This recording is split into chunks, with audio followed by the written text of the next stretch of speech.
1,000 Cuts, written by R. Kyle Hanna. Read by Rick McVey. Copyright 2022 by R. Kyle Hanna and Jumpmaster Press. Production copyright 2023 by R. Kyle Hanna and Jumpmaster Press. Chapter 1. Tampa, Florida, 1:57 a.m.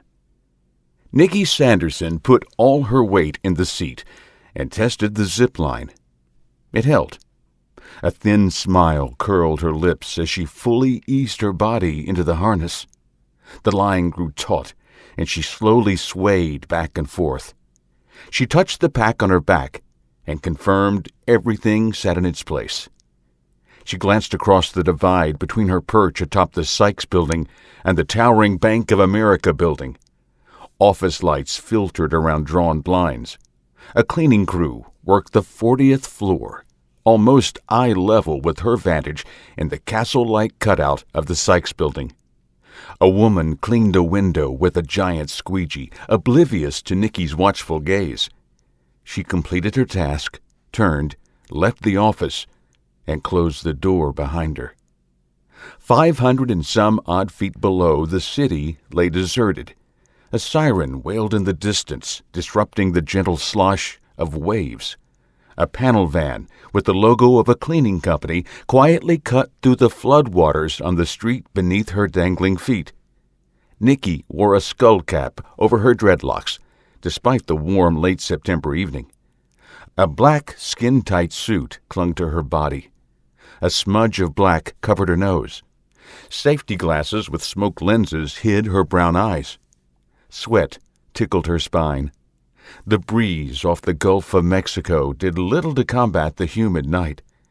She touched the pack again and checked her watch. 01:59. She sat deeper in the harness, reached above her head, and placed her hand on the brake. Her timing had to be perfect. The clock struck 2. Her watch vibrated, and she released the brake. She zipped across the expanse between buildings and resisted the urge to whoop in delight. The wind whipped past her, cooling the sweat on her forehead. She applied the brake and slowed her approach. She stopped her slide a short distance from the Bank of America building. The ride over too soon. She goosed the brake, slid the last few feet, and put her foot on the small ledge of a 34th floor windowsill. She swayed in the wind, hanging from the end of the zip line. She produced a cam and CO2-powered driver from her pocket.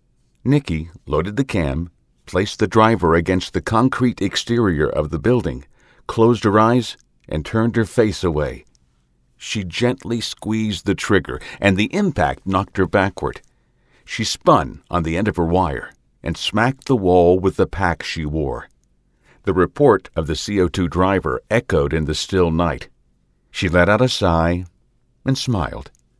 She clipped a carabiner onto the cam and attached her safety line.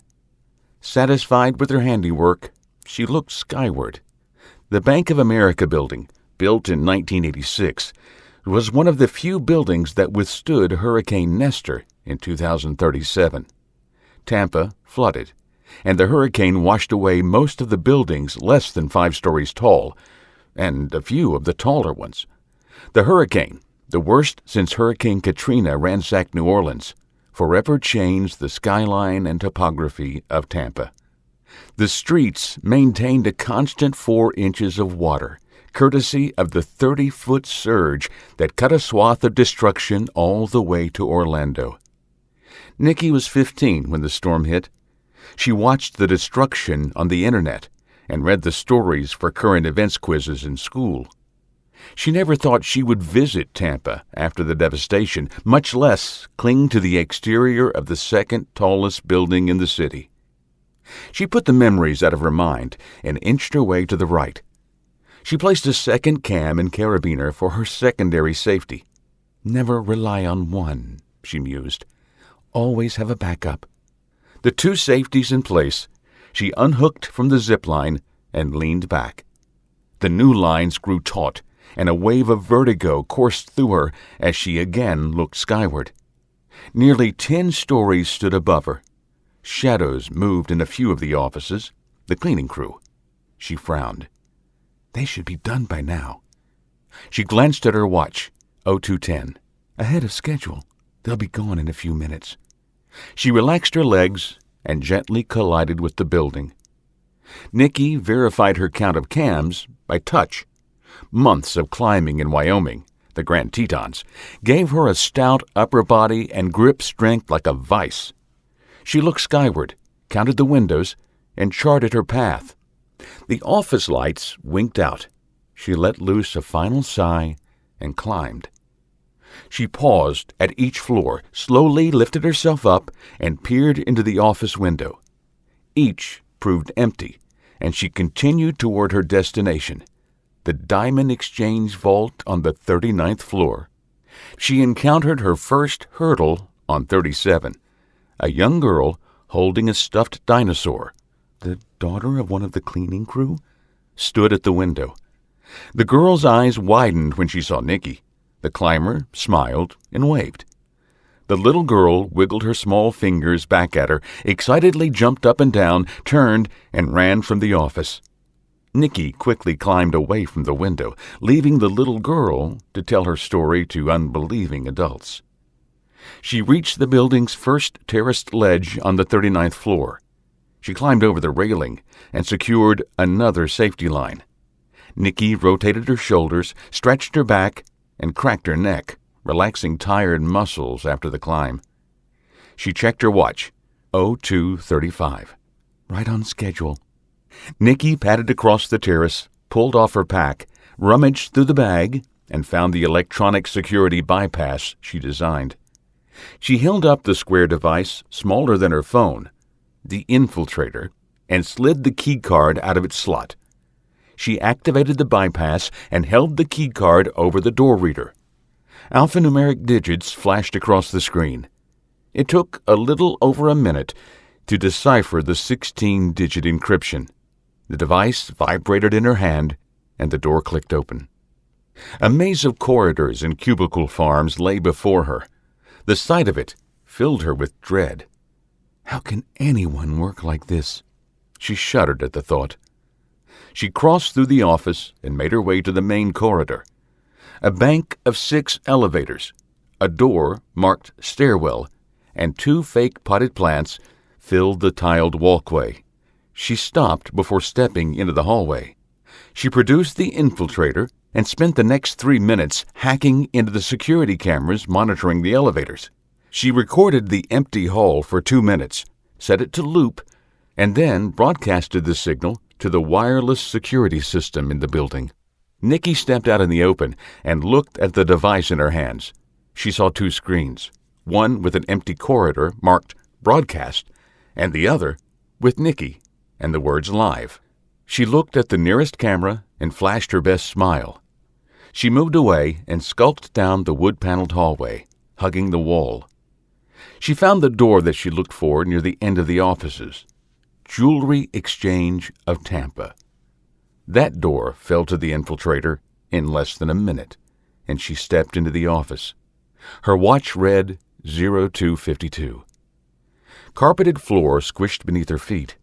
A large wooden receptionist desk separated the small lobby from a cluster of glass-walled offices. Beyond the offices lay a vault with more than 2 million in uncut diamonds. She rubbed her gloved hands together and proceeded through the exchange. Hurricane Nestor nearly destroyed the city. Engineers and architects studied the blueprints of the buildings that survived, but never determined why one building remained standing and another fell in a pile of rubble. They chalked it up to God's will or blind luck. Businesses scrambled for office space in the buildings, including the jewelry exchange. The cost of lease space soared, and the demand for security systems followed. More people in tighter spaces meant more opportunity for theft. Nikki knelt before her first obstacle, the door to the vault room. Her custom-made lockpick set unlocked the door in less than 30 seconds, and she moved to the next barrier. A laser grid covered the vault door.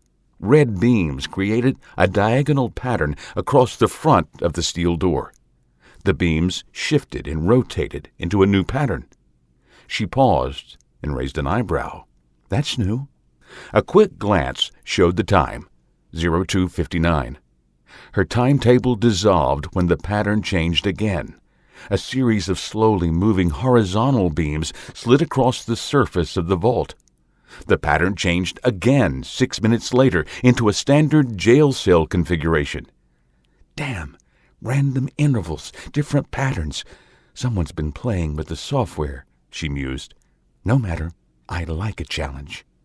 She pulled the infiltrator out of her pack and spent the next 5 minutes analyzing the beam frequencies. The pattern changed again, and she found the flaw in the program. The computer produced random patterns, but reduced the beam emitter frequencies by 0.003 hertz. She programmed the infiltrator to match the emitters and created a feedback loop. She set the device on the floor and stepped back. A low whine filled the air.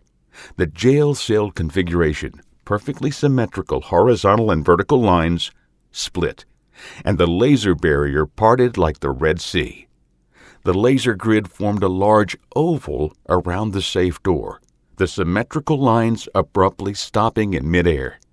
The next random interval occurred and changed the pattern back to diagonal. Her window into the grid remained undisturbed. Nikki cocked her head and listened. No alarms, no running footfalls greeted her. She smiled. She moved to a corner by the door and spread out the contents of her pack: a drill with a diamond bit, ear protection, and a handful of other tools. She glanced at her watch. 03:17. I'm supposed to be in the safe in 3 minutes and out in another 60. She shook her head. Not going to make that. She weighed her options and took another quick look at her watch. Her smile returned. I came here to do a job. She stepped over the infiltrator, placed the drill against the steel door, and set to work. Tampa, Florida, 6:18 a.m. Orange fingers of light touched the eastern sky.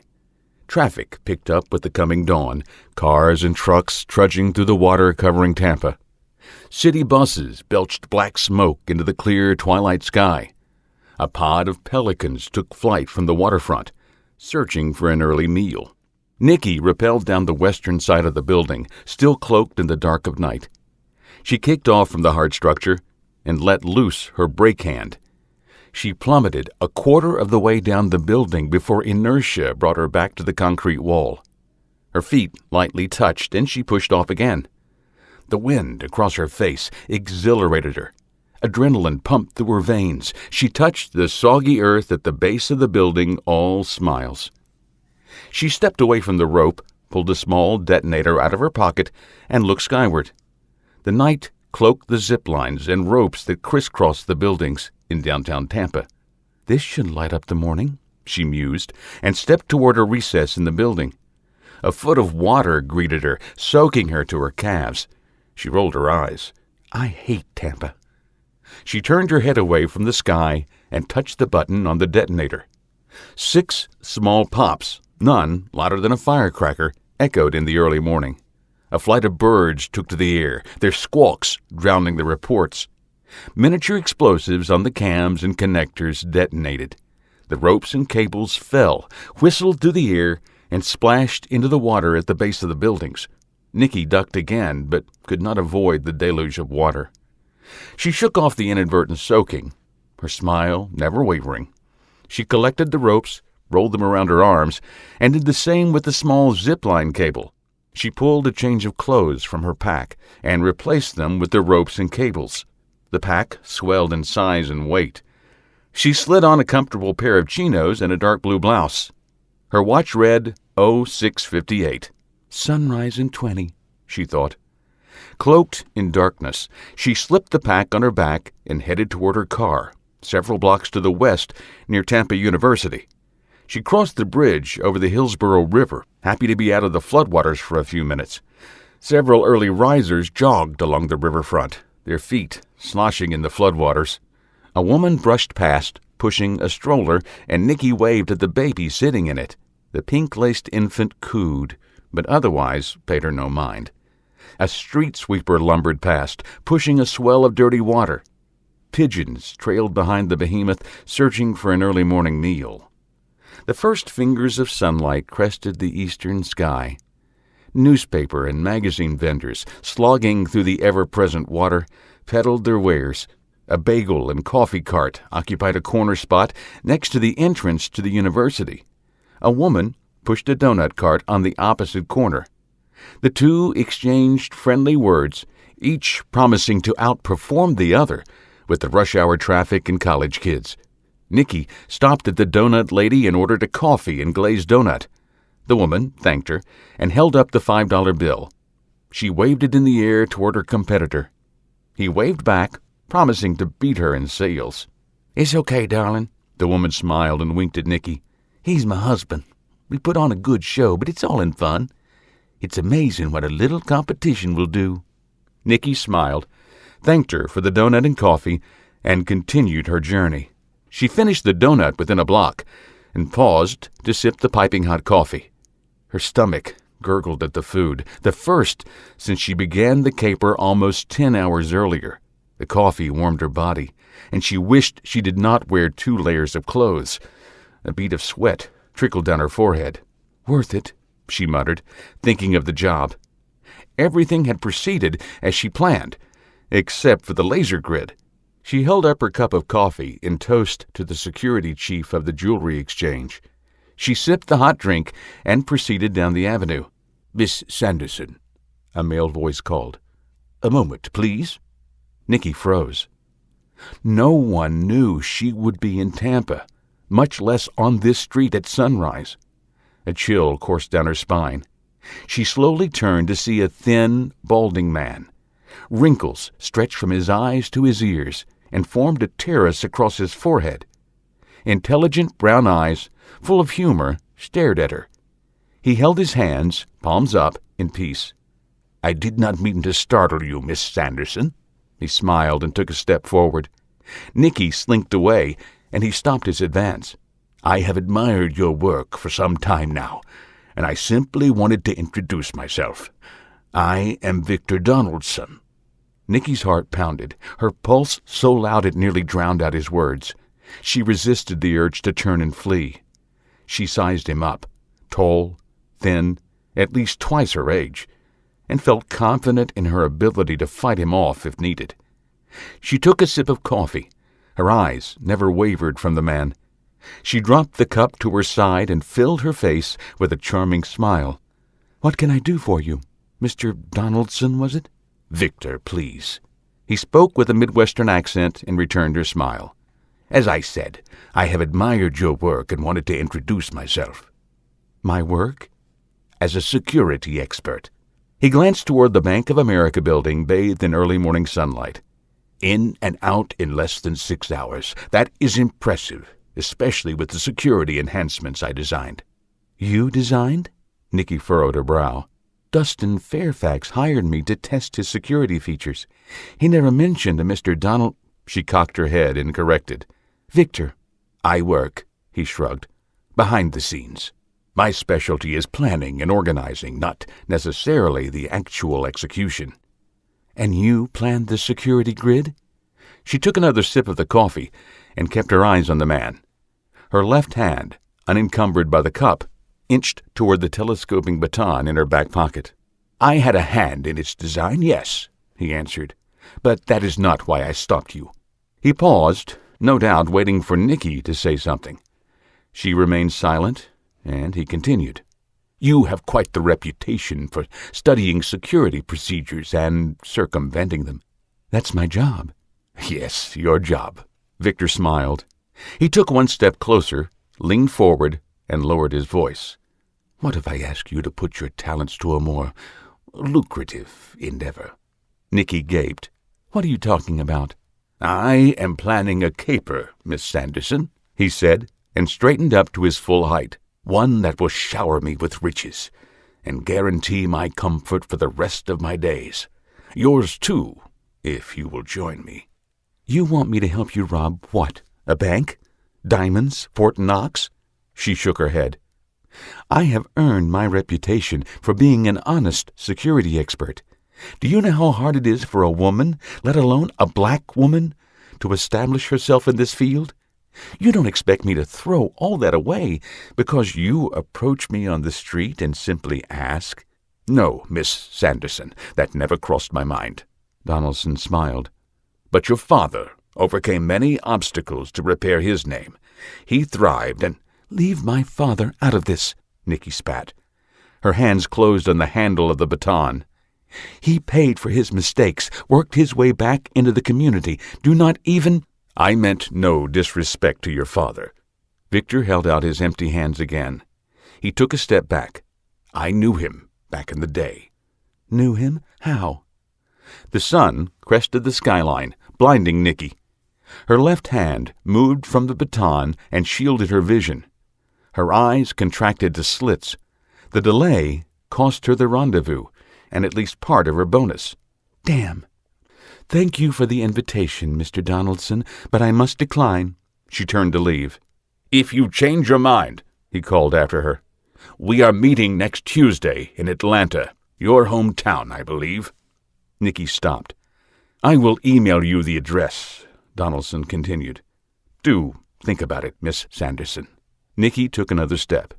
Oh, I almost forgot, the man called after her. The target is the Federal Reserve in Atlanta. Isn't that the one that got away? The one your father never could crack? Nikki whirled around. What do you know about my Victor Donaldson trudged away through the floodwaters of Tampa without another word. Chapter 2. Conyers, Georgia, 6:14 a.m. Sunlight blasted through a slit in the curtains and highlighted Nikki's chin. The beam slowly moved across her face and found her eyes. She reflexively cinched them tight. She groaned, pulled up the covers, and rolled away from the window. The alarm sounded a minute later. She groaned again and slapped the snooze button. She lay on her back and stared at the ceiling. A garbage truck lumbered by on the street. The neighbor's dog, a little Yorkie named Muffin, barked. The high-pitched squeals and yips drove her out of the bed and into the shower. Hot water cascaded down her body and washed away the doubt of the last week, but not the curiosity. She had reported to Mr. Fairfax the day after her climb and deposited a cool $1,000,000 in diamonds on his desk. She nearly laughed when his eyes bulged. She spent the rest of that day outlining improvements to his security, apologized for destroying his safe, and complimented him on the laser grid. How did you bypass the grid? Fairfax asked, an unlit cigar sticking from the corner of his mouth. He raised a black eyebrow toward his salt and pepper hair. Trade secret, Nikki politely smiled her reply. Those little tricks are why people like you hire me. He paid her the contracted amount, and she boarded a plane later that afternoon. She fell asleep before the wheels left the ground and spent the next few days at home, enjoying the peace and quiet. That respite ended today. She turned off the water and heard the buzz of her snooze alarm. She huffed and rolled her eyes, frustrated that she had forgotten to turn it off. She padded across her small apartment, dripping water everywhere, and silenced the thing. Muffin still barked on the little third-floor terrace Nikki shared with Mrs. Ostenhauer, the dog's owner. Nikki sighed and returned to the bathroom to prepare for her first day back in the office. A pair of dark slacks, a light pink sleeveless blouse, and flats complemented her ensemble. She slid her purse diagonally across her chest and confirmed the small .380 concealed in a small pocket of the handbag. She nodded, satisfied in her prep, and headed out the door. She abhorred Atlanta traffic. No matter the time of day, each of the interstates and freeways seemed to crawl along. It grated on her nerves, and she happily turned off the exit to the family-owned business. Hidden Sands Security. She pulled into the lot of a 2-story beige building that occupied the corner of a busy intersection in North Atlanta along the perimeter. Tall buildings, banks and telecom giants, dotted the nearby skyline. Lightning flashed in the distance, and a cool breeze blew in from the northwest, unusual for early October. Nikki slid from her 2053 BMW convertible and watched the light show. The wind penetrated her thin blouse, and she shivered. "Should have brought a jacket," she mused. A drizzling mist filled the air, and she hurried inside the building. "Morning, Miss Sanderson." Darlene, the receptionist, greeted her. The woman, a few years younger than Nikki, wore dark leather and studded armbands. Her jet-black hair trailed down her back in a tight braid. "How was Tampa?" "Wet," Nikki smiled, "but successful. Any messages?" Darlene thumbed through an electronic pad. She stopped and tapped a message, then slid her finger along the pad, forwarding the message to Nikki's phone. "Only that one. A Mr. Donaldson inquiring about a job offer." She crinkled her diamond-studded nose. "Are you leaving us, Miss Sanderson?" "Not any time soon," Nikki assured her with a smile. "Anything else?" "Your dad called." Darlene deepened her voice in a bad representation of Randall Sanderson. "Tell Nikki I won't be in today." She rocked back and forth with each word. "I'm going to play golf." Nikki glanced over her shoulder at the rain outside the double-glass doors. "Good luck with that." The two women laughed. "I'll be in my office. Are the sales figures for September ready?" "Yes, they're on your computer." "Thanks." Nikki waved and strolled toward her office. She stopped by a small kitchenette and poured herself a cup of coffee and grabbed a bagel. Her office sat at the end of a small upstairs hallway to the right of her father's executive suite. Her window overlooked the Perimeter Parkway, offering a view of the interstate and the city skyline beyond. Mists and clouds shrouded the city on the rainy morning. An L-shaped corner desk with hutch occupied the space next to the window. An oversized leather chair sat neatly tucked underneath. Nikki sank into the plush carpet of the office, dropped her handbag on a credenza running the length of the wall opposite the desk, and sat in the chair. She spun toward the window, watching the rain, and sipped the hot liquid. The aroma, combined with the steam wafting into her face, reminded her of the donut lady in Tampa. The memory progressed, and Victor Donaldson's face replaced the vendor. She sighed and reached for the bagel on her desk. Her phone beeped, and she looked at the display. Donaldson's number popped up. Nikki rolled her eyes. This guy is everywhere. She touched the accept button. "Hello?" "Miss Sanderson," Donaldson's deep voice greeted her. "I hope you are doing well. Well rested after your trip, I presume?" "What can I do for you, Mr. Donaldson?" Nikki ignored his question and allowed a hint of annoyance into her voice. "Miss Sanderson, I simply wanted to call and remind you of the meeting at 3 this afternoon. Perhaps you could join me and let me introduce the team I have put together." "I told you in Tampa that I am not interested." "Perhaps." Donaldson smacked his lips to the phone. "But I did want to extend the invitation again. What could it hurt to come and meet a few people?" "Accessory to a crime comes to mind." Victor laughed. "I assure you, meeting my team is not a crime." He paused, and the laughter stopped. "I believe you would find the meeting intriguing." "You said that in Tampa. This is the one that got away, I believe you put it." "It's much more than that, Miss Sanderson. Much, much more." He paused again. 3 o'clock. The address is in your email." The line went dead. Nikki tossed the phone on her desk and sat back in her chair. She snarled at the audacity of the man. "No means no," she thought, and let out a long sigh. "And how the hell did he get my private number?" She stared at the phone on her desk. He definitely has connections. She stared out the window at the pouring rain. Lightning flashed, the rumble of thunder immediately on its heels. Another thought surfaced, and her lips curled into a grin.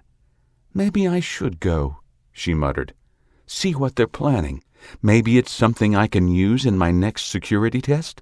There's always room for improvement." She shook her head. "But I am not joining in with his merry band." She frowned. The words rang hollow. She could not even convince herself. Perimeter Warehouse, Atlanta, Georgia, 2:56 p.m. Nikki's silver BMW convertible splashed through a puddle on Chattahoochee Street, and she cursed. The sun beamed down. The rain showers ended after lunch, and she adjusted her dark sunglasses. The GPS beeped. the warehouse less than a mile ahead on her left. She turned onto Ellsworth Industrial and spotted the overgrown remains of a Topgolf on her right. Weeds and vines covered the once pristine driving range. Torn and disheveled nets hung from stretched wires. "You have arrived at your destination," the GPS chimed. Nikki pulled into a parking lot in front of a multi-unit single-story warehouse. She killed the engine and removed her glasses. She squinted against the glare and studied the building.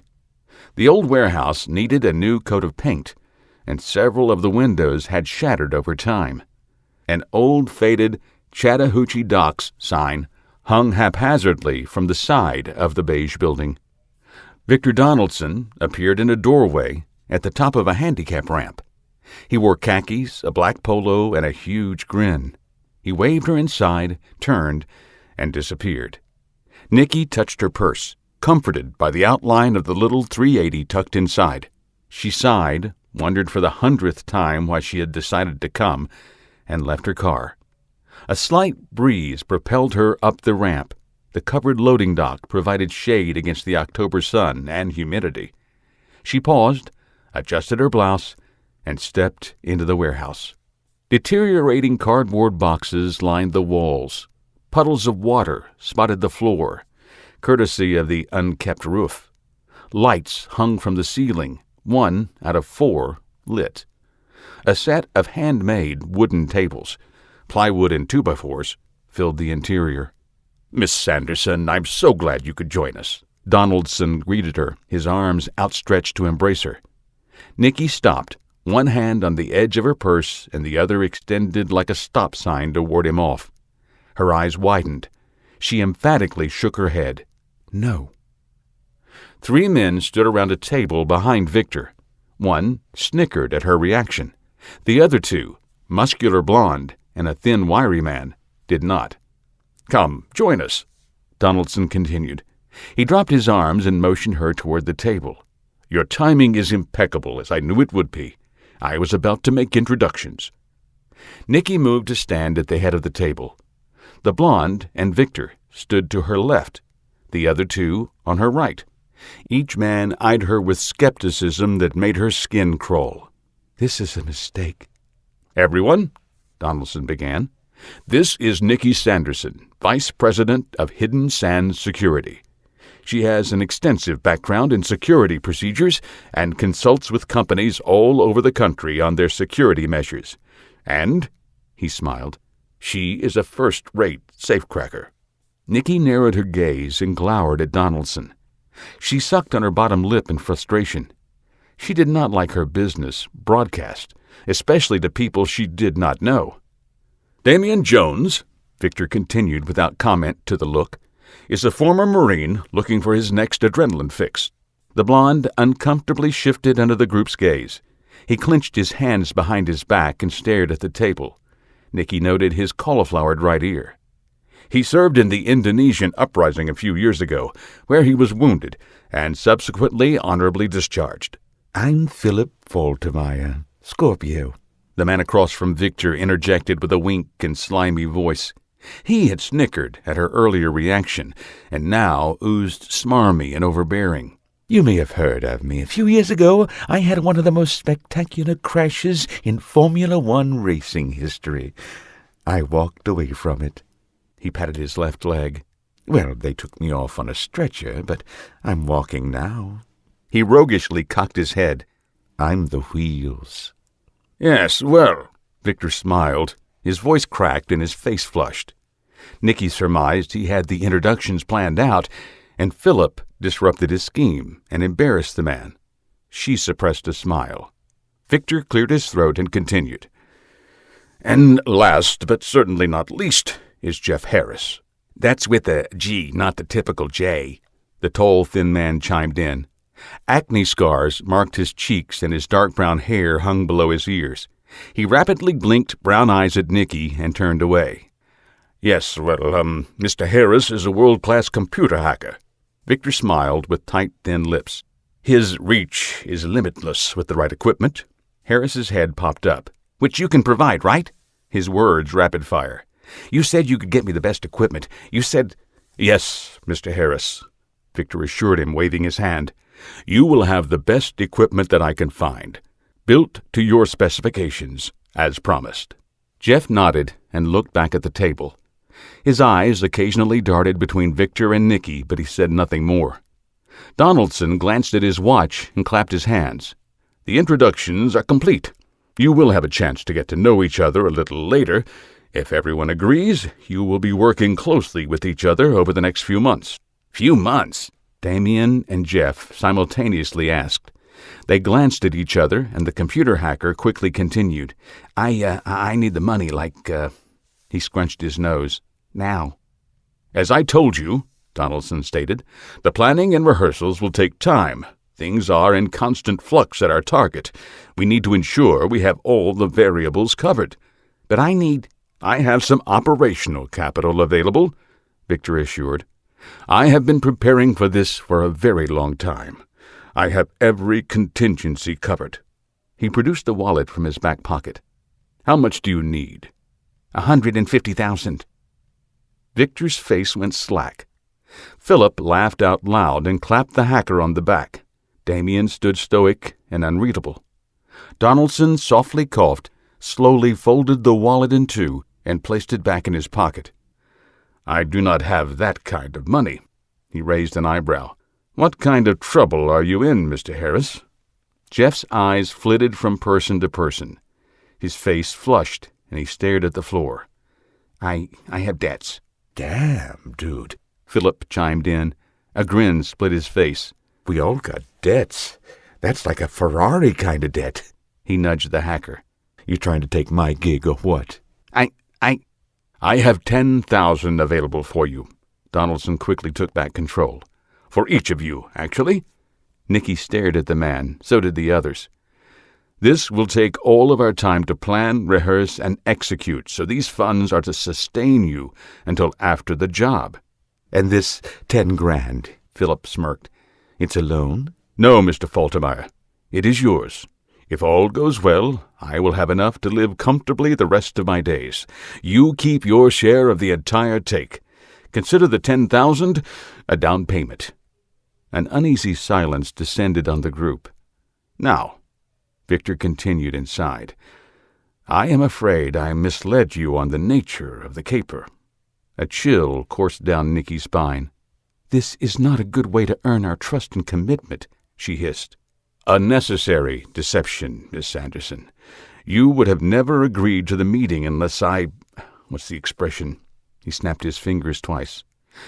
Yes. Baited the hook. For you, the hook was the Federal Reserve. "So, what's the gig?" Faltermeyer popped a stick of gum in his mouth and loudly chomped. He offered the pack around the group. No one accepted. "That," Victor said with a tight smile, "has to remain a secret for now." He held up a hand before anyone could protest. "No one has agreed to join me yet, and if you don't know the final objective, you cannot tell if you get pinched in the test." "Test?" Damien asked. "Yes, Mr. Jones, a test. Once everyone agrees, we will plan and execute a test caper. Call it a pre-rehearsal, a way to get to know each other on the job." Nikki shook her head. "Not filling me with a lot of trust." The weight of the little 380 suddenly provided little comfort. "What's the test?" Damien inquired. He glanced at Nikki, and she noted the distrust in his eyes and tone. "An armored car.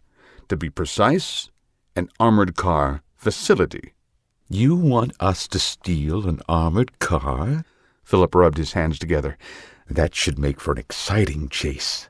"If all goes well, there won't be a car chase." Faltermeyer smirked and folded his arms. "Before we go any further," Donaldson looked each of them in the eyes, "I need your commitment to at least the test. After that, we will reevaluate." He paused. "Mr. Jones?" The former Marine ran a hand through his blond hair. His face scrunched in thought. He finally nodded. "I'm in. For the test." "Mr. Faltermeyer?" The former Indy driver cast a glance at Nikki. Glowing white teeth formed a maniacal grin. "I'm in. If Nikki is." Nikki's body heat rose under Philip's unwanted gaze. Everyone turned to stare at her. Donaldson's eyebrows arched. Miss Sanderson? I need time to think about this." Her embarrassment morphed to anger, and she glanced at Victor. "There's too much you aren't telling us. I don't like this situation at all." "Fair enough," Donaldson nodded. "Take a day or two and think about it, but no longer than that. We cannot let time get away from us." He turned to Jeff. "And you, Mr. Harris?" "I'm in," he mumbled without hesitation. He stared at the floor. 2 and 2, Victor smiled. "A good start." He looked at Nikki. "Please do think about it. Let's meet back here, say, day after tomorrow?" Nikki eyed him for a moment. Doubts bounced around her skull.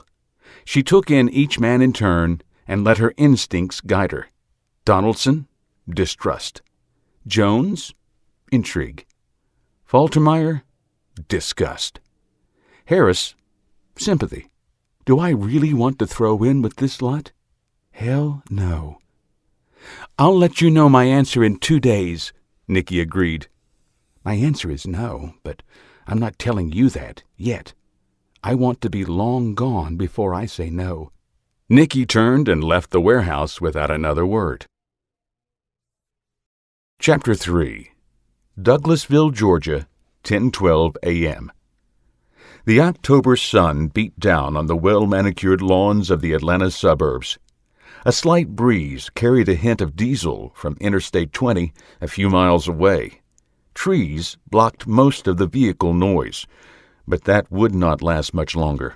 Autumn changed the leaves from green to a mixture of orange, red, and yellow.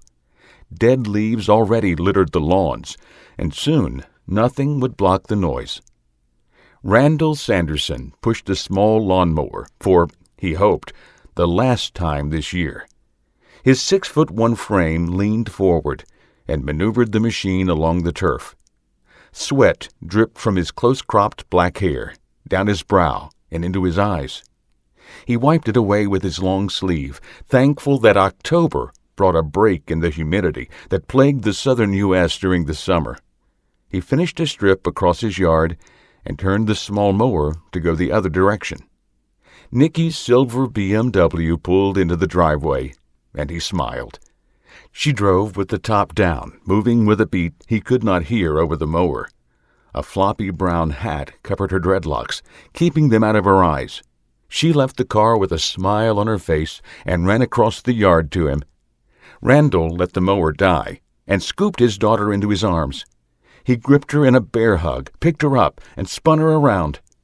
He grimaced at a small pain in his back, but ignored it. He set her down. "How was Tampa?"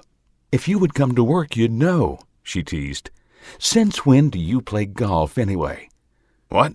Randall feigned indignation. "A man can't enjoy his later years if I can't trust my own daughter to run my company." He left the sentence unfinished and led her over to the front porch. They sat on the concrete next to a cooler that held a handful of water bottles. He cracked one open and drained half of it before she answered. "Tampa was fine," she replied. "Everything went well." She briefly told him about the laser grid and randomization. That actually made the trip a little more entertaining. "Any other problems?" He finished the bottle and wiped his mouth with his sleeve. She sucked on her bottom lip. "Not a thing." He studied how she had said it. "She's a terrible liar," he thought. "What are you not telling me? Please don't follow in my footsteps." Randall grew up in Baltimore in the early 2000s, when gangs and violence ruled the streets. He used his gifts to outwit rival gangs and the police, and earned a reputation for getting things done without the mess. Petty theft, breaking and entering, and carjacking paid his way. He stayed one step ahead of the cops, often leaving them a trail to his competition. He learned to crack safes from a series of underground YouTube videos, and turned his talents to a new line of work and more lucrative paydays. His streak of 14 banks and jewelry marts came to an end in 2016, and he spent 6 years in prison for his trouble. In 2022, he met his wife, Dana, and Nikki arrived less than a year later. He established Hidden Sands Security after Nikki's birth putting his knowledge to a more productive use. He lived happily with his family until Dana's death in 2052. Glad it went smoothly. So, what brings you by today? You weren't at work yesterday, she said and shrugged. So I thought I'd come visit you. You know, when Darlene said you were golfing, I didn't have the heart to tell her you couldn't swing a club to save your life. Not so fast, he protested. I'll have you know I did take up the game this last spring. As it turns out, I can swing a club, he smirked. Badly, very badly, but I can swing it, he laughed. Nikki nodded her defeat. I stand corrected. Now, what's on your schedule for the day? Well, he counted off the items on his fingers. I need to finish the lawn work. Hopefully this is the last time I have to cut the grass until spring. 2, I have to shower and get cleaned up. And 3, I have to finish working on my home office. My memoirs aren't going to write themselves, you know. Memoirs? I have led a very colorful life, young lady, he offered with a smile. I think it might be a good read. Anything else? Well, he tapped his chin in thought. I am thinking about taking my daughter to lunch. Finally, Nikki laughed. I thought you'd never ask. Douglasville, Georgia, 12:28 p.m. Nikki sat with her dad in a crowded restaurant off the interstate, a few miles from his home. Voices murmured and whispered. Forks and knives clanked on plates. A busboy, no more than 17, slipped on the floor and barely recovered before he dropped the double handful of plates and glasses he carried. Nikki raised an eyebrow, surprised he managed only to drop a single fork. She had made herself at home while her father finished the last 2 swipes across the lawn. She sat at his kitchen table, drank the last of the brewed coffee, and followed up on emails while he showered and cleaned up. She curled her nose in disgust at an email from Victor Donaldson, just checking in. She drove them to the restaurant, waited a modest 15 minutes for a table, and sat amidst other patrons. The waitress arrived a few minutes later and took their order. I'll have a big cheeseburger, Randall said. Nikki glared at him. What? He asked with a shrug. What did the doctor say about your cholesterol? She inquired with a raised eyebrow. That I can eat whatever I want. He nodded to the waitress and handed back his menu. A side salad, with the cheeseburger, please. Of course, the young lady smiled. She wore her blonde hair pulled tight into a small bun, her black roots barely visible in the dim light of the restaurant. And you, miss? The grilled chicken salad, please, Nikki replied. Balsamic vinaigrette. Thank you. The lady smiled, repeated their orders, and left. You never finished your story about Tampa. Randall leaned forward. What else happened down there? Nikki's pulse jumped. She never could lie to the man. I told you. They threw me a curve with a randomized laser grid. Put me a little behind schedule, but I still got in and out undetected. He motioned with his arm. No, beyond that. Something else happened. What? Nikki took a sip of her drink. Nothing. She sucked on her bottom lip. All right, don't tell me. He leaned back and folded his arms. You are as stubborn as your mother. Thank you, Nikki replied. So what made you decide to write your memoirs? Changing the subject, he said with a nod. Smart. That you got from me. Nikki scoffed. The elder Sanderson shrugged. I've led an interesting, sometimes colorful life. There may be 5, 6 people in the world who would be interested in reading about it. I hate to disappoint them. The blonde waitress arrived with their salads. Your burger is coming right up, hon, she stated. She turned and left before either could say anything. The 2 ate in silence. Randall scratched his arms beneath his long-sleeved shirt and cast the occasional glance at Nikki. The way he clawed his skin troubled her, but she bit her tongue. The last time she asked about his scars, they did not speak for a month. She picked at her salad and let her internal battle play out. Should I say something? Her mind wandered, and she saw her mother's smiling face. The woman shook her head, cautioning her to remain silent. Nikki had found a small box addressed to her after her mother's funeral. The box contained a note made of faded yellow parchment wrapped with a purple ribbon. It also included a photo of her parents on their wedding day, and something Nikki had never seen before, a photo of her father without long sleeves. Scars and skin grafts covered his arms. Nikki recalled the horror at seeing his mangled and deformed skin for the first time. He had taken great care to never show the scars and refused to discuss how he'd gotten them. The parchment note contained the answer. "Nikki," her mother had written, "your father has been through a lot in his life. He grew up poor and did what he needed to survive. That led him down the wrong path, and he ended up in prison. I met him after his release, and the attraction was immediate, at least for me. You came along a short while later. Your father has scars, physically and mentally. Those days in prison took a toll on him. He does not like to talk about it, not even to me. He is in pain, but will never show it. I was working on saving the money for reconstructive surgery before my own illness. Randall insisted I spend the money on me. It's all gone, and I'm still dying. Now I give the burden to you. Do what you can to help your father. Raise the money for the surgery. Help him live out his days in peace. I want to caution you, my daughter, do not ask him about the scars. He will shut down, and that hurts more than watching him suffer. Live a good life, and always remember, I love you, Mom." Penny for your thoughts? Nikki jerked away from the memory, and her eyes slowly focused on her father. He sat, a half-eaten cheeseburger in his hands, and stared. What? She shook her head to clear the last of the memory. I said, penny for your thoughts? Nikki set down her fork and wiped the corners of her mouth with a napkin. I was just thinking about Mom." I do that from time to time, he confessed. A happy thought, I hope. "Always," Nikki smiled. Any particular thought? Nikki sucked on her lip. "Tell me about the time before Mom."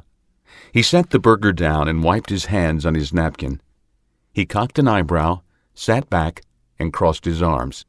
Before your mother? You mean prison? Nikki nodded. What brought this on? Suspicion filled his voice. She gulped. "Committed now." She nodded to his arms. "You're scratching again. It's getting worse, isn't it?" I don't want to talk about it, he gruffly replied. He leaned forward and crammed the last quarter of the burger into his mouth. "Dad?" I said no, he mumbled around the burger in his mouth. Drop it. "Yes, sir," Nikki acquiesced.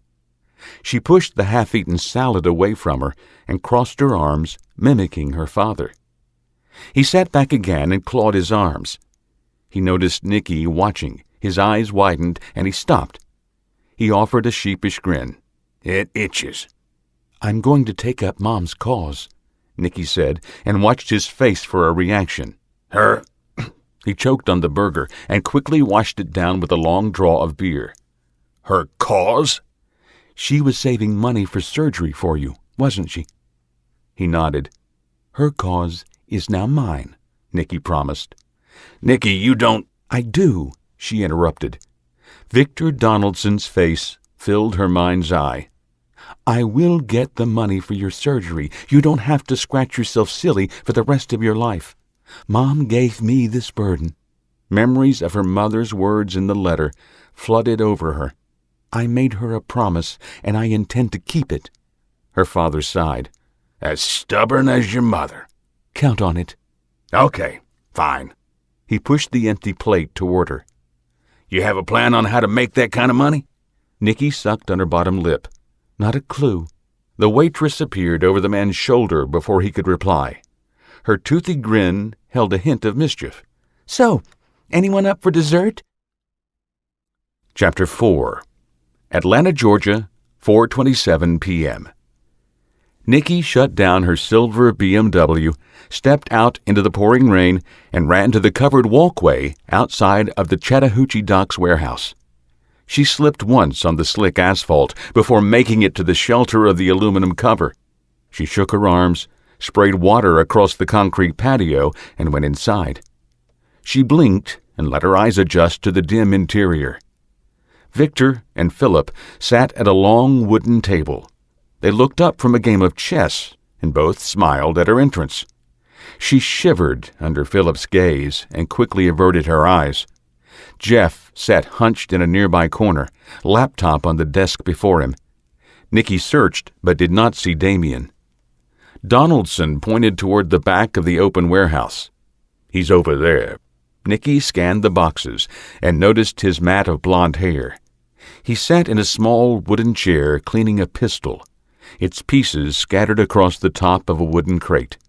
He looked up, gave a brief wave, and returned to his work. "Welcome back," Faltermeyer said. He slid from his stool like a serpent and snaked his way around a few boxes to greet her. He offered his arm, a smile plastered across his oval face. Nikki rolled her eyes and walked to Donaldson. He remained perched atop his stool, calm and relaxed. Philip returned to his seat, studied the game, and moved his bishop across the board. "Check." Donaldson smiled, his eyes on the game. "So, Miss Sanderson, you've come back. That is a good sign." He moved his rook and captured Philip's bishop.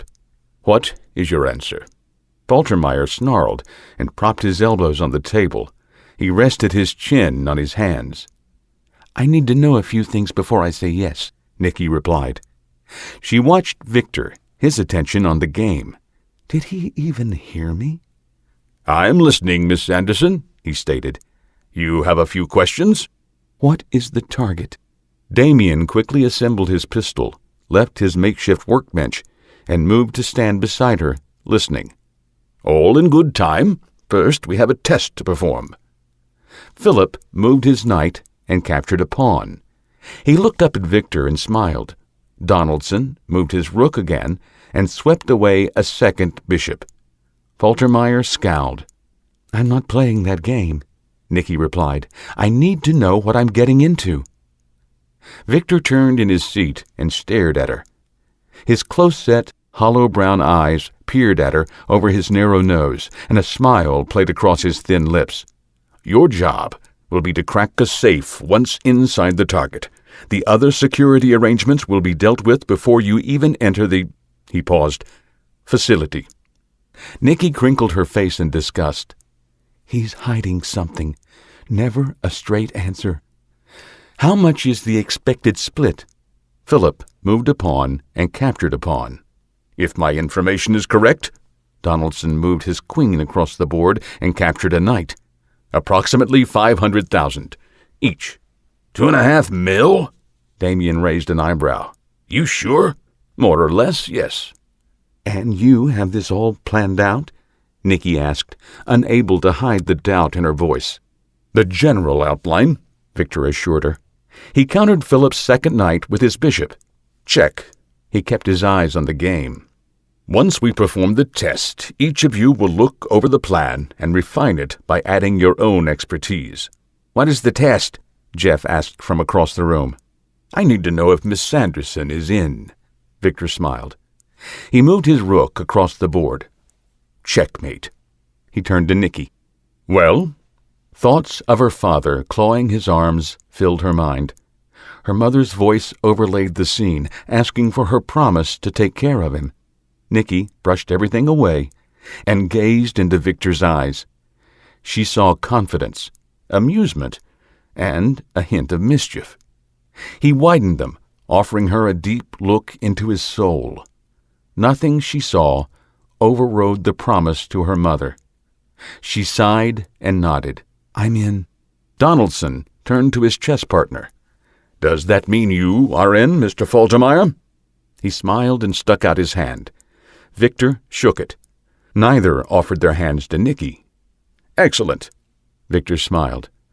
"Mr. Harris, on the laptop I gave you, you will find a file called Oasis. Please activate that program." Jeff searched the drive, his fingers a blur over the keyboard. He found the file and double-clicked it. Shades slid down across the warehouse windows. The lights dimmed, and a holographic display of a building appeared over the chessboard. The 3D image slowly rotated, revealing a standard 3-story structure with an attached warehouse. 2 well-maintained roadways led to and from the facility. "This is the Oasis Armored Car Company," Victor briefed them, his words crisp and rehearsed. "They specialize in transporting items that require a bit more security than a simple courier. Not currency or gemstones, but more." He licked his lips. "Unique objects." "Unique?" Damien asked. He stood between Victor and Nikki, arms crossed, and stared at the hologram floating in the air. Nikki thought he had a movie star quality profile. Firm chin, small but pronounced nose, and full lips. "Our target for tomorrow night, Friday night, is a courier drive being transported by Oasis. It is scheduled—" "Wait," Philip interjected. "Tomorrow night?" "Yes." "No rehearsal time?" Damien asked, his voice tight. "No time to recon the area?" Victor pointed at the hologram. "That is your reconnoiter, Mr. Jones. You performed missions in Indonesia with less, did you not? And lost good men in the process." I can't do tomorrow night," Faltermeyer stammered. Everyone looked at him. He shrugged. "I have a date." "Cancel it," Victor stated.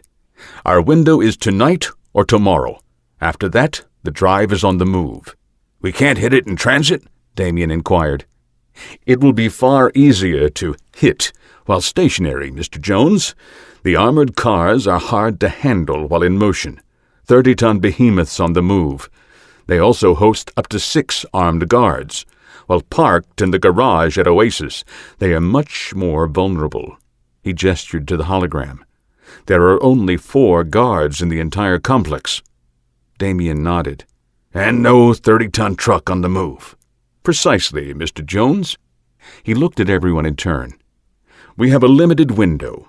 This test is a precursor for the actual caper, a requirement. It not only will test our ability to work together and think on our feet, but we need the courier drive to get into our final objective. So, Mr. Faltermeyer's date notwithstanding, do we go tonight?" He glanced at his watch. "In the next 6 hours? Or tomorrow night?" "Why 6 hours?" Nikki asked. "I don't like where this is heading. I can still back out." "The drive arrives tonight at 9 o'clock. The guard shift changes at 10 and settles down after midnight. We only have that 2-hour window." Philip Faltermeyer shuffled his feet. "I've been working her for 3 weeks. She finally said yes," he muttered. "She's got this sweet Maserati that I—" He looked up, and his eyes widened at everyone staring at him. "I vote tonight," he quickly said. "What's my part?" Jeff asked from his corner spot. "You will hack into the Oasis security system." "I've already done that." He smiled and pointed at the laptop. "So, I guess I'm good." "Let's do it." Damien nodded, arms still crossed. Nikki sighed. "This is not what I had in mind for my evening." She looked at her slacks and blouse. "I'm not exactly dressed for B&E. I'll have to go home and change first." "Hot damn!" Philip yelled. He jumped up and scattered the chess pieces across the table and floor. "I drive an armored car tonight and a Maserati tomorrow. Best weekend ever." South Atlanta, 10:28 p.m. The Oasis Armored Car Company, established in 2026, occupied nearly a block of real estate on the corner of West Fayetteville Road and Phoenix Boulevard. A 3-story building sat near the corner of the thoroughfares. A handful of lights played from the glass-walled facade. The double-door entrance led directly to a well-lit guard station in the lobby.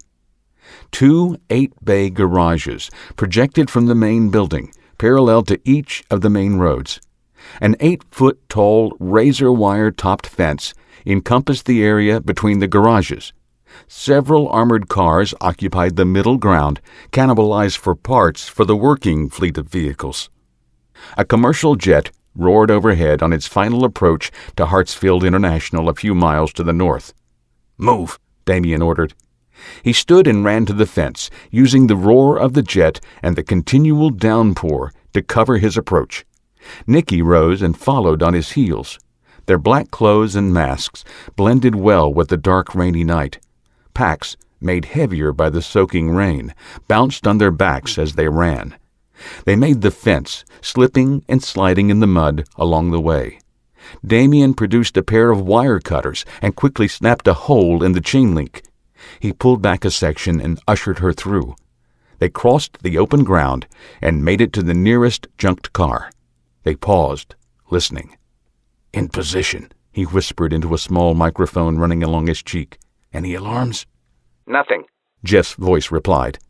Nikki noted that the computer hacker seemed calmer, surer of himself now that he watched over everyone from the safety of his laptop. The 2 guards inside are watching football. Wait, one guy's jumping up and down. His voice rose. Oh, never mind, it was the game. Came a nervous chuckle. Looks like his team lost. He's handing money to the other guard. "Jeff," Damien hissed. Oh, right. 2 more are eating in the cafeteria. There's no one in the garages. "Are we sure about the bay this truck is in?" Nikki asked.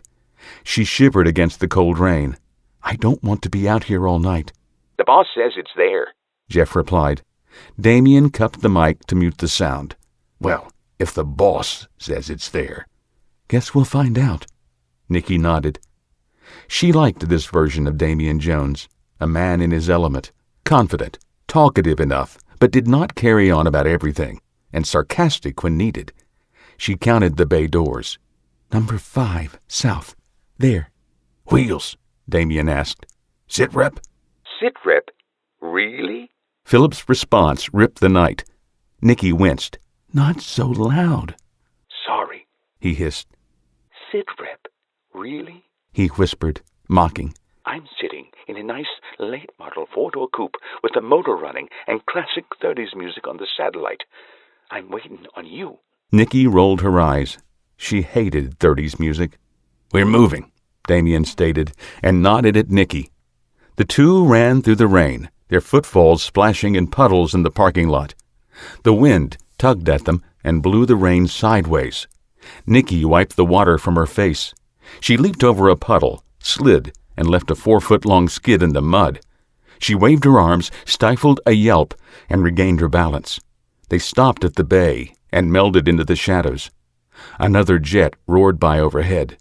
A horn honked on the road on the other side of the facility. Nothing moved around them. Damien pointed to the access entrance near the garage door. "You're up." Nikki nodded and moved to the door. She pulled out her lockpick set and touched the knob to steady the pick. The door swung wide. "It's open," she hissed and moved inside. Damien followed and shut the door behind him. Water dripped from their bodies and pooled on the concrete floor beneath them. They followed a trail of workbenches full of tools from the door to the central area. Rain pelted a ring of windows beneath the 3-story ceiling high above. The armored car in Bay 5 loomed above them in the dark shadows of the garage. Nikki went to work on the back door lock. "Time me," she confidently stated. She opened it in less than a minute. She climbed inside the back and risked a red-lensed light. A dozen boxes, each with dual locks, lay strapped to the floor. She smirked. "This is going to take a minute." Jeff's voice slid into her ear. You may not have a minute. "What do you mean?" The guards are away. "What?" Damien asked. "The guards?" The line died. Nikki turned and stared at Damien standing at the back of the armored car. "What the hell?" "I don't know." He slid a shotgun from his pack. "You find the drive. I'll distract the guards." "No killing," Nikki warned. "I'm not going to jail for murder." Damien patted the short-barreled weapon. "Beanbag rounds. No one seriously hurt, promise." He disappeared around the edge of the truck. Nikki started at the back and picked the locks of the boxes one at a time. She opened each from back to front and found each empty, or filled with trivial and useless trinkets. A few contained interesting items, but not what she searched for. One had a last will and testament from T.J. Hendricks, the richest man in Georgia. She resisted the urge to read it, opting to wait for the tabloid version. One held a priceless, stolen, original Renoir. Another, a myriad of family heirlooms and treasures. A guard yelled. The curse echoed in the quiet maintenance bay. She jumped. "They're close, come on." She found the drive in box number 8. The hard drive, a third the size of her 3D iPhone 56, sat nestled in foam in the box. Nikki grabbed it and left the armored car. "Freeze!" The command reverberated through the garage. A flashlight spotlighted her, standing directly behind the armored car. "Do not move." She eyed the guard. He held a baton in shaking hands. He fumbled for the radio on his belt. Damien's shotgun racked a shell somewhere in the darkness. An empty click followed. "Son of a... Hold it right..." A fleshy punch cut off the command. The guard in front of Nikki turned and rushed out of sight. He dropped the radio and kicked it. It skittered away in the darkness. Nikki peeked around the side of the armored car. Damien faced 2 guards. Blood streamed down one's face from a bashed nose. He backpedaled, held his fractured face, and howled in pain. The other, Nikki's guard, held a baton toward the Marine. He feigned an attack. Damien stepped back. They circled. Sirens split the night, drawing near. The guard swung at Damien. The Marine stepped inside the clumsy attack, took the baton away from the guard, and pivoted low. The weapon caught the man behind the knee, numbing the leg. The man yelped in pain and fell hard to the concrete. Damien backhanded him across the face and knocked him unconscious. The bloody guard ran for the door. Damien flung the baton and caught the man around the ankles. He tripped, slid across the floor, and smacked the fender of the next armored car in line. He lay, unmoving. The sirens drew close. "We need to go." A wide grin showed through Damien's mask. "You're enjoying this, aren't you?" Nikki said. "Aren't you?" "Yeah." She nodded and flashed a smile of her own. They left the garage and backtracked to the hole in the fence. Flashing blue and red lights lit the night. At least 5 police cruisers parked on the other side of the facility from their vantage. "Wheels?" Damien called while Nikki made her way through the fence. "Wheels! Damn it, Philip, where are you?" "Comms are dead," Nikki said. "Something must have happened to Jeff. He routed all the communications through his laptop." Flashlights played across the back lot. A beam cut through the darkness and highlighted the fence line.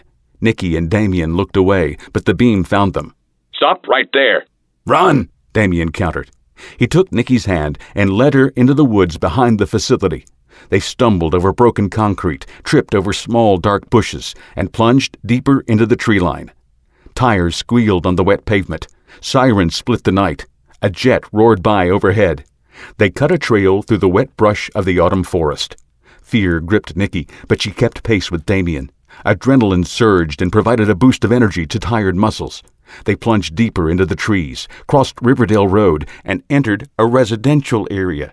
Damien dragged her onto the wet ground at the edge of a run-down, dilapidated house. Lights lit many of the homes. Curtains and blinds moved as residents peered into the night, looking for the cause of the commotion. She gasped for breath, eyes wide in fear and exhilaration. None of her security jobs ever led to a chase. If any did, she would simply call the company's CEO and let him explain that it was all a test. That's not going to work tonight. Police cruisers zoomed along Riverdale behind them. One moved along the residential road in front of them, a spotlight probing the shadows. Damien pulled her close, his back to the wall of the house. The light passed them by. She felt the heat of his body and involuntarily snuggled closer in the rain. She pulled away a dozen heartbeats later, embarrassed, her body flushed with heat. She swore steam rose from her exposed skin. Damien, are you there? "Jeff," he hissed. "where the hell have you been?" My laptop died, came the embarrassed reply. I forgot to recharge it after playing Minecraft. "Minecraft?" Damien exploded. Philip Faltermeyer's laughter intruded in the conversation. Now that's funny. "Philip, where are you?" Damien asked. Passing through a checkpoint. Stand by. The silence on the line dragged on forever to Nikki. She wiped the rain from her face and mask. She checked her watch. 11:15. 45 minutes. Not bad, if you don't count the cops. I'm back, Philip said. Where are you? "Residential area east of Riverdale, 2 streets in." Be there in 5. You would not believe the night I've had. "You've had?" Damien scoffed. Yeah, man. Philip laughed. Jeff's computer died about the same time my car ran out of gas. That's the last time I steal one of those gas-guzzling Chevys, I swear. I'll tell you, losing comms sucks the big... Philip! Damien warned through gritted teeth. He pulled the mask up into a skull cap, looked at Nikki, and rolled his eyes. She suppressed a giggle. Anyway, Philip continued. So there I am, standing in the rain, no one to talk to. So I thought I'd be smart and find something better. And there it was. A beautiful 2053 Lexus.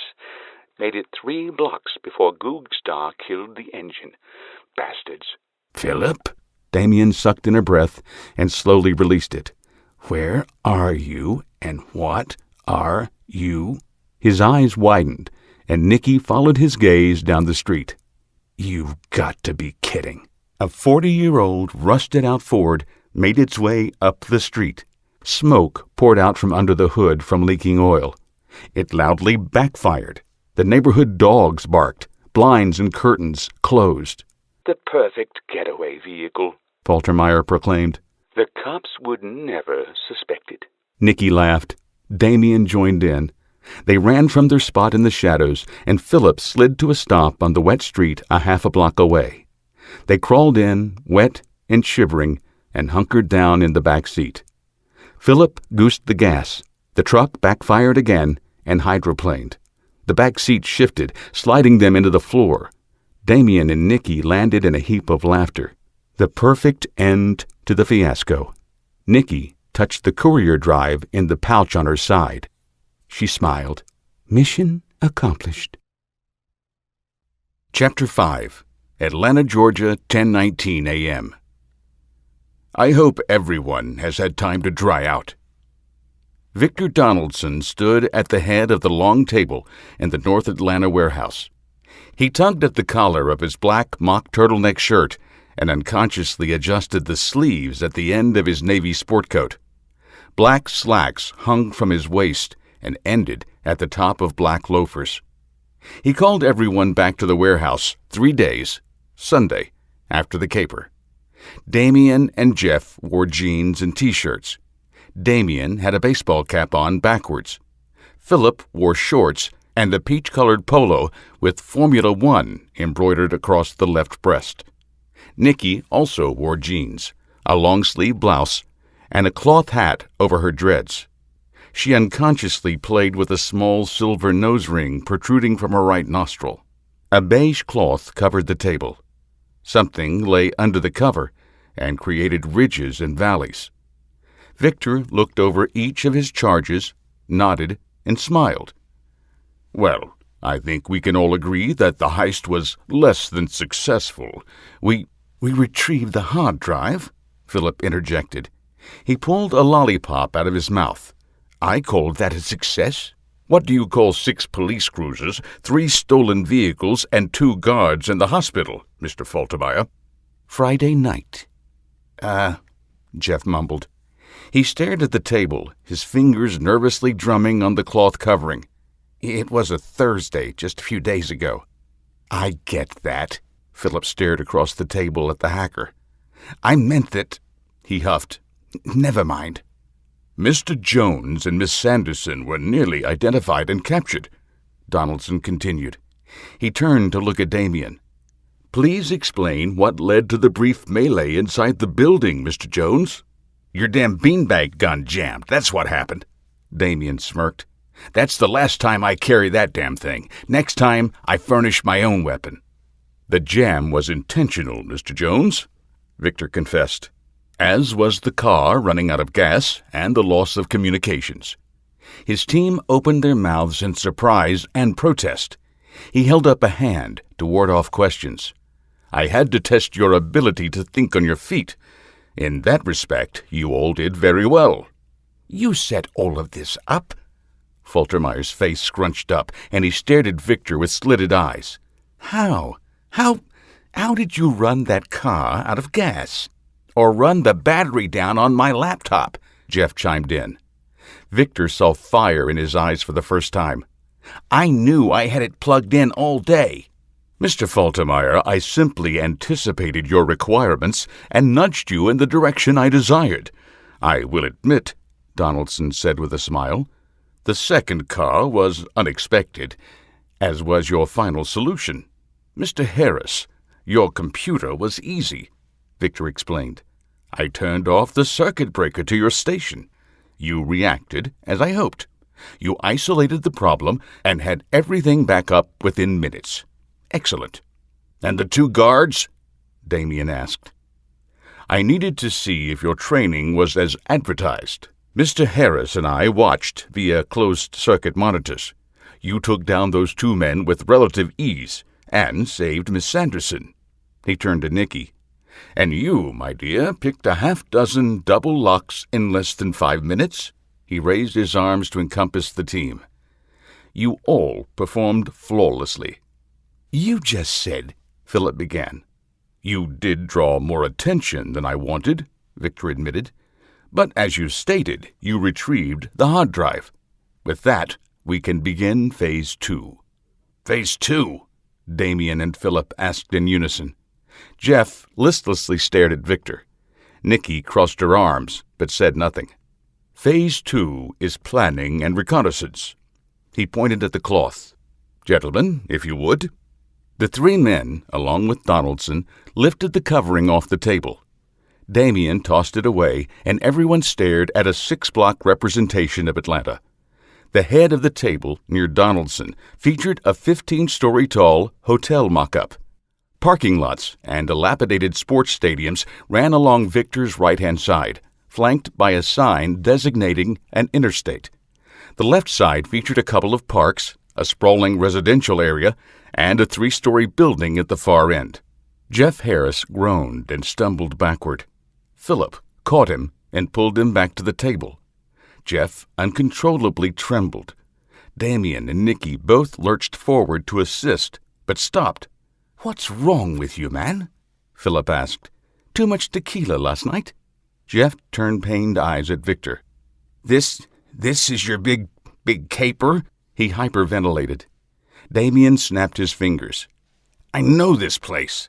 He turned his blue eyes to Donaldson. You really want to open this can of worms? I mean, these guys are mean. They play for keeps. Who? Nikki asked and scanned the mock-up. What is this? You don't get to South Atlanta much, do you? Damien inquired. Nikki shook her head. I rarely do anything in Atlanta. Most of my jobs are out of town. She stared at the mock-up and her eyes narrowed. Is that the old Braves Stadium? Her voice trilled up a notch. Yes, Donaldson nodded. This is the southeast headquarters of the Yakuza, the Japanese Mafia. Atlanta, Georgia, 11:12 a.m. Jeff Harris sat hunched over in the corner. He gasped for breath, his head between his legs. Soft hands touched his shoulders, and he jumped. He stared into the caring brown eyes of Nikki, sighed, and returned his head between his legs. I'll be all right. I haven't seen a panic attack this bad since I got caught on my first security job, Nikki confessed. You want to talk about it? Her soft voice sent chills over his body, despite the warmth in the warehouse. He gulped. Why is she being so nice to me? Will she mock me, like the guys? Not the Yakuza, not them. They'll kill us all. His thoughts jumbled and meshed until he could not think at all. You first, he said, without realizing it. Me? Nikki smiled. Well, all right. I was 23, fresh out of college, and had been working at my dad's company for a couple of years. He said I was a natural with security systems and processes, so he signed us up for this job in New York. Have you ever been to New York, Jeff? Harris shook his head.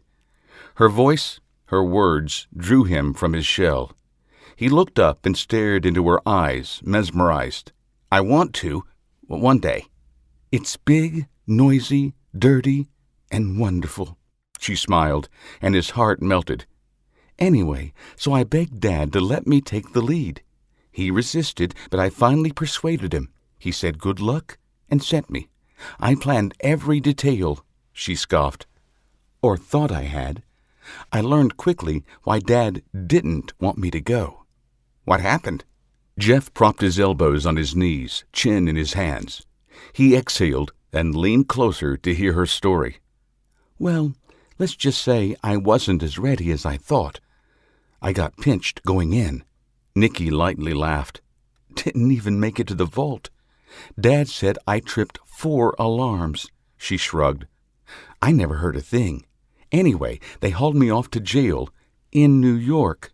I tried to tell the police I was a security expert. They laughed. Even showed them my ID. Nothing. They called the CEO and my dad. Both denied even knowing me. What? Jeff asked, his head off his hands. Why would they do that? His heart pounded at her story. To teach me a lesson, Nikki confessed. Dad let me stay there for nearly 3 days and then had our lawyer come get me. They were all in on it. The CEO, Dad, the lawyer, even the desk sergeant that booked me. All 3 days I sat in the corner like you are now, rocking back and forth, not talking to anybody. I closed off everything and everyone, shielded myself. Nikki shook her head. But I learned the lesson. What was that? Jeff whispered. Never give up the faith. Nikki smiled. You have... She cut her eyes to the 3 men standing around the mock-up table. Well, maybe not friends, not yet. You have companions with you on this journey. We will help you, if you let us. Jeff listened to the words, closed his eyes, and finally nodded. She's right. They need to know, but I can't talk about that day again. I've been there before, he blurted. Been where, Jeff? He nodded toward the mock-up. There, the headquarters. Come on. Her soft hands encircled his arm and pulled him to his feet. I think everyone needs to hear this. She leaned in closer, and her warm breath dusted his cheek. It smelled of coffee. I'm right here. Lean on me if you need to. She led him back to the table. His knees shook, but he drew strength from the heat of her body next to him. He gulped, cleared his throat, and clamped his hands down on the table to keep them from shaking. I'd like to apologize for my reaction. It's just, I've been in that building before. I swore I'd never go back. Oh, man, Faltermeyer started. Don't worry about it. Damien elbowed him in the ribs, cutting off the comment. Go ahead, Jeff. Jeff stared at the table, at the 3-story building representing the headquarters. The memories flooded his mind in vivid detail. He wobbled, and Nikki caught him. Just like she said she would. He took a deep breath. I told you that I owe money, he stated. He did not look up to see if anyone nodded. These are the guys I owe. You owe 150 large to the Yakuza? Philip incredulously asked. I gambled, Jeff confessed. The admission tore at his soul. He had never told anyone. Ponies, puppies, online, anything to try for a quick buck. I borrowed some, but then I went into their casino, up on MLK. I had this new system I designed for blackjack. Thought I'd try it out. For a while it worked. I was up like 70 G's. His voice cracked. And then you lost it, Mr. Harris. Victor chimed in for the first time. Jeff looked up. They do that to people they think are playing a system. They let you think it's working, let you get ahead, and then you bet it all. It's blackjack, Damien smirked. How do they let him win at blackjack? It's a casino, Donaldson smiled. They control everything. Only a very few actually win legitimately. He turned back to Jeff. You borrowed more to try to get ahead, didn't you, Mr. Harris? Jeff nodded. They learned I was a hacker and brought me here. He pointed to the mock-up. I've never been so scared in my life. He trembled despite Nikki's reassuring grip on his arm. They wanted me to work off the debt. Hacking the police, FBI, Interpol. He shrugged. Everybody. And you did? Damien asked. Jeff hung his head. Shame warmed the back of his neck. That's not the worst, he mumbled. There's more? Philip blurted. Jesus! They took me through the second floor." Jeff looked each of them in the eyes. "You have any idea what—" No, you don't." He looked down again. His body trembled. He remembered the visit, the lesson. He saw the scene in his mind's eye, the man, the pain on his face, the blood. "It's okay," Nikki whispered in his ear. "What did you see? We need to know." 1,000 cuts, Jeff mumbled. "What?" Philip asked. 1,000 cuts, Jeff shouted and snapped his head up again. They had a man there, strapped to a wooden beam in the middle of a large room on the second floor. He betrayed them, they said. 100 guys. Jeff huffed and hyperventilated. He sucked in oxygen and willed his heart to slow. His words flowed, revealing the images that flashed through his memory. Maybe more. Dressed in three-piece suits, they had swords, lined up in front of this guy. They made me watch. Tears streaked down his face. "Death by 1,000 cuts," Victor nodded. "An ancient way of killing your enemy." "I've heard of that," Faltermeyer snapped his fingers. "Each guy gets a slice, right? They take turns, each cutting a little, each—" "Philip," Nikki silenced him with a single word. Jeff let her lead him back to his corner. She pulled him close. He sobbed into her shoulder and chest. "It'll be okay," she purred, and rocked him back and forth. "No," he protested. "No, it won't. That's what they'll do to me, to us. That is our future, death by 1,000 cuts. We can't do this job. We can't. We can't." "I won't let that happen, Jeff," Nikki soothed. "I promise. Nothing is going to happen to us."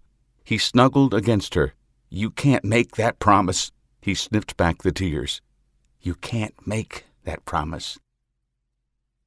Chapter 6. Chattanooga, Tennessee, 2:27 p.m.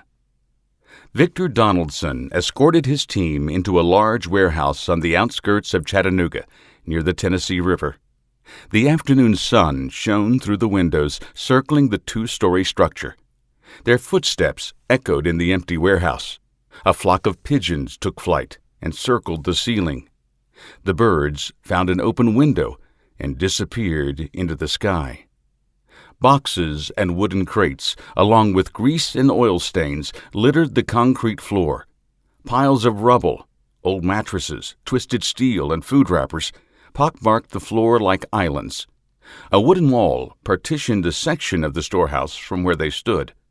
A distant air horn from a truck on the interstate momentarily broke the silence. "Beyond this is a mock-up of the target," Victor explained after the horn died. His hands waved in time with his words. "The City Plans Division was very cooperative in obtaining detailed blueprints of the building. Mr. Harris has been kind enough to fill in a few of the gaps and point out where things were modified from the blueprints." He patted the wall. "Behind here, you should find a near-perfect replica." "Near perfect?" Philip scoffed. "I had a near-perfect race once." He smacked his hands together. "Until I slammed the wall 2 laps from the win." "Obviously you survived." Damien shook his head. "Lucky us."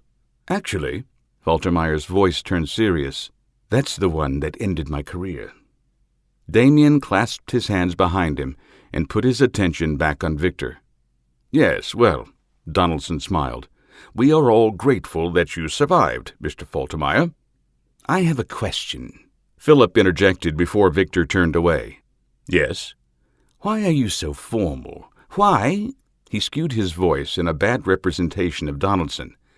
"Mr. Faltermeyer, Mr. Jones, Miss Sanderson. Why not just use our first names?" "This is a business venture, Mr. Faltermeyer," Victor smiled. "Not a cotillion." Damien laughed. The sound burst through his tight lips like someone let go a balloon. Nikki cracked a smile, as did Jeff. The computer hacker looked at the floor to hide his expression. "Yeah," Philip sputtered, red-faced. "Okay." Victor slid open a barn-style door and ushered everyone through. He followed and closed the door behind him. They stood at the head of a long hallway. 4 doors led off the corridor to their right, 2 to the left. Dingy green outdoor carpet lined the hallway. Spray-painted numbers identified each door along the passage. I had this constructed here to mitigate someone telling the Yakuza what they built. Of course, nothing is perfect, as Mr. Faltermeyer can attest. Philip snarled behind the man's back, but said nothing.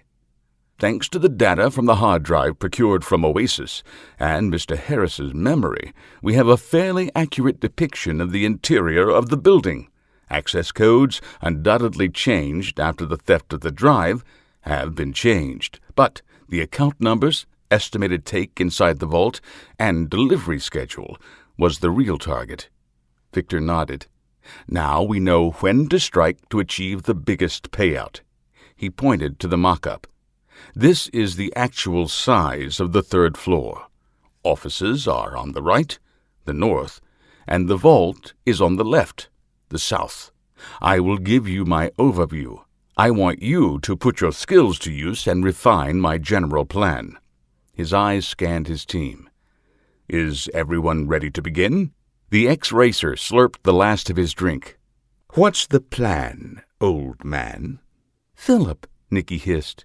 It's quite all right, Miss Sanderson. Victor smiled.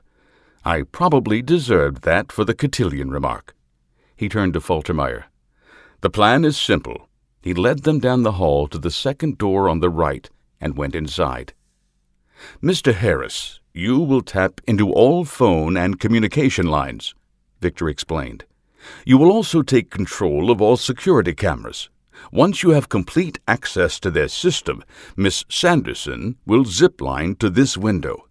I witnessed her acrobatics in Tampa last month. She is a natural. He moved from the office to the corridor. Once inside, Miss Sanderson, you will cross this hallway to this door, the vault room. Pick the lock, and you are in. He opened the door and entered. I do not have the specifications of the safe. His voice quivered, and he lowered his head. And, to be honest, I do not know if I will be able to obtain such information. The Yakuza are, understandably, unwilling to divulge those details. What can you get from the city? Damien asked. I'm working on that, Jeff chimed in. He patted the laptop case in his hands. I can check through my security contacts, Nikki suggested. I'm sure someone knows. Thank you. No, Donaldson cut her off. As much as I want this information, I do not want to use your contacts, Miss Sanderson. If you start an inquiry, it most likely will be leaked to the Yakuza. And if it is not, word will get out after the job is complete, leading people to you. I think it best to let Mr. Harris work his magic. Jeff patted his laptop case again. He emphatically nodded. Okay, so, Nikki added, I make it to the vault room, break in the safe, and find all this money. Then what? Victor left the vault room and moved to the next office on the south end of the building mock-up. Here you will release the money via zipline to Mr. Faltermeyer. He will be waiting with the van to take you and the money far away. Philip slurped his drink again. So I just collect the money and drive away? Sounds boring. What about me? Damien asked. You will provide overwatch, Mr. Jones. Victor cocked an eyebrow. I assume you have access to a weapon with good range and a better scope. What range? 300 to 500 meters. Damien smiled. Yeah, I got that. I got that covered. Questions? Sounds simple, Jeff nodded. Too simple, Philip added. Damien and Nikki glanced at each other. The safecracker turned back to Donaldson and shook her head. Won't work. What part? Victor inquired. All of it, Nikki flatly stated. Chattanooga, Tennessee, 8:47 p.m. Damien and Nikki sat in a dimly lit corner booth of the hotel bar. Most of the tables and booths sat empty, but patrons lined the faux wooden bar watching a soccer game. They cheered as a team wearing red scored a goal. The two nursed their drinks and talked about the plan. A half-eaten plate of nachos sat between them. You were kind of hard on old Vic today, Damien smirked and sipped his bourbon. "He has the beginning of a solid plan." "It's a start, yes," Nikki nodded. The crowd cheered again, and she glanced at one of the 6 TVs behind the bar. All turned to the game. The red team scored again. "Once I get in, it's pretty straightforward. May have to improvise depending on the safe, but nothing there to stop me." "So what's the problem?" "Getting in and out. I can't zip line from a quarter mile away, especially without a line in place." She grinned. "Do you think we could ask them to install a zip line from the Ramada to their roof?" "The Ramada?" "It's the only building in the area tall enough to zip from." She watched Damien study her. He sat in the back of the booth. His blue eyes continually scanned her and the bar behind her. His nose occasionally twitched, especially when she smiled. "I wonder." She grinned and batted her lashes. His nose vibrated. "I might as well parachute in," she continued, suppressing a giggle. "I wouldn't give him any ideas," Damien cautioned. He smiled around his drink. Nikki shrugged. "I've never done that for a job." She grinned. "It's on my list of things to try. One day." "You've never skydived?" "I've skydived," she winked. "Just never for a job." "So what are you thinking?" "Scale the building." "You're kidding." "Not at all." Nikki sat a little taller, pride in her voice. "Look." She pulled out her phone and brought up the latest images from Google Earth. "This is all open ground. Cross it, scale the building, and I'm inside." "Are you part cat? How are you going to scale a wall?" "I have my ways," she purred. "I'll bet you do." His nose twitched again. "You'll have my back, right?" She noticed the lilt in her own voice and wondered if he picked up on it. "Always." Yes, he heard it. She blushed and quickly raised her glass to her lips. "You, want to go for a walk?" He stammered the question. "It's kind of noisy in here." Nikki smiled. His nose twitched. "Yes, I'd like that." They left the bar and disappeared into the night. Chapter 7. Atlanta, Georgia, 10:14 a.m. Philip Faltermeyer threw the 2053 Audi Nicaro into gear and smoothly left the warehouse parking lot. He reached for the dash, found his sunglasses, and plopped the mirrored aviators on his thin face. His driving glove-covered left hand loosely gripped the wheel. His right sat on the shifter. He chomped on bubble gum, effortlessly upshifted, and headed south on the cool, sunny October day. He stole a glance at his passenger, Damien, and shifted into higher gear to race a yellow light. The Nicaro accelerated through the light, slightly bottomed out at the change in asphalt, and continued southeast toward their destination. Damien Jones wore a desert tan jacket over a black polo, his elbow out the window. He gazed at the landscape passing by, deep in thought. The corners of his mouth curled upward. "So," Philip turned the radio down, "you and Nikki work out the problems yet?" Damien flushed. He pivoted, eyes wide, and stared at Philip. His nose twitched. "What?" "After the walk-through the other night," the former Formula One driver smirked. "You two disappeared to go over the plan. You solve all the problems yet?" Damien visibly relaxed his tense shoulders and turned to stare out the window. "Most of them," he nodded. "She wants to scale the building." "Really?" Philip laughed. He braked hard at a light that turned straight to red. The Nicaro fishtailed a heartbeat. Faltermeyer easily straightened it out. "I knew she was a fox. I never thought she was a—" "Don't finish that thought," Damien warned. "That is one classy and intelligent woman, and you're our partner. She knows what she's capable of." "I bet," Philip murmured. He glanced at the former Marine, but Damien did not respond. The light turned green, and Philip eased onto the next street. He changed the subject. "Okay, So the name of the game today is Riding the Streets. We are looking for the best route for me to drive a van full of cash away from the crime." He noisily smacked the gum and took the on-ramp to I-75 South. "The area south of the old ball fields turns into residential. That is our best bet. But the last thing I want is to make a wrong turn and get caught on a dead end or a cul-de-sac. That would be bad." "And you want me along for—" "4 eyes are better than 2, Philip stated. "You and the others later today will help me identify the stop signs, speed bumps, potholes, anything that could hinder me getting away." A 20-year-old pickup changed lanes without a signal. Damien flinched at the red truck headed right at him. Philip downshifted, glanced over his shoulder, and signaled simultaneously.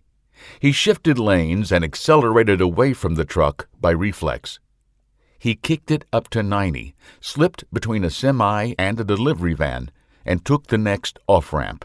He decelerated, checked oncoming traffic, and easily merged with the never-ending Atlanta traffic on Boulevard SE. "Relax," Philip told Damien. "Damn, man, you are uptight." "You learned to do that on the race circuit?" Damien asked. The former Marine sucked in a deep breath and slowly released it. He removed his Wiley X glasses, wiped a sheen of sweat from his forehead, and replaced the sunglasses. "Nah," Faltermeyer shook his head. "The mean streets of Council Grove, Kansas. Population 8,200. "Council Grove?" "I left there when I was 17 and found my way on the dirt track circuit in North Carolina." Philip turned onto Atlanta Avenue and cruised through the residential neighborhood. Gray, blue, and white houses lined the street. Younger children played in the yards under the watchful, suspicious eyes of their parents. "The older kids," Philip mused, "must be in school." He stopped at a stop sign and drummed his fingers on the steering wheel as an elderly couple made their way through the crosswalk. The old woman waved. He smiled and nodded at her before accelerating away. "From dirt tracks to pavement," he continued without missing a beat. "I tried my hand at NASCAR. Didn't really like driving in circles." He slowed to a stop, turned right onto Hank Aaron Drive, and headed for the Yakuza complex. "A friend got me a slot in a Formula One race, and I was hooked." Philip stuck his head out of the window and looked at the target. The 3-story building sat exactly how Victor displayed it in the mock-up. 3 archways on the south side led to an underground parking garage.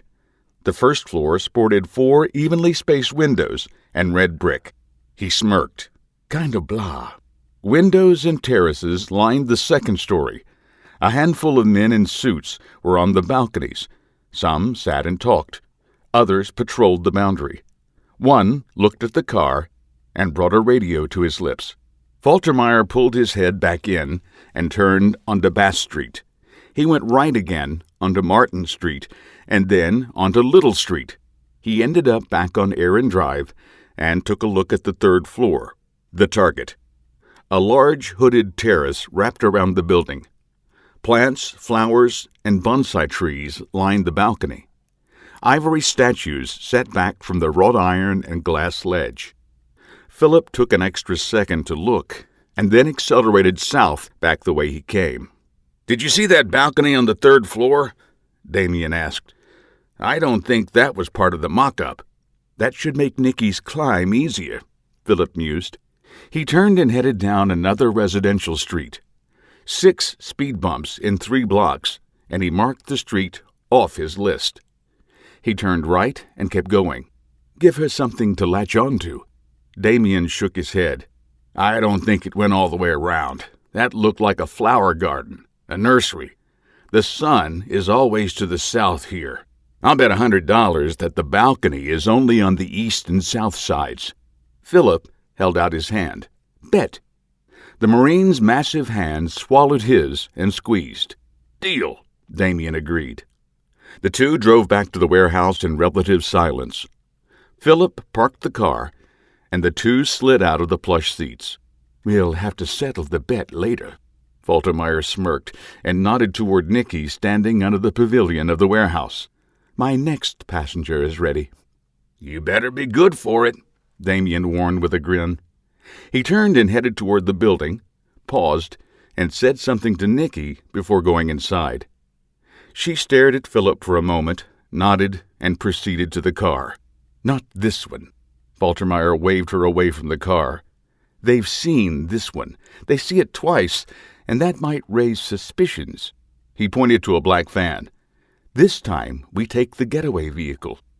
They climbed in, and he retraced his route toward the Yakuza headquarters. "So, what did Mr. Jones say to you outside the warehouse?" He glanced at the woman. "You know, when you turned and stared."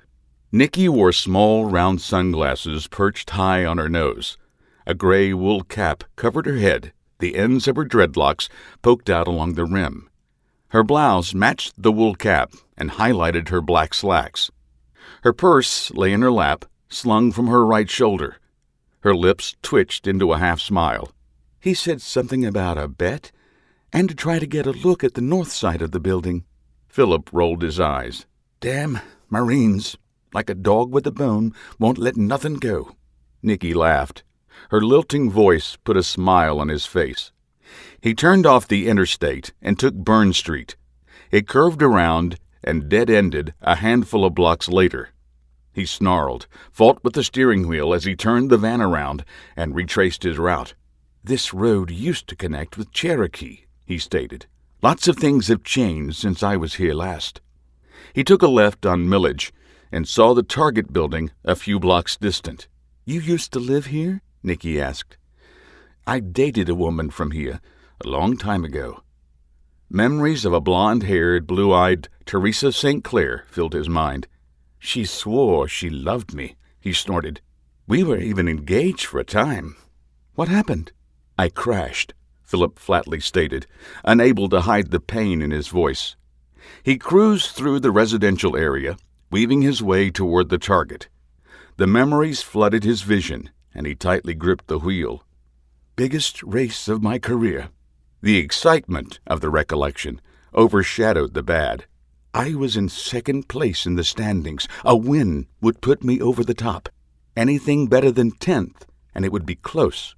Either way, I was about to be a millionaire." The thought made him smile. Monte Carlo, turn 8 on their little trek through the hills. Beautiful country, nice people. Anyway, I got bumped on the 8th turn. Nothing major. We scraped paint for the time, but... He turned onto another side street. Bare tree limbs hung over the pockmarked street. He slowed and weaved around toys and potholes. "I spun out and hit their barrier wall," he continued. He pulled to a stop and stared at the north side of the Yakuza building. The 3rd floor mirrored the 1st. 4 windows lined the side of the building. Philip shook his head. "No terraces. Damn. I'm out $100. Nikki grinned. Her dark eyes scanned the side of the building and then shifted to the fenced-in parking lot stretching away from the building. "Zip-lining is out of the question. Yeah, I'll have to climb it." Philip turned south onto Hank Aaron and cruised down the road. He pointed to an overgrown asphalt lot a few hundred yards south of the building. "I'll be parked here. Think you can carry enough line to reach that far?" "Easily," she nodded. Nikki turned to look at him. "So, what happened with the girl?" Philip headed back toward the interstate. "Well, I crashed. Tore the car to pieces in one of the most spectacular car crashes in Formula One history. I mean, people were picking pieces of my car out of their hair for weeks," he laughed. "Anyway, I failed to finish and lost my number 2 spot. Instead of a millionaire, I barely made enough to replace the car, which my sponsor took. I was essentially broke. Well, that didn't sit well with my future wife. She left me while I was still in the hospital. Left me a note and a piece of chocolate on my pillow." "That's awful," Nikki commented. Pain and disbelief etched her face. "Yeah," Philip agreed. "But the chocolate was delicious." She stifled a giggle. You ever see her again? Nah, not worth it. You didn't check up on her? Well, he smiled. A couple of years ago, I heard from a friend of hers. She got married, another race driver, and then tried to divorce him and take all his money. She forgot about a little contract they signed. She ruined her reputation and got nothing. He chuckled. I think I dodged a bullet. Nikki joined in his laughter. You never raced again? My left leg won't allow it. I've still got the skills, but a bum leg is enough to get you kicked out of the club. So now I'm here. He shrugged. No one will touch me, not even to coach younger drivers. He shrugged again. Their loss. Thanks for telling me the story. Nikki nodded. I appreciate it. We are all on the same team, right? He cast an even larger smile. You hungry? He weaved in and out of the lunch hour traffic. I could eat. Let's stop and get a bite. In a few hours, we get to do this all over again. He stared at the heavy traffic. I wonder what the roads are going to look like in the dark. Chapter 8. Atlanta, Georgia, 11:58 p.m. Philip slid his leased Chevy Malibu into the parking lot outside of the Chattahoochee docks. Clouds obscured the night sky, and a slight drizzle promised a cold downpour before morning. He killed the engine and massaged his neck. Long day? He nodded and twisted his neck. Pops of vertebrae echoed in the car. 6 trips, 3 day and 3 night. A tired smile curled the edges of his lips. I think I have a good idea of the area now. 6 trips, Nikki said, nodding, with 6 different cars. She arched an eyebrow. Where did you get all of them? Borrowed, leased, stole one, the delivery van.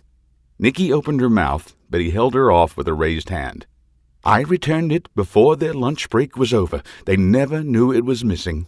Lightning strobed the western sky. Nikki counted to 15 before the low rumble of thunder reached her. Still, that was a big risk. He laughed. Lesser risk than those gangsters seeing the same car over and over. He looked at the door to the warehouse. Light peered through cracks under the door and around paint covering the windows. Looks like old Vic waited up. He stifled a yawn. I'll see you tomorrow? Yes, Nikki confirmed and cracked open the door. The cold drizzle pricked the skin on her wrist. Get some rest. Nah. Philip's swagger returned. Gotta go meet the ladies. He raised his eyebrows twice. Nikki sighed, left the car, and trotted through the misty rain. The engine roared to life, and the car fish-tailed out of the parking lot. He took a right and disappeared. She found Victor Donaldson holding the door for her. He wore a fleece-lined coat over his sport jacket, a pair of reading glasses low on his nose. He looked over the readers and nodded at Philip. Mr. Foltermeyer isn't coming in? He's tired, Nikki said, and slid past him into the warehouse. She paused and let her eyes adjust to the low light. Most of the boxes had been removed, leaving the space empty. Only the makeshift table and a handful of chairs along the block wall remained. Her footsteps echoed across the bare concrete floor and rebounded off the barren walls. Lightning strobed the night again. Any problems, Miss Sanderson? Nikki shook her head. She rubbed her eyes and felt the fatigue in her shoulders. She made 3 trips with Philip, 2 in the daylight, 1 in the dark. She recalled his words. I think I have a good idea of the area now. She smirked. I made half the trips and know the area. I know you have it. No, she replied to Victor. She turned to face the mastermind and found him studying her. What is it? This life suits you, Miss Sanderson. He smiled like a grandfather. I'm not in this life, she corrected. I have a very specific reason for being here. Yes, your father.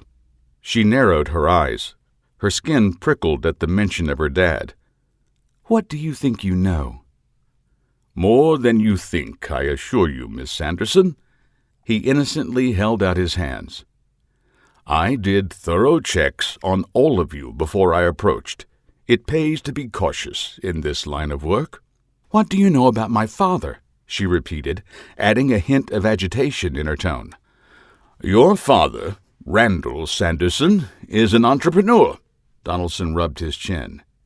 "He, like all successful businessmen, have made enemies. And no, Miss Sanderson, before you ask, I am not your father's enemy." Victor paced back and forth, hands clasped behind his back. "Your father has scars from his past, both mental and physical. The mental aspects of his youth he has come to grips with. The physical, well, that is different. His arms, Miss Sanderson, his arms need care." Nikki crossed her arms and fought to keep her expression neutral. The man before her knew more about her father and her than he should. "He's still hiding something. This isn't all. I wonder—" "My father and his past are of no concern," Nikki countered. "But your motivations, Mr. Donaldson, are. You've had everyone here talk about their reasons for joining your crew, but you haven't said anything about you. Why?" "My motivations are my own, Miss Sanderson." "Not good enough," Nikki said. "Trust is a two-way street. You checked us out to ensure you could trust us. I think you owe us the same courtesy. At least tell us your reason for putting the team together." "I told you. Retirement." "I don't buy it," Nikki countered. "You have money already, enough to give each of us $10,000 and rent 2 warehouses for at least a month, plus all the extras. No, it isn't money. Spill or I walk." Victor stopped pacing and stared at her. He tilted his head like a puppy listening to a weird sound, sighed, and resumed his pattern. "My reasons are more trite, more self-serving than yours, Miss Sanderson." Lightning stabbed the night, the thunder only a few seconds behind. Rain pelted the one-story roof. Another flash of lightning, another thunderclap. The storm drew closer. "Each of our reasons are personal," she replied. She moved and sat on the edge of the wooden table. Jeff's debt, Philip's pride, Damien's boredom, his need to belong. She choked back a sob at the thought of the pain her father endured every day. "My father. All personal, all valid in their own ways." She skeptically eyed him. "What is your reason, the real reason?" Victor eased into a chair by the wall near the table. He sat with his back arrow straight, hands on his knees, and took a deep breath. "I knew of Mr. Harris in my former life, knew he had a gambling problem and debts. I did not know his debts had grown, or that he owed the Yakuza." A thin, humorless smile broke his lips. "I think it quite ironic to pay one's own debts with money stolen from those one owes, don't you?" "Ironic?" "Of course, I had no idea he owed that much." Victor's smile slightly wavered.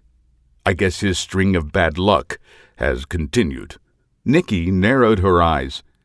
One word stuck in her head. "Former life? What, were you a bookie or something?" Donaldson's head snapped up, and his smile widened. Humor filled his brown eyes. "No, Miss Sanderson, I was not a bookie."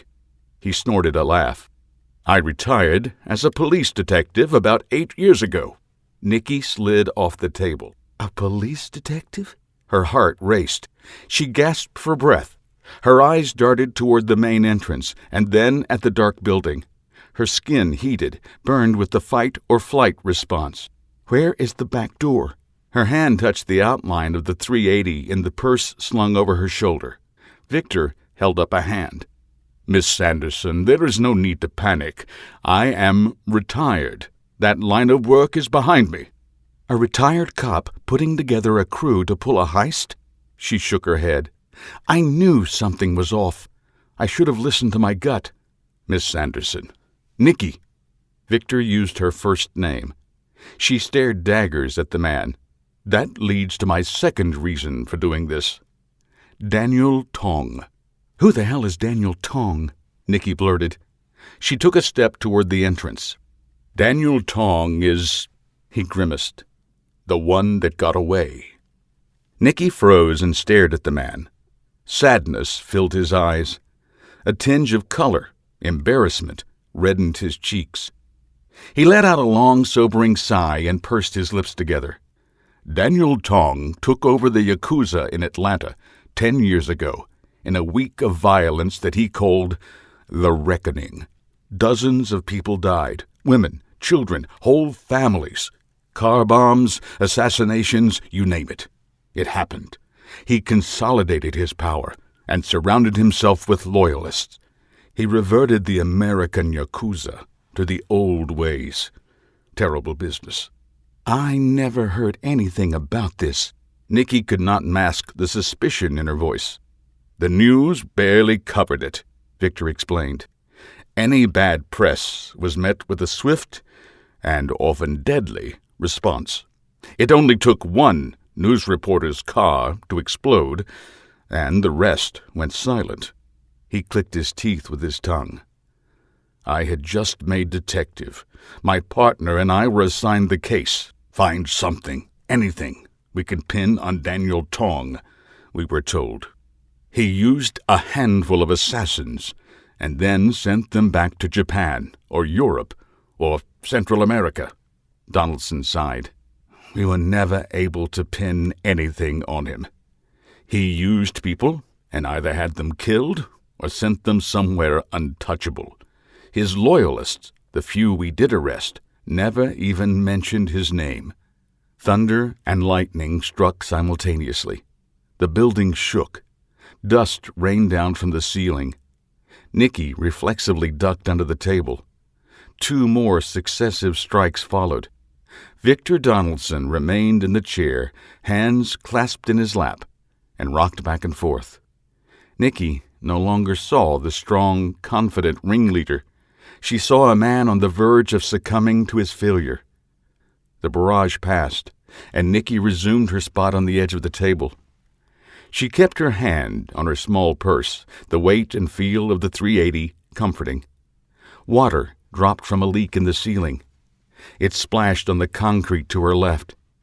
She had not noticed it before, and wondered if the near strike had created it.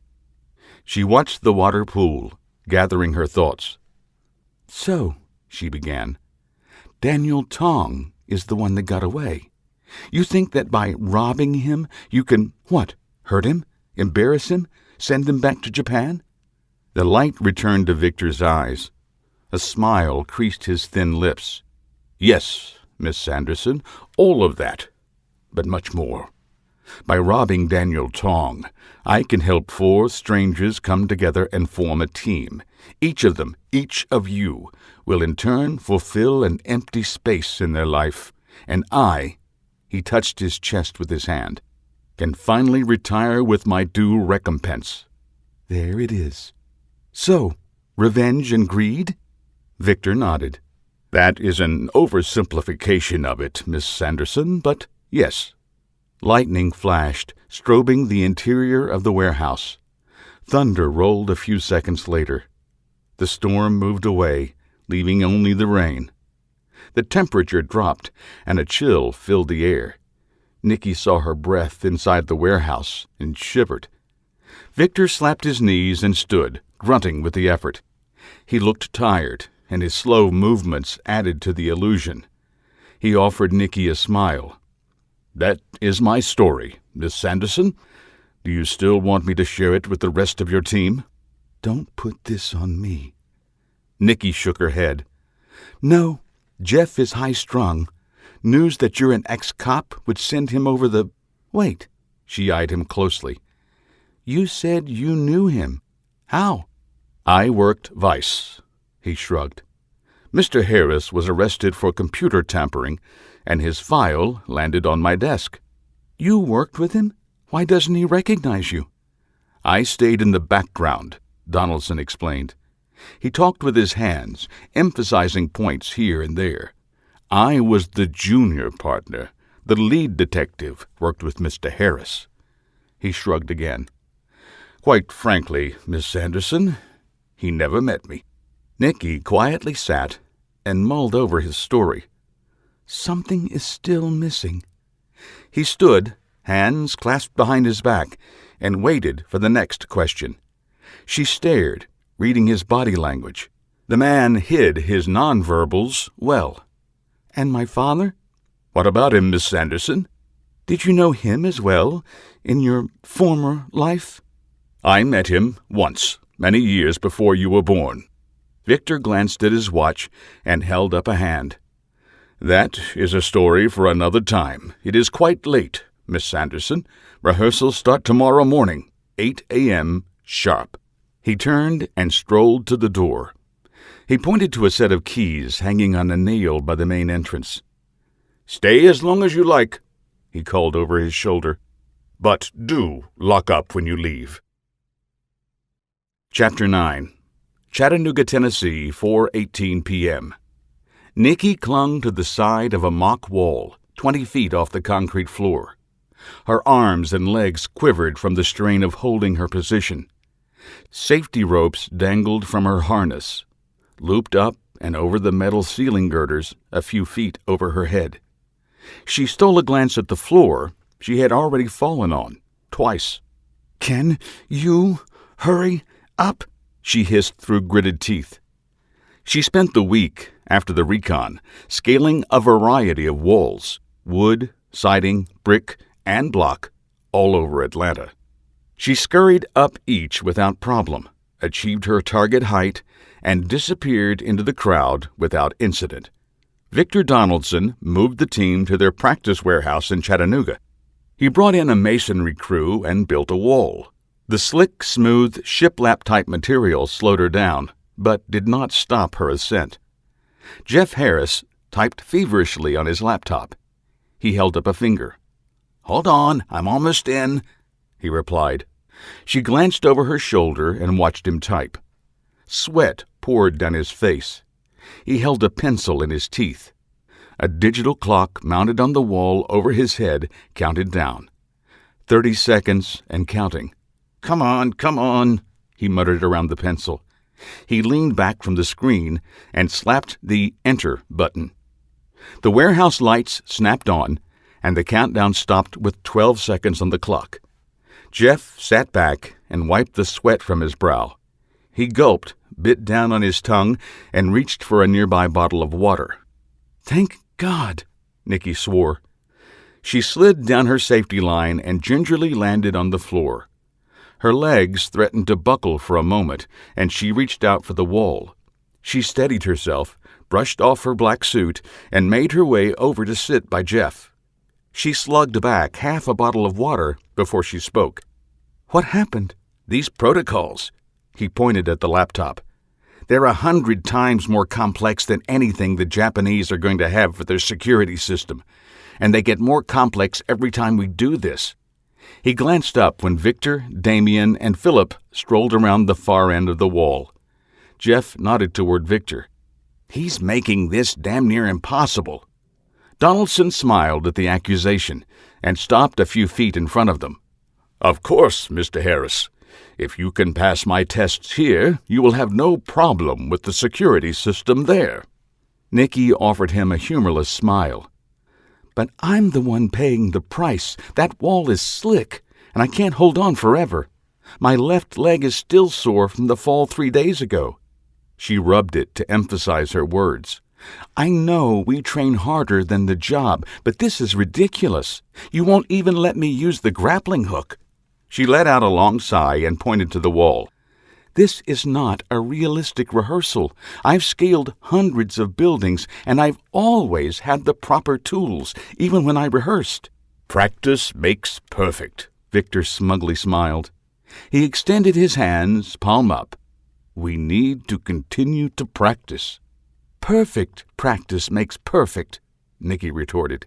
She again pointed to the wall, and then to Jeff's laptop. This is not perfect. Victor stared at her for a moment. He rubbed the day-old growth of gray hair on his chin and finally nodded. You are correct, Miss Sanderson. Nikki narrowed her eyes. She had known him for nearly a month, and he never caved. What is he up to? The operation is in 10 days, the 2nd of November, Donaldson reported. If there are no objections? His eyes met Nikki's with a mix of humor and disapproval. I propose you all take a few days off. Hell yes! Faltermeyer pumped his fist in the air. Damian Jones crossed his arms, smiled, but said nothing. His eyes never left Nikki's. Jeff pushed aside his laptop and ran his hands through his long, unkempt hair. I could use a break. Tired eyes looked at his teammates. Isn't there a casino near here? I'm in! Philip moved over and slapped the hacker on the back. Isn't that what got you in trouble in the first place, Mr. Harris? Donaldson asked, his eyes still on Nikki. She had not moved during the exchange. She slowly stood, stoic, crossed her arms, and stared at Victor. She pursed her lips and let her displeasure cover her face. Not the, first time, Jeff replied, but did not elaborate. Donaldson dropped his arms to his side. Something to add, Miss Sanderson? Nikki let out a long sigh.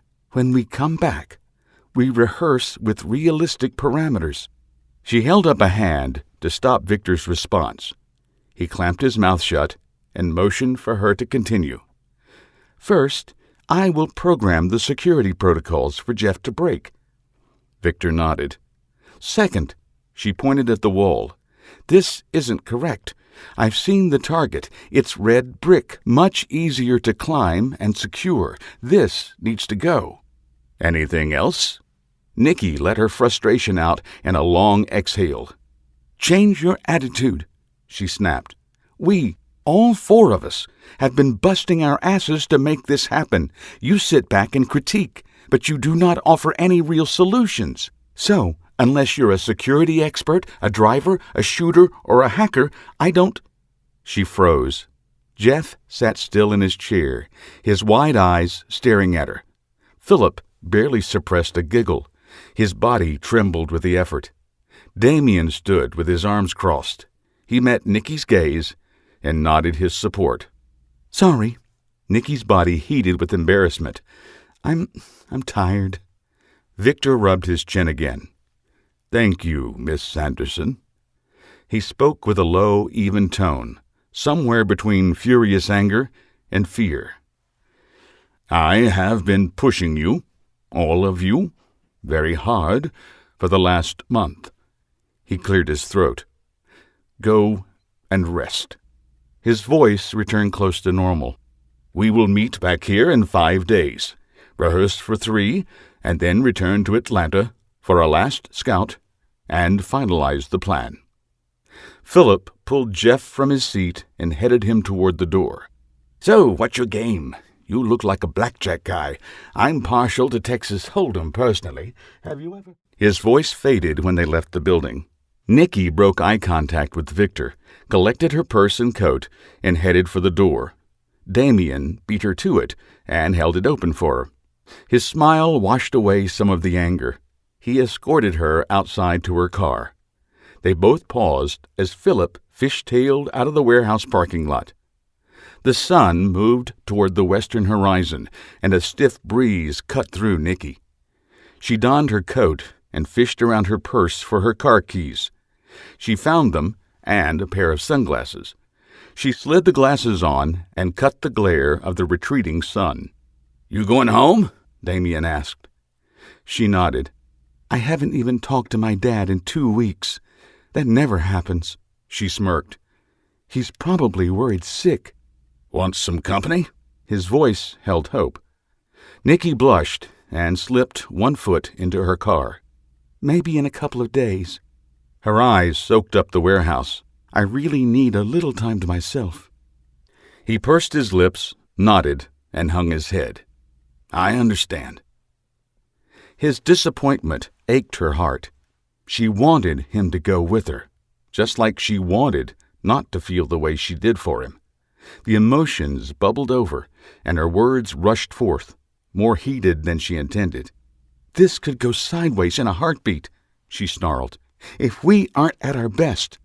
"I'll watch your back," he whispered. "You know that." "You won't always have me in your sights." She held on to the doorframe of the car and leaned toward him. "Don't bet on it." His lips touched hers. Fire tore through her body, dispelling the cold wind. She grabbed the back of his neck and pulled him closer. Their lips and tongues battled for supremacy. Adrenaline surged. She pushed him away with a force of will. I need to go." "Yeah," Damien agreed. "Me too." Nikki kissed him again, soft and tender. They parted, and she slid into her car. She let out a long sigh, started the engine, and sped away from the warehouse. Jumbled thoughts carried her halfway home. The last 2 weeks, the last month, passed by in a blur. The uncertainty about the job, her only constant companion. Her teammates had taken the news of Victor's ex-cop status better than she expected. Philip laughed it off. Jeff thought he remembered him from somewhere. Damien remained tight-lipped. He had only opened up when alone with Nikki. She smiled at the thought. "Still, there's something he's not telling me." Her smile faded. "I hope I didn't choose wrong when I agreed." The memory of Damien's kiss interrupted her moment of self-doubt, and the smile returned. Her phone rang. "Nikki Sanderson?" "Well, it's about time you picked up the phone." Her dad's jovial voice filled the car. Darkness consumed the highway. She set the cruise control and kept one hand on the wheel. She switched over to video, and the man's face filled her dash. He raised his eyebrows. "You are absolutely glowing. What have you been up to?" Nikki glanced in her rearview mirror. The trailing headlights revealed tired eyes, but no glow. She kept one eye on the road and glanced at her dad every few seconds, despite the computer-controlled cruise. "Habits," she mused. "I don't know what you're seeing," she confessed. "All I see is tired." "Maybe it's the car lights," he said and smiled. She recognized it, the same one she saw in high school when he already knew the answer but wanted to hear it from her. She had been caught in more than one lie by his disarming grin. "Maybe," she agreed. "You busy tonight?" "No, just heading home." "How about dinner? My house, say 8 o'clock? "Dad, She glanced at the video. He stood in his kitchen, a white apron covering khaki pants and a blue button-down shirt. He uncontrollably scratched at the arms. "I'd love to," she finished with a smile. "See you then, sweetheart." His smiling face disappeared from the dash. Nikki shuddered. The thought of her dad constantly scratching his arms hardened her resolve. "That's why I'm doing this," she muttered. She pointed her car west and headed home. Douglasville, Georgia, 7:45 p.m. A light drizzle covered Nikki's windshield with a blanket of water. She drove her silver BMW toward the back of the residential area and turned into the cul-de-sac where her father's house sat. Spotlights lit the rain-soaked yard like a star in the darkness. She pulled into the drive and killed the engine. He stood on the front stoop, talking with a man in a tan trench coat. The man stood a few inches shorter than her father. His brown hair stuck out from a dark brown fedora. Both men smiled and talked with their hands. Her dad motioned to her when she exited the car. Nikki ran through the drizzle, her feet splashing in the small puddles along the walkway. She leapt onto the porch and nearly slipped on the wet surface. She waved her hands, regained her balance, and turned to greet her father. He wrapped her in a bear hug and nearly squeezed the breath from her. "Enjoy your vacation?" he asked. "Working vacation," she corrected. She turned to the man visiting him. "He is so rude sometimes." She nodded her head toward her father. "I'm Nikki." "William Yancey." The man smiled and tipped his hat, revealing thinning hair and a receding hairline. "My pleasure, young lady." "Thank you." Nikki returned the smile. "Are you staying for dinner?" She eyed each man. "Am I intruding on something?" "No, nothing at all," William replied. "I was just leaving. Randall told me you were on your way. I just wanted a moment to finally meet you after all these years." Nikki arched an eyebrow. "So, old friends then?" "I knew Randall before Dana entered his life," Yancey said. His lips curled into a grin. I asked him to drop by," her father interrupted with a smirk. "Research for my memoirs. Bill is helping me remember a few of the details." "About?" Nikki inquired. "The events that lead to Hidden Sands security," her father explained. The edge in his tone told her to drop the line of questioning. Nikki smiled. "Ah." She turned to William. "You know, he rarely talks about those days. Perhaps you and I should—" "Not do anything to upset your father," her dad said with a wink. "Right." Nikki winked back. She looked inside the open front door and sniffed the air. A mixture of aromas touched her nostrils, but she could not pinpoint any one thing. "What's for dinner?" "Meatloaf, scalloped potatoes, and a salad." "That's it." She snapped her fingers. "I smell the potatoes in the oven." William stuck his hand out. "Randall, always a pleasure." "Same." The two men shook hands. William turned and tipped his hat again. "Miss Sanderson, nice to finally meet you." "You too, Mr. Yancey." "Please call me Bill." "Mr. Yancey." William laughed, pulled the collar up over his neck, and stepped off the porch. He stopped and looked back at her father. "Definitely your daughter, Randall." The older man turned and quickly walked to his Ford Bronco. The engine fired, and he left the driveway. "An old friend, huh, Dad?" He led her inside and shut the door. He simultaneously shivered and nodded. His entire body gyrated with motion. "I shouldn't have left the front door open," he mused aloud. He turned to Nikki. "Yes, I knew him during the, prison days?" The man weakly smiled. "Yes, my prison days." Nikki nodded and said nothing more. The look in her father's eyes told her he was on the verge of shutting down again. She wanted a decent meal and intelligent conversation, something rare with her team. Jeff is shy, Philip obnoxious, Victor aloof. She smiled. Damien is the only one I can truly talk to. "What's the smile for?" Her father arched an eyebrow. He busily set the table, dishes, silverware, wine glasses. He lit a single candle in the middle of the table.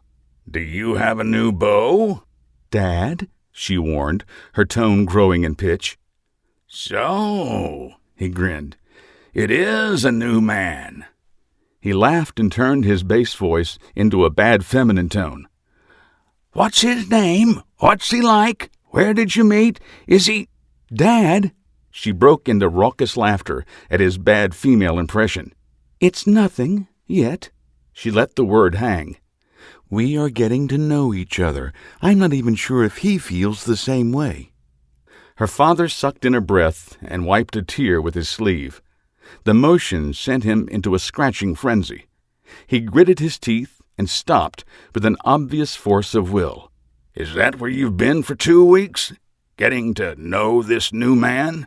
"It's a consulting job," Nikki admitted, "and yes, that's where we met. We have another few weeks and then the job is done."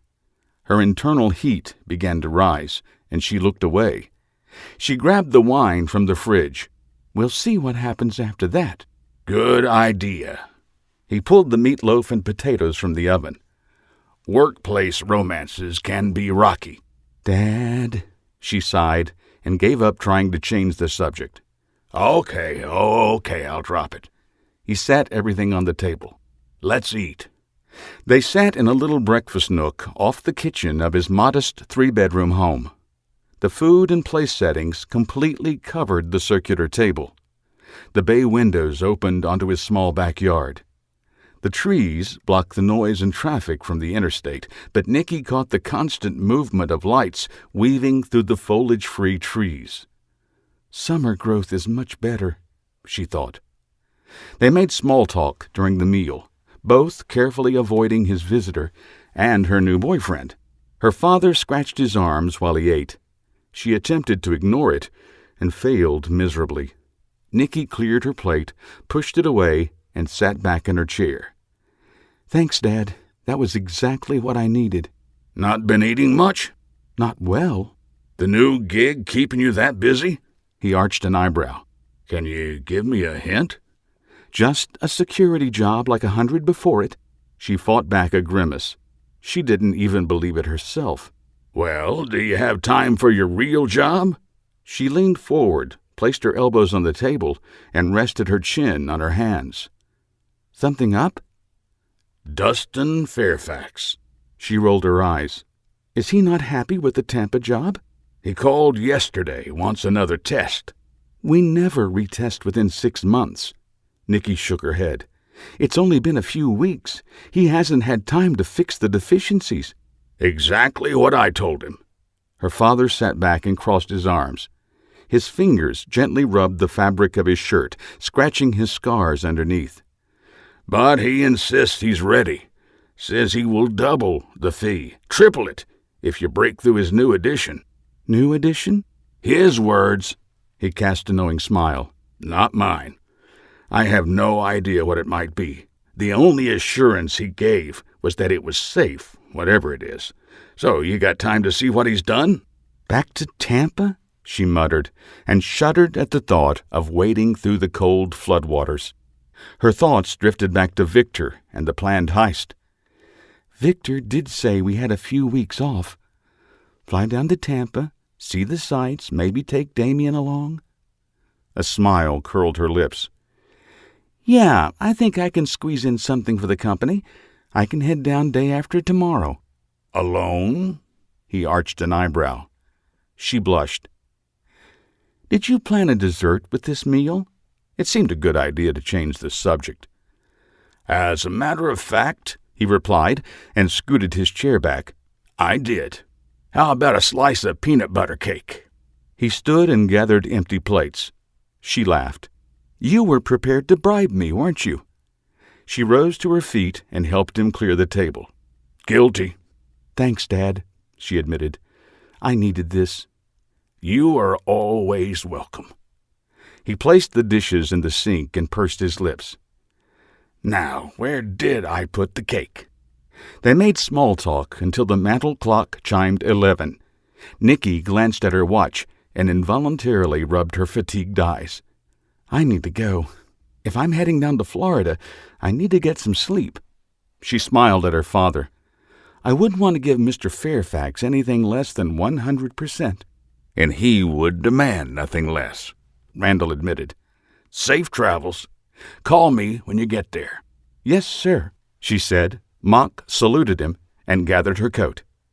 She patted her belly, thanked him for the best meal she'd had in weeks, and left her dad in the kitchen putting away the dishes.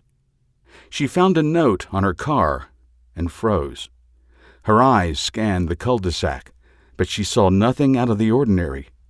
Only one other house had a light on, the Olsons with their twin 1-year-olds. Nikki approached her car, took the soggy note, and read, "Atlanta Airport, South Lot, 9:30 tomorrow. Bill." "Great," she muttered, and stuffed the note in her pocket. She climbed into her BMW, fired up the engine, cranked the heat, and left her father's house behind. Chapter 10. Atlanta Airport South Parking, 9:22 a.m. Nikki rose early. The debate whether to meet William Yancey caused another restless night. "I need sleep," she muttered, staring at her reflection in the mirror. Bloodshot eyes offered no answer. She dressed, slipped into her kitchen, and downed a cup of coffee. The toaster popped, offering 2 crisp slices of bagel, and decided to meet the man. She arrived at the airport early, found a spot in the back, and waited. White, puffy clouds hid the morning sun. A Delta jet roared off the runway and disappeared into the thick fog. Cars entered and exited the airport nearly nonstop, the remote parking lot no exception. Nikki stood by her BMW in the back of the lot, away from most of the other cars, and followed the sound of the jet with her head.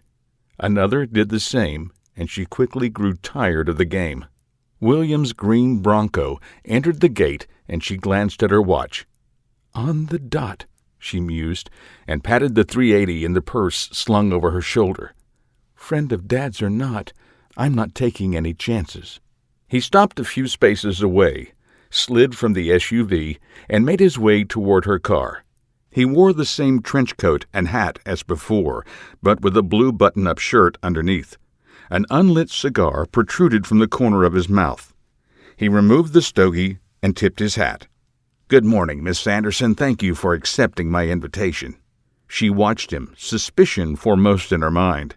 He calls me Miss Sanderson like Victor. He did last night as well. What the hell? She smiled. I will admit I am curious. I don't think my father would like us meeting clandestinely. No, William chuckled. He probably would not. And that is the very reason I wanted to meet with you privately. You could have called the office and set up an appointment, she suggested. I believe we both know this meeting is best kept confidential. Nikki leaned back against her BMW. She pulled down the knit cap covering her dreadlocks and crossed her arms over her black fleece jacket. Why is that? Because, Miss Sanderson, I know what you're up to. Nikki nervously laughed. What is that? Another jet lifted toward the sky, disappearing into the fog. He took a step forward, but maintained a few feet between them. Victor is dangerous. He lowered his voice. He will get you killed. If you're as smart as your dad thinks, you will back out of this little job he is planning. Chills covered Nikki's body. Her hand moved to the zipper on her purse, but her eyes stayed glued to Yancey. Who? She cleared her throat. Who is Victor? She smirked. Even I don't believe the question. William smiled. Miss Sanderson, there's so much you don't know. He turned his head and slowly surveyed the area.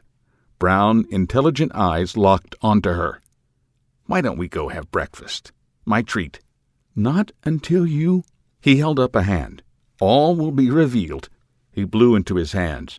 But I think we would both be more comfortable talking about this over a hot meal in a warmer environment. Nikki thought for a moment. Fine. A public place, lots of people. Of course. Nikki followed his Bronco to a nearby diner. After a short wait, they were seated in a back corner booth. She watched him slip a 50 to the hostess to guarantee no one sat near them. They settled in, ordered from the menu, and sat back with their cups of coffee. She sipped the hot liquid and stared at him. I believe the floor is yours, Mr. Yancey. Yes, well. He wiped his lips with his napkin. I want to warn you about Victor Donaldson. He is not all that he seems. Nikki looked at him over the edge of her coffee mug. Steam rose from the rim. Neither are you. Fair point. He took a deep breath and exhaled. Victor used to be my partner. You're a retired cop? His eyes widened at the question. Yes. You know about Victor's past? Nikki nodded. Another piece of the puzzle. Go on. He is out for vengeance. I already know his motivations, Nikki cut in. I want to know how you know. My sources are confidential. Nikki set down her cup, leaned back, and crossed her arms. He's holding back. You'll need to convince me somehow. Your word just isn't good enough this morning. The waitress brought their food, asked if they needed anything else, and stalked off before either could answer. They each quietly ate a few bites. My word is all I have at the moment, William finally said, breaking the silence. Nikki shook her head. She thoughtfully chewed a slice of bacon for a moment. Forget Victor and his schemes. How do you know about my father? William's eyes widened. Randall? Nikki nodded. Well, I was the officer that arrested him and sent him to prison. What? Nikki burst out, and nearly spat a piece of pancake across the table. Anger heated her cheeks. She lowered her voice and spoke through gritted teeth. You did what? How the hell can he be so friendly with you when... I sent him to prison, yes, William waved down her outburst, but Nikki stared daggers at the man. "I also worked to get the Bureau to set him up with the security company." Nikki's mouth worked, but nothing came out. She sat back in the booth and stared at him. Bureau? The feds? The FBI, yes. William scooped up a bite of pancake, slid it into his mouth, and chewed for a moment. "I was the liaison between the FBI and the Baltimore PD back then. My first big chance to make an impression." He lightly laughed. "And I guess I did. We arrested your father. He had a string of 14 or 15 robberies. He had quite a little nest egg when we finally caught him." Nikki drummed her fingers on the table. The entire scene felt surreal. The man talked about her father, the man he arrested and sent to jail, with fondness, almost admiration. He spoke like they were frat buddies reminiscing about the parties they attended in college. Her anger and confusion grew with each sentence. "He didn't want to go to prison," William continued. "No one did those days. Very rough, lots of beatings and killings." He shuddered. "So we made a deal with your father. He could keep the money he had hidden for information." "Information on what?" Nikki sipped her coffee and crinkled her nose. "Cold. You want me to freshen that sugar?" The waitress appeared, carafe in hand. "Please." The woman topped off their mugs and disappeared back toward the kitchen. "We had information on a string of drug shipments coming in through Baltimore Harbor," William explained, "but no specifics. Your father volunteered to get the info in exchange for a lighter sentence. He was looking at 30 to 50 years, so we cut the deal." "Dad was your informant in prison?" "For a while," Yancey nodded. "Then the unthinkable happened. They found out." "Who?" "The cartel. We'd gotten almost $1 billion of drugs off the street, and they realized it was your father that tipped us off. We raced to the prison to get him, but it was too late." Nikki's vision tunneled. William sat at the end of a long, dark funnel, his words a whisper in a still breeze. She shivered at the thought of her dad captured by a drug cartel. "They must have tortured... Oh, God!" "His arms," she muttered. "Yes," Yancey confirmed. "They poured boiling water over his arms. They were ready to kill him when we arrived. We got there about 2 minutes before too late." "Why? What?" The restaurant spun around Nikki. "Randall was released after serving less than a year," Yancey continued. Nikki shook her head. "Wait," she said, completely confused. "His release says he served 6 years." "He did, in a way. Your father worked directly with the FBI for another 5 years, the rest of his sentence. With his help, we apprehended bank robbers, jewel thieves, drug lords, and a host of other unsavory characters." William reached across the table and lightly patted her hand. "Whatever bad your father did in this world, he more than made up for it with his work with the FBI. After his term with the Bureau, they set him up with the security company. He spent those 5 years learning security, vaults, and business. That's where he met your mother." "What? Where?" "At night school," William nodded. "I was assigned to watch him during the first few months after the prison fiasco, just in case. There was no need." He smiled, obviously caught up in the memory. "He was a model citizen. He did everything right. I believe your mother helped keep him on the straight and narrow. More than I ever could, anyway." Nikki stared at him a moment. "You arrested my father and sent him to jail, used him as a, what do you call it, CI, and then sent him to night school to learn the security trade?" "That is an excellent summary, Miss Sanderson." "And now you come into my life to what?" "To warn you, Miss Anderson." William pursed his lips. "Victor Donaldson joined my team after your father left. He spent years on the gang task force and achieved quite a bit of success. His problem was he never got the big fish." "Tong?" William's eyes widened. "You've already talked to Victor?" "I wanted to know his motivations." Nikki shrugged. "He told me. You've confirmed that what he said was the truth.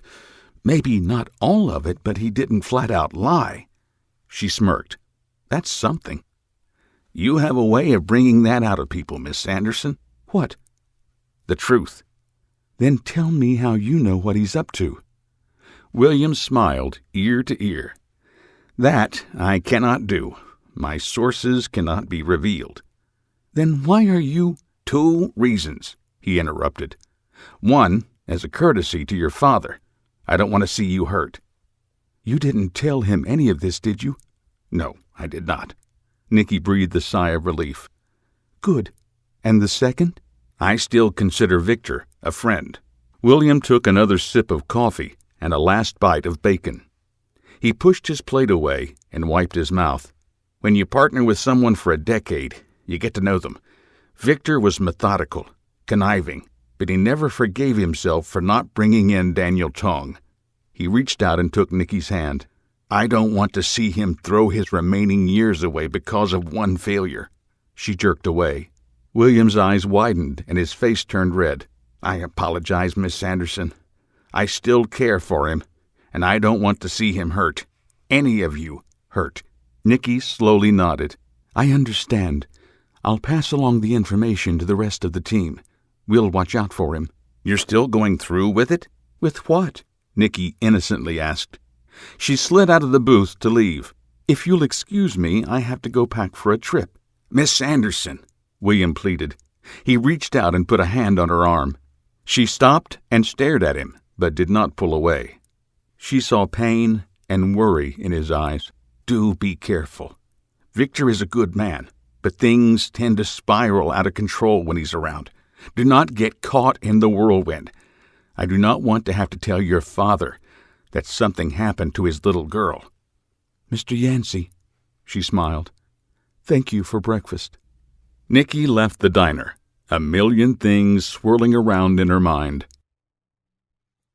Chapter 11. Tampa, Florida, 11:52 p.m. Nikki sat on the edge of the Regions building in downtown Tampa and dangled her legs over the side. A harness, connected to a metal safety rail, held her as she leaned forward to study her target, the Bank of America building. It appeared exactly as it had a month earlier. A cold, wet wind blew in from the west, chilling her to the bone. She shivered in her black skin-tight climbing outfit. The heavy pack on her back, laden with carabiners, cams, and ropes, weighed her down. She normally welcomed a moonless night, but the city lights made it moot. Traffic sloshed through the floodwaters below, sending waves and ripples across the city. A police helicopter circled the harbor to her right. Blue and red lights flashed in the distance. She had left Atlanta 3 days earlier with Damien. Victor insisted the Marine accompany her. "You are an integral part of the plan, Miss Sanderson," he said. "I cannot risk anything happening to you. Mr. Jones will accompany you to ensure you stay out of trouble." She did not tell him she planned on taking Damien anyway.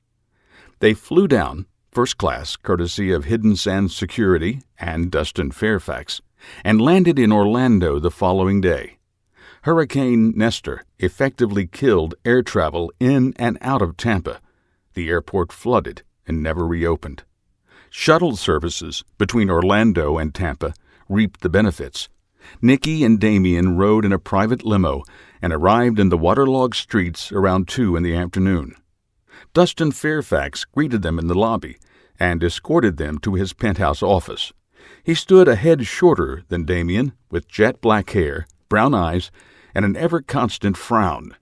His black suit, white silk shirt, and red tie screamed business and contrasted greatly with Nikki's jeans and pullover hoodie. She introduced Damien as her business associate as the three sat down in Fairfax's opulent office. The office took up at least a third of the top floor of the building. A massive, finely engraved desk sat before a bay window that overlooked the city. Dragons, gargoyles, and other mythical creatures adorned the wooden desk. A long conference table and a dozen chairs filled the left side of the office. A wet bar, restroom, and built-in bookshelves occupied the right. A trio of guest chairs fanned out in front of the desk. Damien and Nikki sat. "Thank you for returning to Tampa," Dustin began. He opened a humidor on his desk and removed a chubby cigar. He offered one to them, and when they refused, He securely closed the lid. He lit the stogie, and a plume of smoke drifted toward the ceiling. "Your father said that you rarely return to a job so quickly." "Our standard is 6 months." Nikki crinkled her nose at the acrid smell of the cigar, but said nothing. She glanced at Damien. He sat back in the leather chair, legs crossed, and simply observed the proceedings. "We find that 6 months is usually adequate time for the company to upgrade their security." She planted a business smile on her face. "It is exceedingly rare for a company, even one such as yours, to correct any deficiencies so quickly." "I will admit," Dustin said between puffs, "that I was distraught at the ease you infiltrated my exchange, but in my preparations to fire my entire board of directors, I received an email from another security company. They, apparently, heard of your performance and reached out with a recommendation." "A recommendation?" Nikki sat back and crossed her legs. She unconsciously played with her dreadlocks. "What is the name of the company?" "They have asked for now to remain anonymous." He leaned back in his overstuffed chair. "They took on the task of revamping my security and asked me to bring you back to test their work. Your routes in and out of the building have been, shall we say, fortified against future attempts." Nikki's lips curled into a smile. "I do enjoy a challenge, Mr. Fairfax." Those words haunted her as she dangled over the edge of the neighboring building. She produced a pair of binoculars and studied the face of the building. Impact-resistant glass now lined all the balconies above the 20th floor, a counter for her zip-lining adventure a month earlier. The glass did not prevent scaling the building. "I do not relish the thought of free-climbing 30 stories." She centered the binoculars on a cleaning crew moving from room to room on the 24th floor. A security team now accompanied them. "Another change." Nikki smirked. "Much harder," she mumbled. "Say again?" "I said this is going to be much harder this time." She pictured Damien Jones lying on the bed in his hotel room, watching TV and listening to her on a shared comm line. She glanced to her left at the hotel. She shivered against the cool breeze and longed to be stretched out beside him, his body warming hers. That thought alone dispelled some of the chill. Her smirk morphed into a smile. "So, plan B?" he said through her earpiece. "Yes, good thing I've been practicing," she replied. Nikki shook her head at the thought of scaling the 40-story building. "Still better than your plan C." "Skydiving onto the building?" He laughed in her ear. "Is something they would not expect. You did say it was on your bucket list." "Splattered across the face of the building is more like it," she countered. She stood and tested her safety rope. "The wind up here would play havoc with a parachute. I want a chance to at least walk away from it." "Just admit you're afraid," he teased. She stopped and put her hands on her hips. She stared across the street at the hotel and spoke like she could see him standing on the balcony. "You do know that I've skydived before, right?" "Video, or it didn't happen." She pulled out her phone, found the video she wanted, and sent it to him. She replaced the phone and climbed over the edge of the building. Her body formed an L with her feet firmly planted on the block surface. "How's that for proof?" She let go of her brake hand and rappelled down the building in leaping bounds. "Doctored," he stated with a laugh. "They can do a lot of things with computers, you know. I bet you had Jeff put this together." Nikki touched down on the curved concrete of the parking deck for the Regions building and released the rope from the brake device. She crossed the 12-foot concrete drive and attached the brake to a pre-positioned line that crossed over to a neighboring parking deck. "You caught me," she said, while she fastened her brake to the new rope. "Jeff took my face and put it on that skydiver." She slowly lowered her full weight onto the rope. It held. She smiled and pulled herself, hanging from the line, across to the deck. Her arms burned with the hand-over-hand exertion. She released herself from the rope and landed, slightly winded. "Where are you?" he asked. "Crossing the deck." The Bank of America building towered above her. Its bright office lights blocked out the starry night. The steady beat of a police helicopter grew near. She dropped behind a concrete barrier, blended with the shadows, and froze. The chopper flew overhead, its spotlights playing across the waterlogged streets. It rumbled on, paralleling the Selman Parkway. The squeal of tires announced a car on the parking deck somewhere below her. Nikki waited until everything returned to quiet before finishing her trek across the concrete lot. She peered over the edge of the parking deck and shook her head.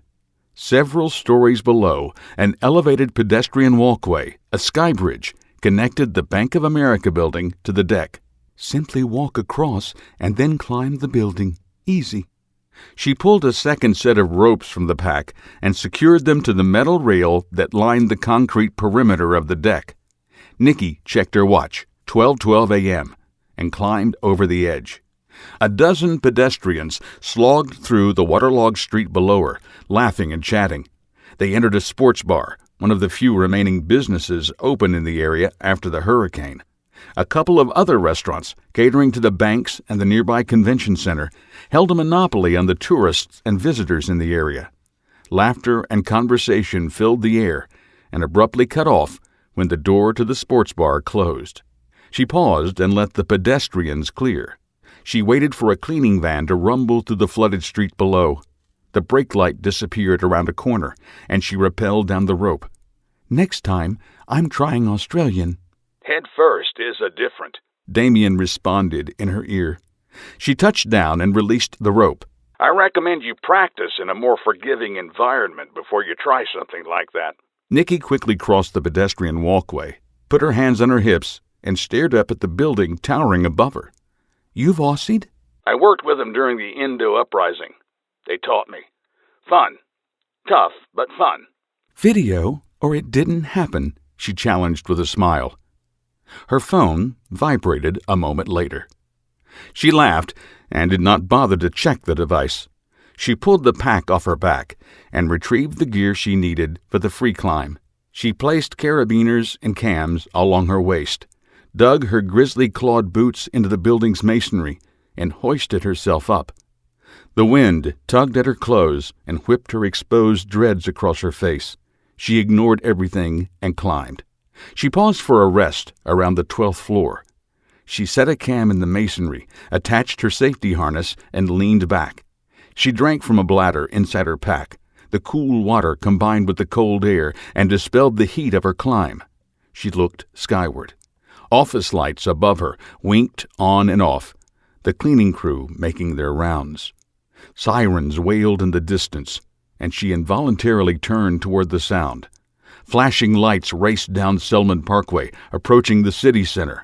4 cars, engines revving, raced through the standing water.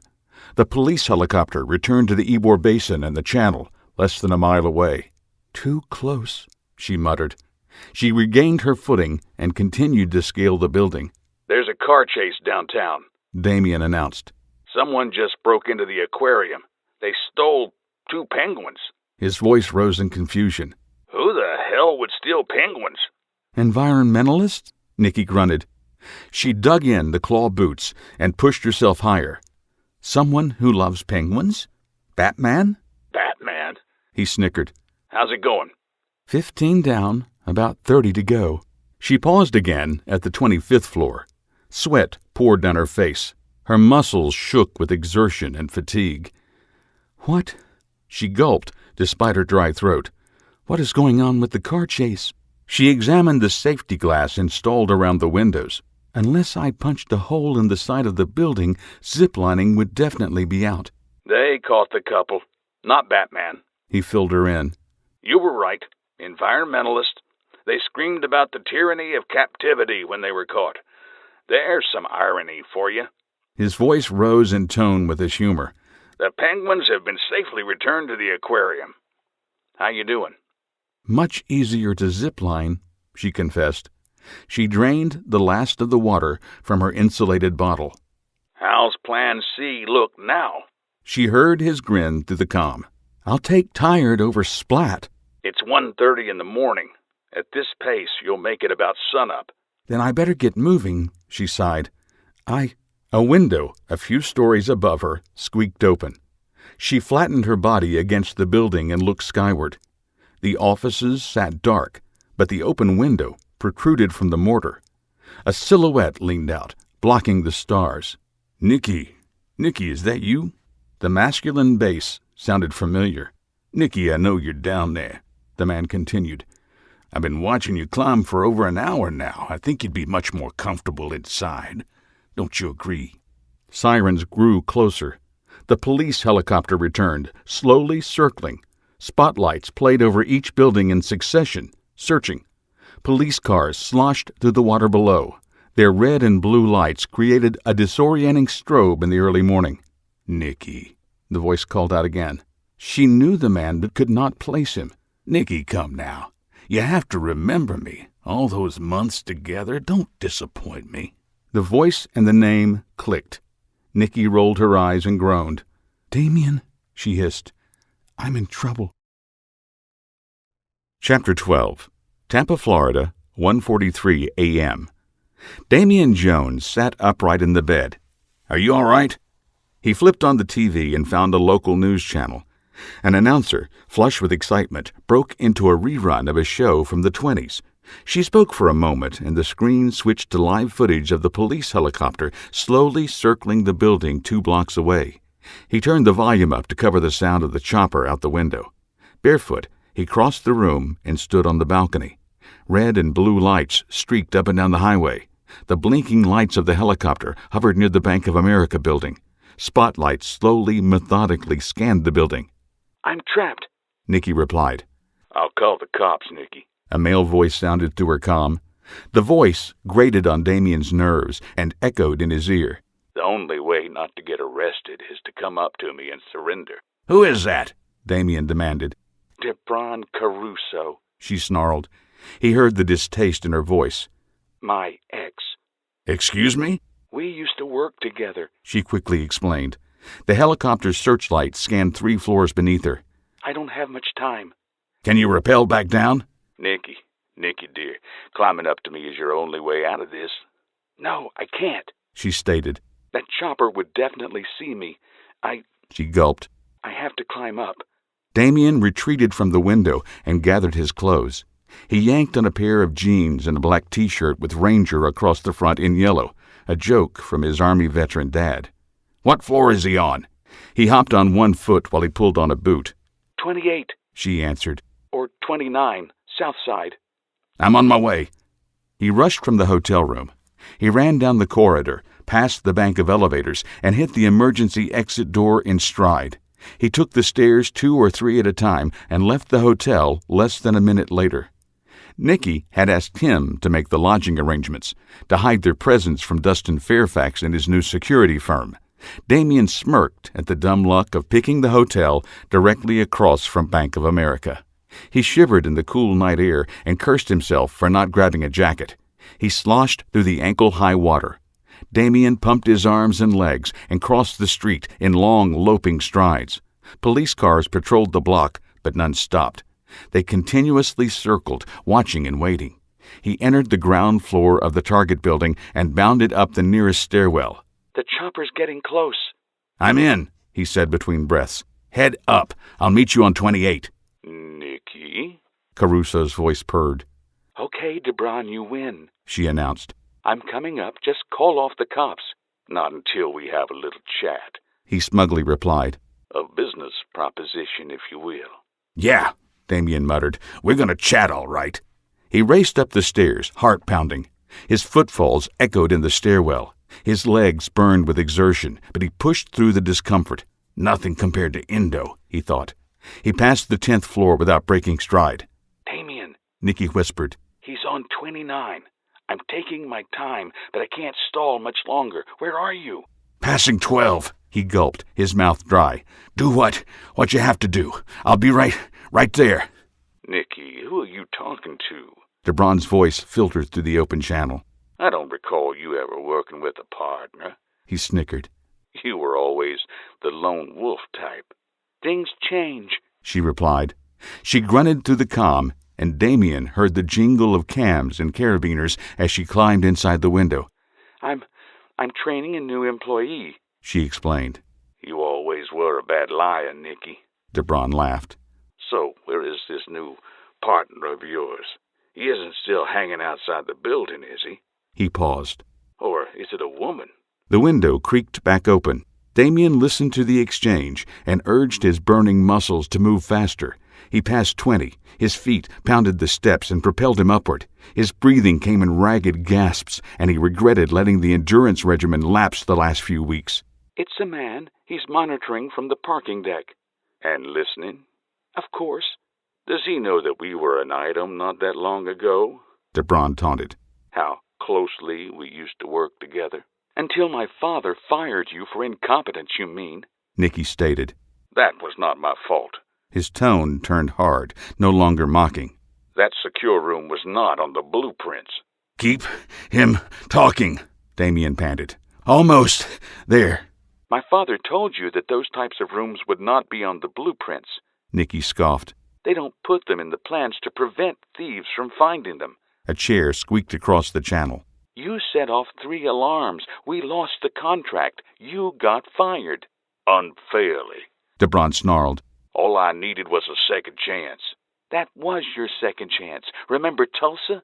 That was not your fault. Nikki finished with him. No, of course not. Nothing was ever your fault. Not even the flight attendant in your room. What was her name? Tabitha or something? Sabine, he muttered. Keep him talking. Damien gulped in air and stared at the stairwell sign for the 29th floor. Coming in now. He pulled the door open and crept inside the office. Wall-to-wall beige cubicles occupied the 29th floor. A dozen support beams, along with 4 perfectly spaced printer-copier admin areas, interspersed the room. Bright fluorescent lights lit the space. Nikki sat in a chair across the room from the stairwell. Damien bristled at the look on her face. Never want that anger directed at me. DeBron Caruso hovered over her, arms crossed and red-faced. He wore an expensive 3-piece pinstriped suit and held a fedora-style hat. He playfully rotated it along the brim. 2 other men, both wearing dark suits, white shirts, and navy blue ties, stood a few feet away. Could have mentioned the other 2 goons, Damien whispered. Across the room, Nikki's harsh glare momentarily broke into a grin. Sabine. She spat the word to hide her amusement from DeBron. That's right. Whatever happened to Sabine? DeBron stammered. It didn't work out. I'm not surprised. Nikki stood from the chair and glared at DeBron. His 2 associates took a step forward, but he waved them off. Well, you got me here, she continued, changing the subject. Now what? What business proposition do you have? You dredged up the past and then blithely dismissed it to talk about the present. DeBron shook his head. You never cease to amaze me. Damien stayed low and closed in on DeBron's 2 henchmen. The one closest to Damien continuously scanned the open room. The far watcher kept his gaze on Nikki. He noted their stance and knew he faced ex-military. He duck-walked to a copier 2 cubicles away and stopped. Keep him talking, he whispered. What do you want, DeBron? She asked. I don't have all night. You. Excuse me? Nikki took a step back. I want you, Nikki, he repeated, his voice dripping with innuendo and desire. A smile broke across his face. I want you to come work for me. Not a chance. Let me rephrase. His smile widened, and he spread his hands out wide. I want to buy Hidden Sand Security, make it a subsidiary of Titan Security, my company. You own Titan? She asked, raising an eyebrow. You? His smile broadened even more, filling his face. I took what I learned from your father. How is Randall, by the way? Anyway, I took what I learned from your father, found an investment partner, and took it from there. He proudly puffed out his chest. Now we are the leading security firm in the country, and we're about to go international. Congratulations. Nikki's tone dripped with sarcasm. What do you want my company for? Get ready. Damien moved around the cubicle for a straight shot at the 2 henchmen. When I make my move, take out DeBron. My pleasure, she murmured. Pardon? DeBron's eyebrows arched and confusion etched his face. What is your pleasure? Now.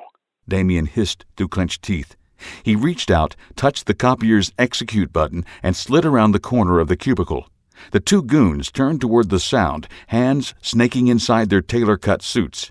Nikki stepped forward and slapped DeBron across the face. The henchmen froze in mid-stride, their attention back on the woman attacking their boss. Nikki stepped back, leaped into the air, and kicked Caruso in the stomach. DeBron doubled over, stumbled back 3 steps, and fell on his butt. The bodyguard nearest bent down to help him up. The other snarled, extended his hand, and reached for Nikki. She slinked back, out of reach, and brought him right in line with Damien's lunge. The Marine grabbed the man's arm and spun on the heel of his foot. He used the arm as a fulcrum and hurled the bodyguard back toward DeBron and the second man. All 3 collided and fell to a pile on the floor. A pistol clattered across the carpet, dropped by one of the bodyguards. Damien picked it up, snapped off the safety, racked the slide to ensure it was loaded, and pointed it at the trio. "That's about enough." He sucked in a lungful of air and slowly released it. He glared at Nikki. "You okay?" "Better now," she assured him. The 2 bodyguards rolled off DeBron, reached inside their coats, and froze at the sight of the pistol pointed at them. Damien pushed Nikki behind him with his left arm. His right never wavered with the pistol. "2 fingers," Damien ordered, and gestured with the barrel. The guards, one at a time, reached into their jackets. One turned bright red. Damien held his pistol.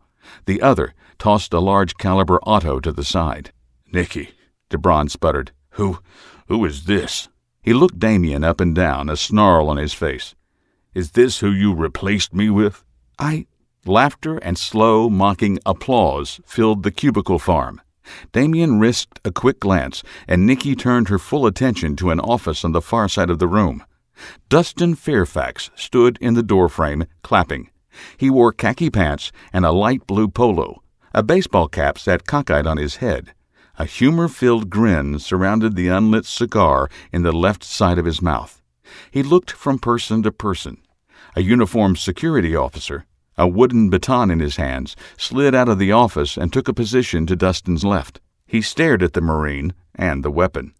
The stairwell doors opened, and a handful of security officers entered the room. They fanned out, creating a crescent around Damien, Nikki, DeBron, and the rest. They all carried wooden batons, but no firearms.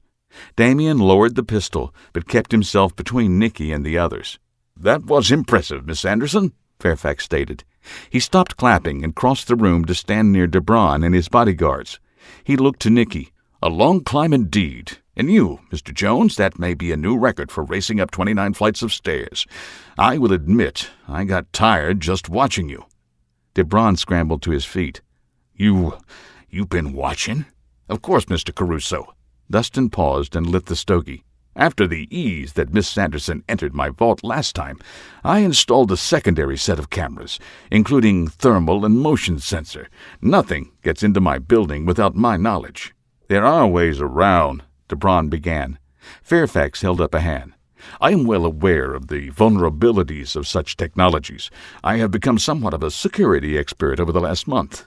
Not to your level. Well, not yet. That is why I procured your services, Mr. Caruso, to assist in enhancing the technology." DeBron beamed. "So, Titan gets the contract?" "Not exactly." Fairfax smiled around the cigar, obviously enjoying the banter. He shifted his attention to Nikki and Damien. "Miss Sanderson, Mr. Jones, you have performed your task admirably. I did not think anyone would be able to free-climb the outside of the building. Impressive. The theatrics alone." He shook his head. "Well worth the price." He produced a folded slip of paper from the inside of his sport coat. "Your fee, as well as a bonus, has already been deposited into the account. On behalf of the board, I thank you." Nikki took the offered slip of paper and slid it into her pocket. Fairfax smiled. "Can you stay for a moment? This may interest you." Nikki raised an eyebrow and quietly nodded. "Now," Dustin turned back to Caruso, "we need to finalize our agreement." "What did you mean that we didn't exactly get the security contract? My firm made a very generous proposal to upgrade all 14 of your facilities worldwide." "Yes, your proposal was satisfactory, and the board has seen fit to award the contract to Titan." DeBron's face lit with the news, then went slack. "Wait, I don't understand. You said we didn't get the contract. Now we did? Fairfax glanced at Nikki. Not the brightest, is he? He winked. Hold on a minute, Caruso stated, indignant. As of 20 minutes ago, Dustin Fairfax blew a plume of smoke toward the ceiling. While you were taunting the beautiful Miss Sanderson, he winked again, and Nikki blushed. I bought out Titan Security. It is now a subsidiary of Fairfax Worldwide. You what? DeBron snarled. I bought the company out from under you, Mr. Caruso. Dustin laughed. You now work for me. You can't do that. It is done, Mr. Caruso. Now, you will report to Mr. Johnson in HR Monday morning for your new assignment. I believe the mail room has an opening. DeBron's mouth dropped. The color left his face. He stood speechless, staring at Fairfax. Nikki giggled. Her warm hand touched Damien's shoulder. I believe that is our cue to leave. They nodded to Dustin and silently left the cubicle farm. Damien stepped inside the elevator, grateful not to have to walk down 29 flights of stairs. He turned to push the button for the first floor. Nikki leaped into his arms before the door closed. Her lips touched his, and his fatigue vanished. Chapter 13. North Atlanta Housing Development HS-14, Atlanta, Georgia, 8:43 a.m. The steady pounding on the door slowly drew Jeff Harris from his slumber. He reached for the brunette in his dreams. Their fingertips touched, and he shivered with anticipation. She disappeared, and their universe dissolved to black. He cracked open an eye, noted the time, and groaned. I'm coming, he shouted at the door, but did not get out of bed. His studio apartment consisted of one room littered with clothes, empty soda cans, and 2 empty bottles of cheap bourbon. Light streamed through dingy blue curtains and spotlighted his form on the twin bed. The entrance to his kitchenette, featuring a small 2-burner stove and single sink, sat just inside the main door. One other door, on the opposite side of the kitchenette, led to a barely functional bathroom. The shower stall constantly dripped water, and the sound grated on Jeff's hungover nerves. It resembled, in most respects, the other 346 units of the North Atlanta Housing Development. The government-run complex, established in 2029, housed immigrants, the poor, and a handful of political refugees from across the globe. At least one of the rundown, crime-ridden projects occupied the suburbs of every major American city. The pounding on the door started again. Jeff pulled a pillow over his head and buried his head in the tangled sheets. Go away, he mumbled. The door splintered. Heavy footfalls prodded across the faux hardwood floor, and rough hands grabbed Jeff by the ankles. Jeff reached for the faux wood headboard and missed. The intruders yanked him from the thin mattress and dropped him on the floor. He landed awkwardly on his right hand and yelped in pain. Jeff held his right hand in his left and looked up with tears in his eyes. 3 Japanese men stood over him. All 3 wore slick black suits and sunglasses. One carried a metal club, another a small battering ram. The third stood, arms crossed, and glared at Jeff. His tisk-tisk echoed in the small apartment. The man took off his glasses and knelt in front of Jeff, a mixture of humor and disappointment in his eyes. Jeffrey, the man shook his head. Have you been avoiding me? No, Mr. Tanaga, Jeff stammered. I've been working, trying to get the money I owe you. Tanaga smiled. That is good to hear, Jeffrey. He tapped his sunglasses against the bridge of Jeff's nose. I haven't heard from you in weeks. I thought you had forgotten about me. Jeff's eyes widened at the thought of Tanaga's missing pinky, cut at the first knuckle.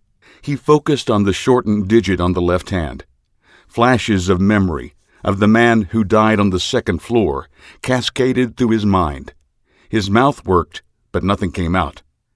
Koichi Tanaga held his left hand a few inches from Jeff's nose.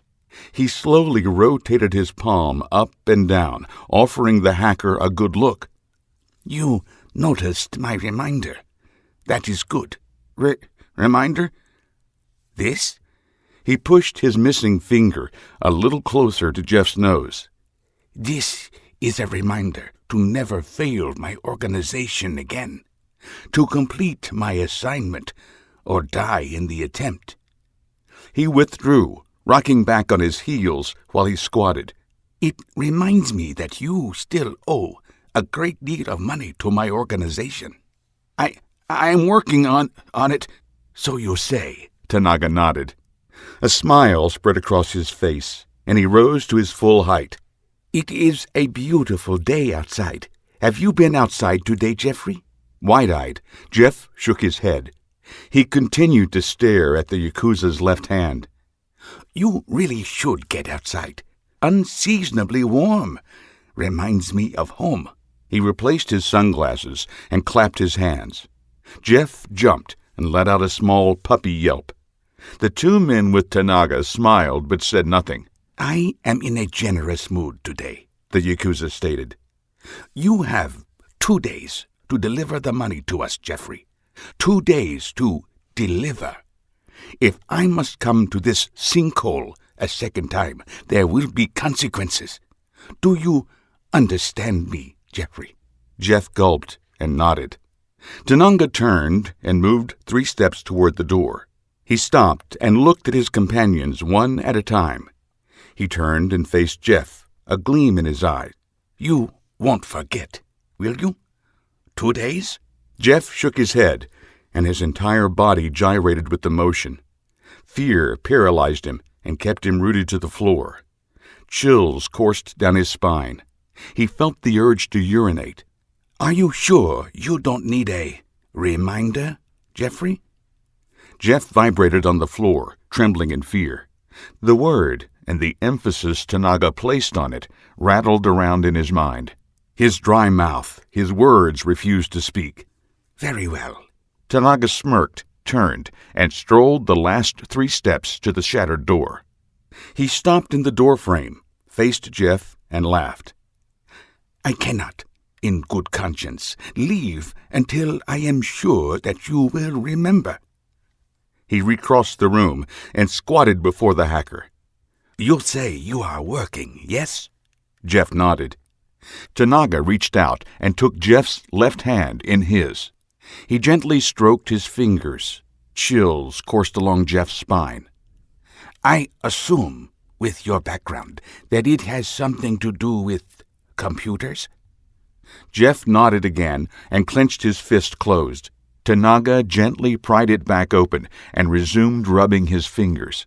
Then, giving you a reminder, like mine, would be detrimental to your work.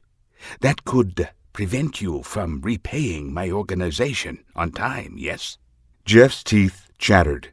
His bladder let go, soiling his pants. He quivered at the Yakuza's touch. I will take that as a yes. Tanaga smiled. This is your lucky day, Jeffrey. You get to keep all of your fingers. Jeff relaxed. He sucked in a breath, stifling a sob.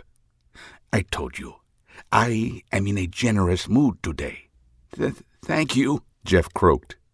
Tanaga firmly gripped his hand. I'm only going to break your little finger, he purred. Jeff heard the snap of a bone before the words registered. Pain followed the sound, and everything hit at once. He screamed and yanked his hand away from the Yakuza. Tears streamed down his face.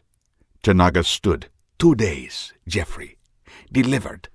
If you don't, he nodded at the hacker's hand, a broken pinky will be the least of your worries. The man turned on his heel and left Jeff sitting on the floor, crying. Atlanta, Georgia, 3:18 p.m. Damn it, Jeff, Nikki scolded. I'm sorry, the hacker pouted. Blue lights flashed throughout the room, and a steady klaxon reverberated off the walls of the Chattahoochee Docks warehouse. The team stood around the mock-up table, covering their ears against the alarm. Each wore a sour look and dour expression. Everyone slowly turned and stared at Jeff, sitting in his corner seat. Sweat poured down the hacker's face. A splint and bandage covered his left pinky. The alarm and the lights winked off, returning quiet to the warehouse. Each person blinked away to the strobe of the lights and worked their jaws to clear the ringing in their ears. "That's 3 times you've tripped the alarm," Nikki continued. She took a breath and shook her head against the blinking lights still probing her sight. "That is not you. What's going on?" "Nothing." "Bull," Damien interjected. He moved across the room, sat beside the hacker, and put his arm around the man. Jeff trembled in his grasp. Nikki joined him on Jeff's right. "Something happened. Now, tell me so we can handle it together." They paid him a visit," Philip chimed in from his spot beside the table. He glanced at Victor, but the team leader offered nothing but an impassive stare. Philip glanced back to Nikki and Damien. "It's obvious. They want their money. They went to him and broke his finger." Philip's eyes widened. "They did just break it, right?" "Shut up," Jeff muttered. He laid his head on Damien's shoulder. "They did visit me yesterday, 3 of them. Said I have until tomorrow to pay them, in full, or they're going to do more than just break my finger." He sat up and stared at Damien with tears in his eyes. I don't want to die." "No one's dying." Damien smiled and patted the hacker on the back. "Not today, or tomorrow. They just wanted to scare you." It worked." "Is that why you keep setting off the alarm?" Nikki asked. "You can't concentrate?" Jeff hung his head and nodded. "Mr. Jones," Victor called from the table, "why don't you take him home? Being here is not doing him any good." "Good idea," Damien agreed. Jeff shook his head. "Can't. They broke my door," he mumbled. "Not safe." "Then you come home with me." Damien wrapped him in a bear hug and shook him. "You'll be safe there." Hope filled Jeff's eyes. "Really?" "You betcha. I got plenty of room and 7G access?" The hacker's eyes flashed. "No, I still have 6G. That works too." Jeff stood and packed his supplies.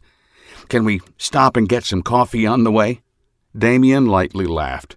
"Sure." He faced Nikki. "You'll be safe with me." "I know." "See you tomorrow?" She nodded. Concern filled her brown eyes. Her hand reached for him, stopped, and fell back to her side. Victor cleared his throat. "Everyone go and get a good night's rest. We will meet back here tomorrow morning at 9. Mr. Harris?" Jeff looked up. "Do feel better. Put those men out of your mind."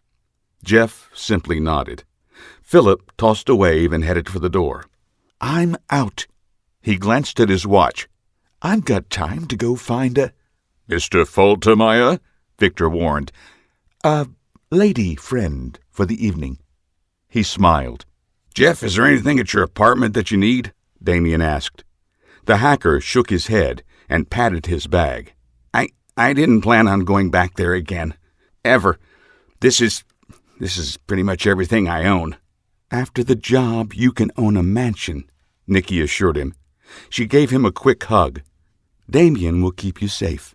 Jeff's free hand, the one with the broken pinky, hovered over her back. He finally returned the embrace and gave her a gentle pat. He broke the connection, color in his cheeks. He turned away, but Damien saw the smile on his face. "Let's go, Romeo." Damien clapped Jeff on the back, led him toward the door, and slipped on sunglasses in the dim afternoon sun. A slight haze blanketed the city, a combination of low-level clouds and pollution. The roar of automobiles on the interstate drowned out a flock of birds heading south for warmer climates. A Life Flight helicopter zipped past, heading toward the Emory Medical Center downtown.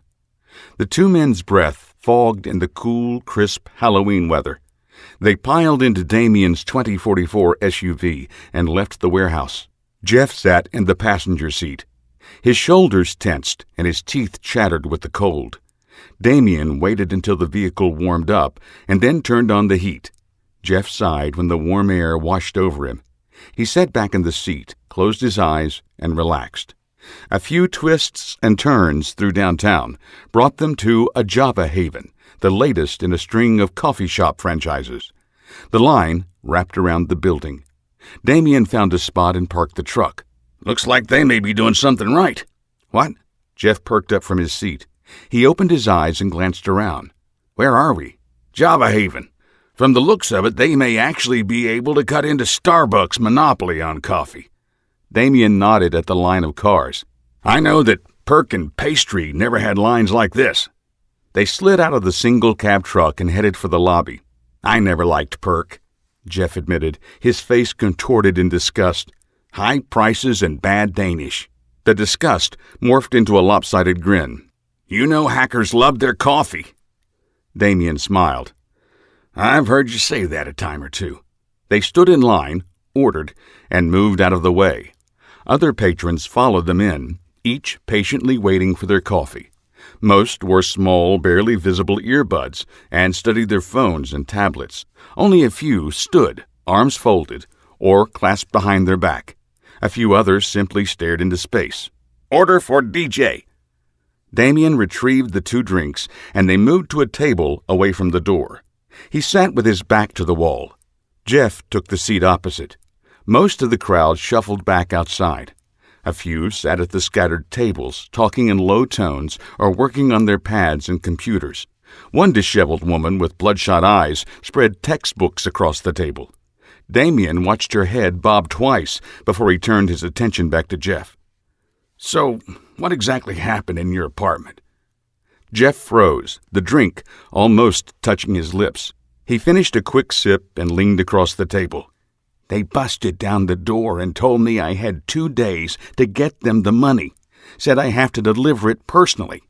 He glanced down at his pinky. "Tananga said I would get more than a broken finger next time. I won't let that happen." Damien snapped his mouth shut and watched 2 Japanese men in suits enter the Haven. They stepped inside and removed mirrored aviator glasses.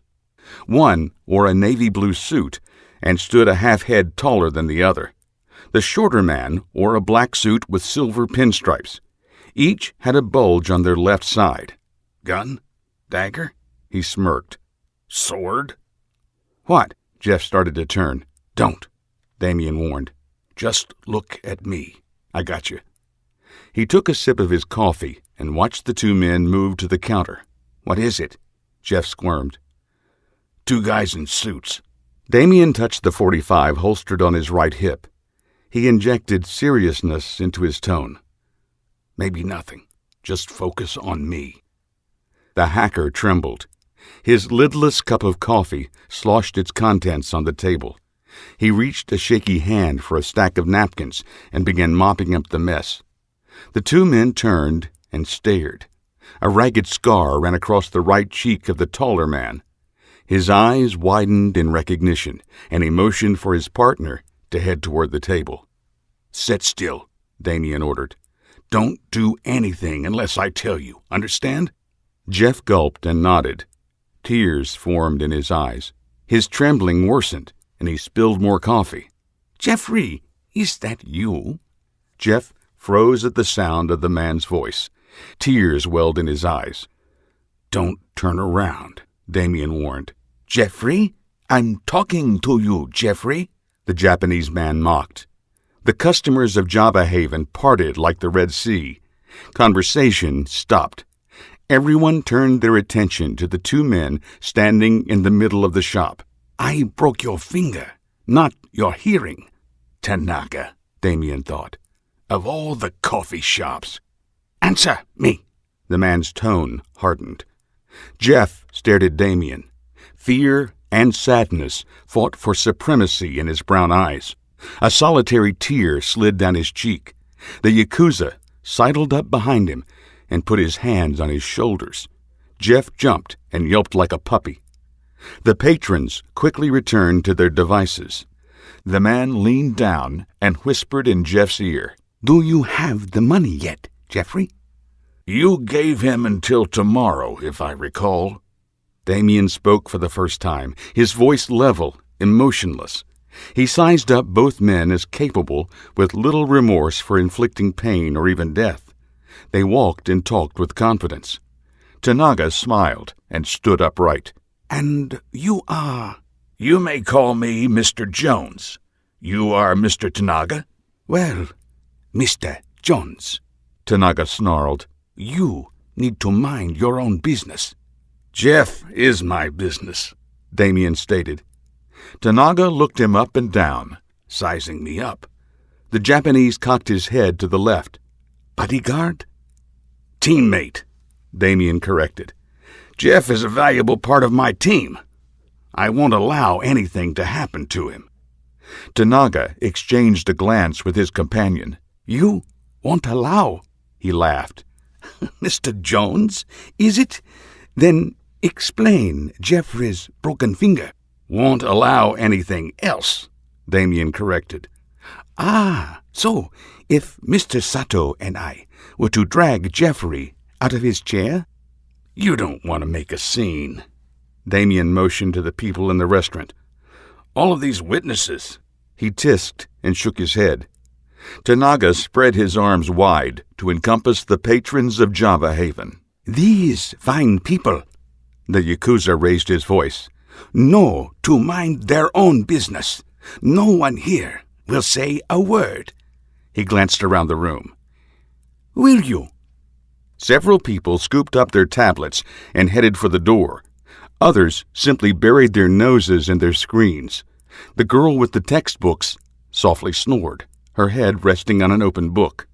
Drool dripped from her mouth and soaked the page. Tanaga dropped his arms, put his hands on Jeff's shoulders, and squeezed. The hacker grimaced and slid down in the seat. "You see, Mr. Jones, we can do whatever we want, and no one will speak of it."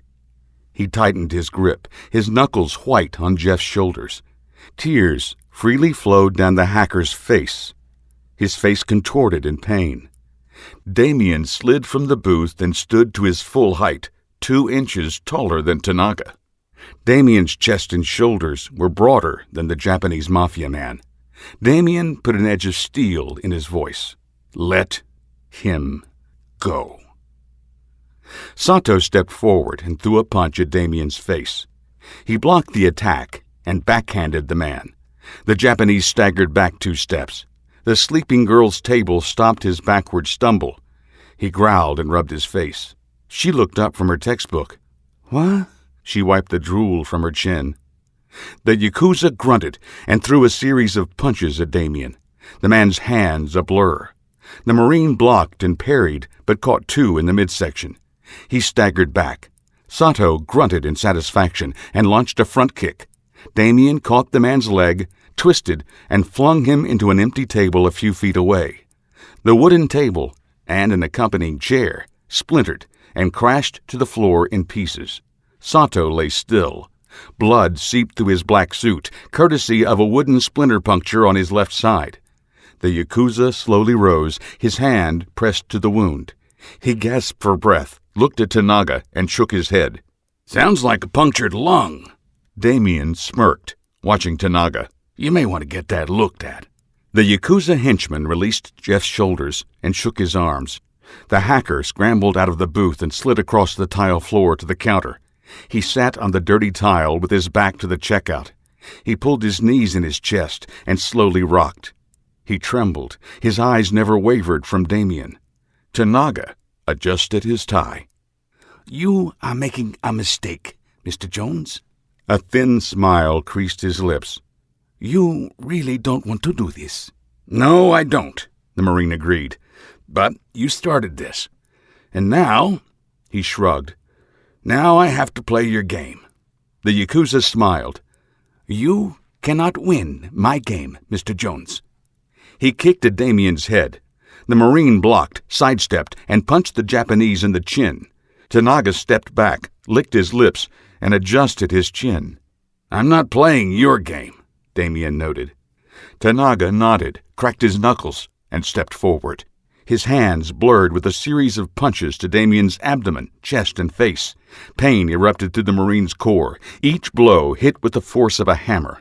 Blood poured from his nose and a gash along his left cheek. Damien blocked the last few and stepped out of the man's range. The Yakuza straightened his suit jacket. His unwavering eyes never left Damien's. He smiled. "I am impressed, Mr. Jones. You have strength and speed. Most would be on the floor now, bleeding and pleading for their life. But not you." He raised an eyebrow. Military? Jackie Chan movies, Damien dryly replied. He rubbed the blood from his face with his right hand. He held his left close to his abdomen and took a deep breath. Tanaga sadly shook his head. If you are trying to insult my heritage, you failed. Jackie Chan was Chinese. I am Japanese. Just stating a fact. Ah.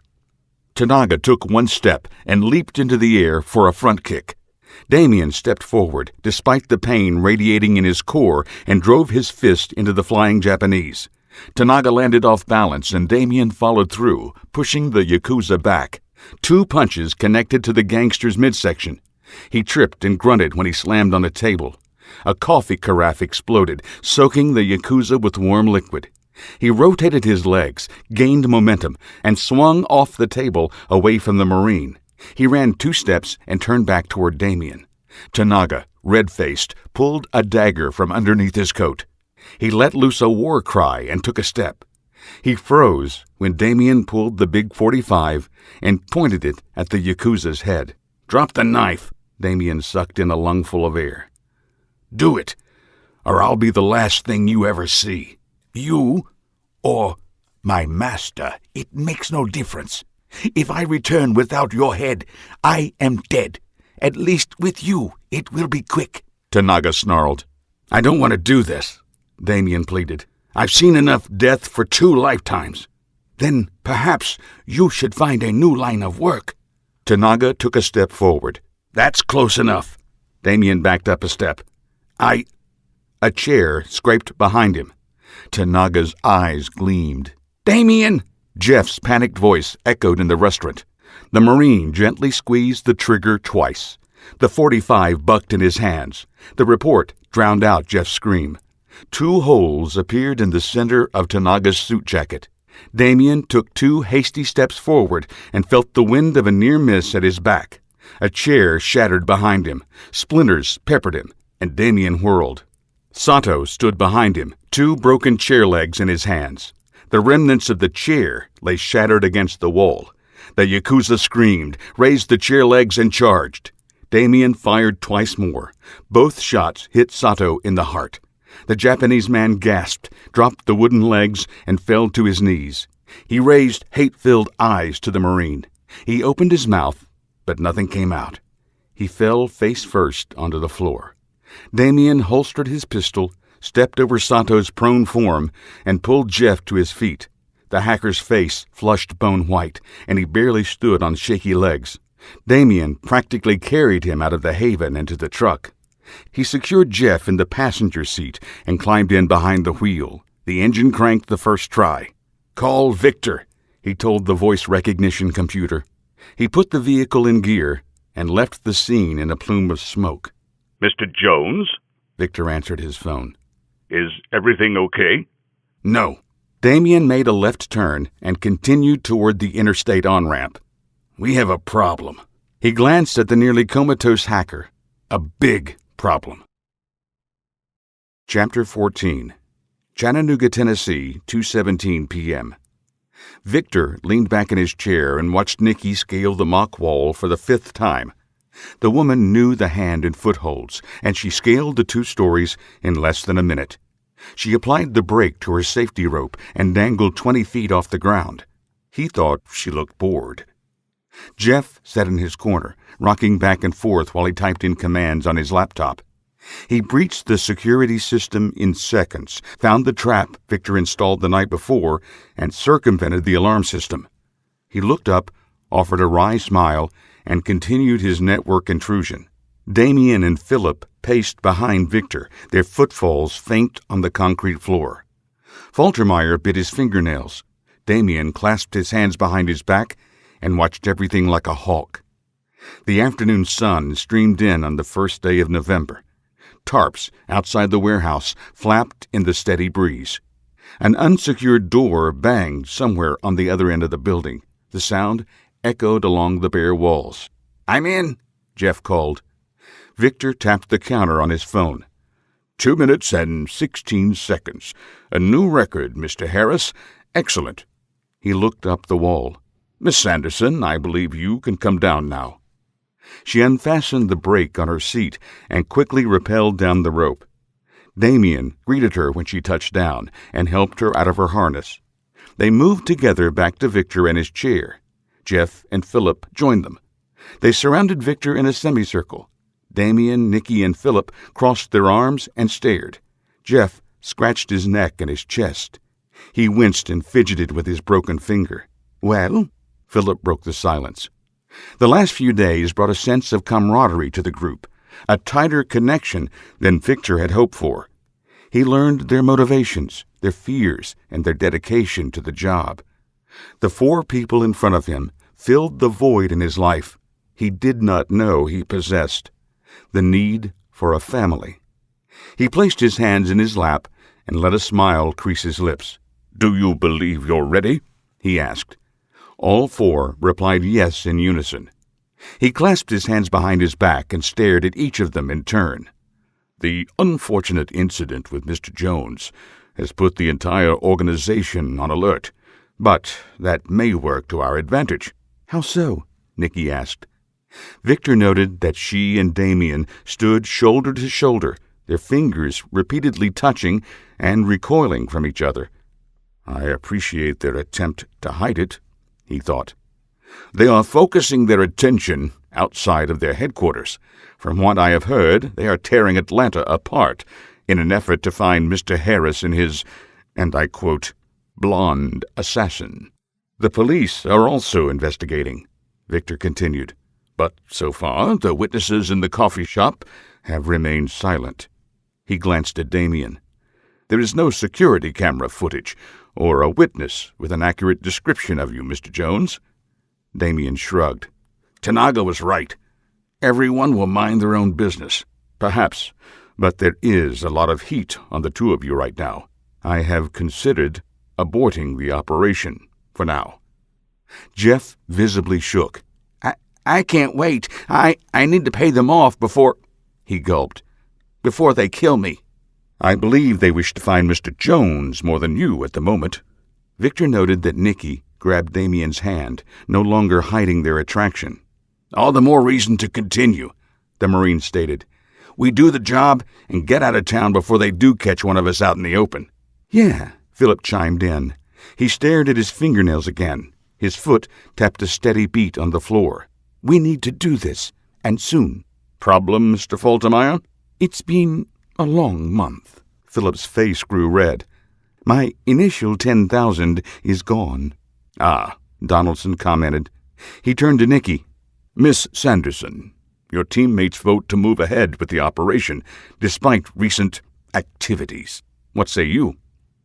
Nikki hesitated a moment, and then nodded her head. "I agree. We can do this.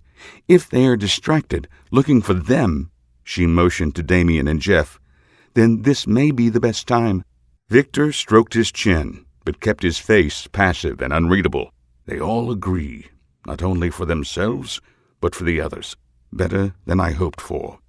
He slowly nodded, slapped his thighs, and rose in a single motion. A sly smile spread across his lips. "Then we are a go." He looked each in the eye and saw equal amounts determination, hope, and fear. "We will meet tomorrow at 4 at the Atlanta warehouse." Tennessee-Georgia line, 6:13 p.m. The setting sun sat even with the dash of Damien's truck. Nikki squinted and pulled the sunshade down. It did nothing to block the waning light, and she sighed. She slapped the visor back up and slid down in her seat. The light cut a line across her forehead just above her eyes. Satisfied for the moment, she brought up a second news feed on her pad. They spent 2 hours tearing down the mock building and destroying any evidence of their training in the Chattanooga warehouse. Victor excused himself first and opted to drive back to Atlanta alone. Damien and Nikki left a few minutes later. They passed Victor's Lexus before leaving the city. Philip roared past a few minutes later. Nikki caught a glimpse of Jeff in the passenger seat, white as a sheet. Faltermeyer slowed his Corvette. Where he got that car, Nikki did not know. Long enough for Jeff to beg Damien to pull over and take him. Philip laughed, downshifted, and screeched away. Nikki shook her head and grinned, recalling the look of horror on Jeff's face. Then she returned to her pad and perused the news feeds from Atlanta. Headlines popped. Gang war, 2 dead in coffee shop massacre, and the one that made her roll her eyes, war on immigrants continues. She managed to read one story before the sun blinded her. "Listen to this," she said. "Police believe the killings are the initial salvos in a turf war between street gangs." She scanned the rest of the article. No mention of the Yakuza. "They're afraid," Damien bluntly stated. "You don't antagonize one of the most violent gangs in the country." That ship may have sailed. One officer was paralyzed during a routine traffic stop. The assailant is described as 5'5", thin, and of Asian ancestry. She looked at Damien's profile and raised an eyebrow. Is that as close as they will get?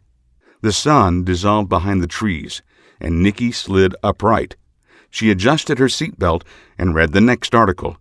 3 members of the May uprising were found dead in a pile of bullet casings. However, none were shot. Each was stabbed through the heart with a long-bladed weapon. Forensics thinks swords. "Don't let them get close."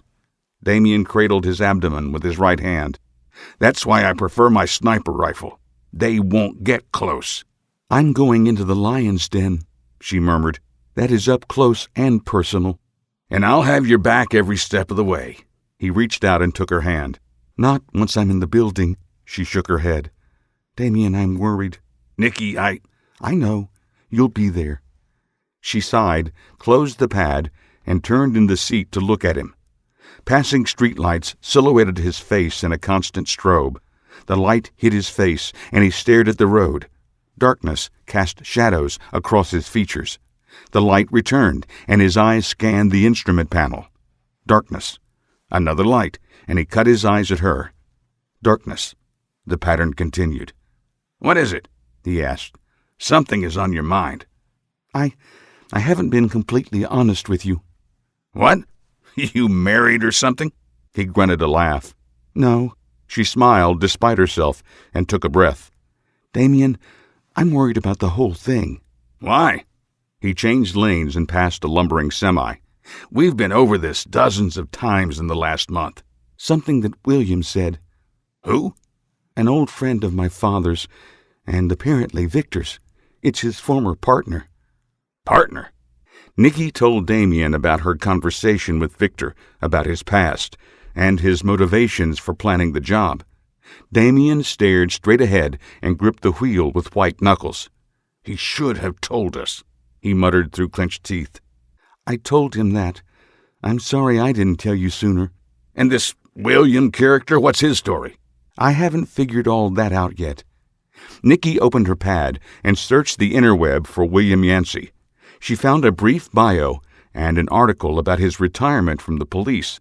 He had no social media pages at all. "Decorated officer, detective, served for 28 years, she read. She glanced up at Damien. Not much of a bio. "Perfect for someone still on the job and working undercover," Damien said. "Just enough to satisfy the curious, but not enough to truly dig into." He smirked. "I don't like it. Not one bit." "Victor is a good man, but he will let things spiral out of control," Nikki repeated William's warning. "What?" "A warning from Mr. Yancey," Nikki replied. "Damien, if there wasn't so much writing on this, Jeff's debts, now Philip's debt, my dad," she shook her head. "Maybe we should call it off." "I'll back your play, Nikki. You pull the plug. You and I will go find the money for your father's surgery somewhere else." "Where would that leave Jeff?" "Honestly?" Nikki nodded. "Dead." She sharply inhaled and shook her head. "I can't have that on my conscience. Better to die trying, right?" "Yes," Damien quickly agreed. "Better to die trying." Nikki widened her eyes. She did not realize she had spoken the words aloud. She squeezed his hand. "But you don't have to worry about that." He squeezed back. "Nothing will happen. In and out. Easy." "And if it isn't that easy? What if something happens? What if there's trouble?" A smile creased his lips. A passing streetlight cast his chiseled silhouette in profile. "Then I'll kill every last one of them until you are safe or avenged." His low voice sent a chill down her spine. Chapter 15. South Atlanta, Georgia, 10:42 p.m. Nikki hung, suspended, 2 stories above the ground. She clung to the side of the red brick building. The cool early November breeze chilled her to the bone. Her safety line hung loosely, attached to her belt and the cam she had embedded in the building 6 feet below her. She looked down and shivered. She did not want to test her safety line a second time. None of her rehearsals considered the cold air, a steady westerly breeze, or an attack of a flock of pigeons. The unexpected bird attack startled her as she ascended past the 2nd floor. She lost her grip and fell a half-story down. The safety line did its job, but the sudden stop slammed her into the brick exterior. She froze in place, waiting for a shot that never came. She recovered and continued her climb, more cognizant of the flying rodents. She wore her black suit, skull cap, and overstuffed backpack. Thick gloves gripped the rope as she ascended the face of the building. She glanced over her shoulder at the ground she had covered in the last hour. The dark shadows of 24 black sedans sat in neat rows in the parking lot below her. Beyond the cars lay nearly 100 yards of open field. It took her 2 tries with a grappling gun before she caught the edge of the building. A sturdy rope supported her ascent. Looking good, Nikki. Damien's voice called in her ear. She turned and looked at the Ramada a half-click north. The moonless night revealed little of the ground beneath her, much less his position in a room on the 13th floor. She imagined him lying on the bed, sniper rifle pointed out the window, covering her entry into the Yakuza stronghold. The thought made her feel better. Another few feet and you're at the target window, he continued. He cleared his throat, suppressing a cough. Grounds are still clear. You have 20 minutes before the shift change. Roger. She continued to scale the building. Jeff, you cut the security line yet? I'm almost there. 2 minutes, the hacker replied, his voice strained. They have some next-level encryption on their system. I guess when they saw how easy I hacked the police, they thought they needed additional protection. This looks like something Zero Blast or maybe Derringer would do. I'll be through it in...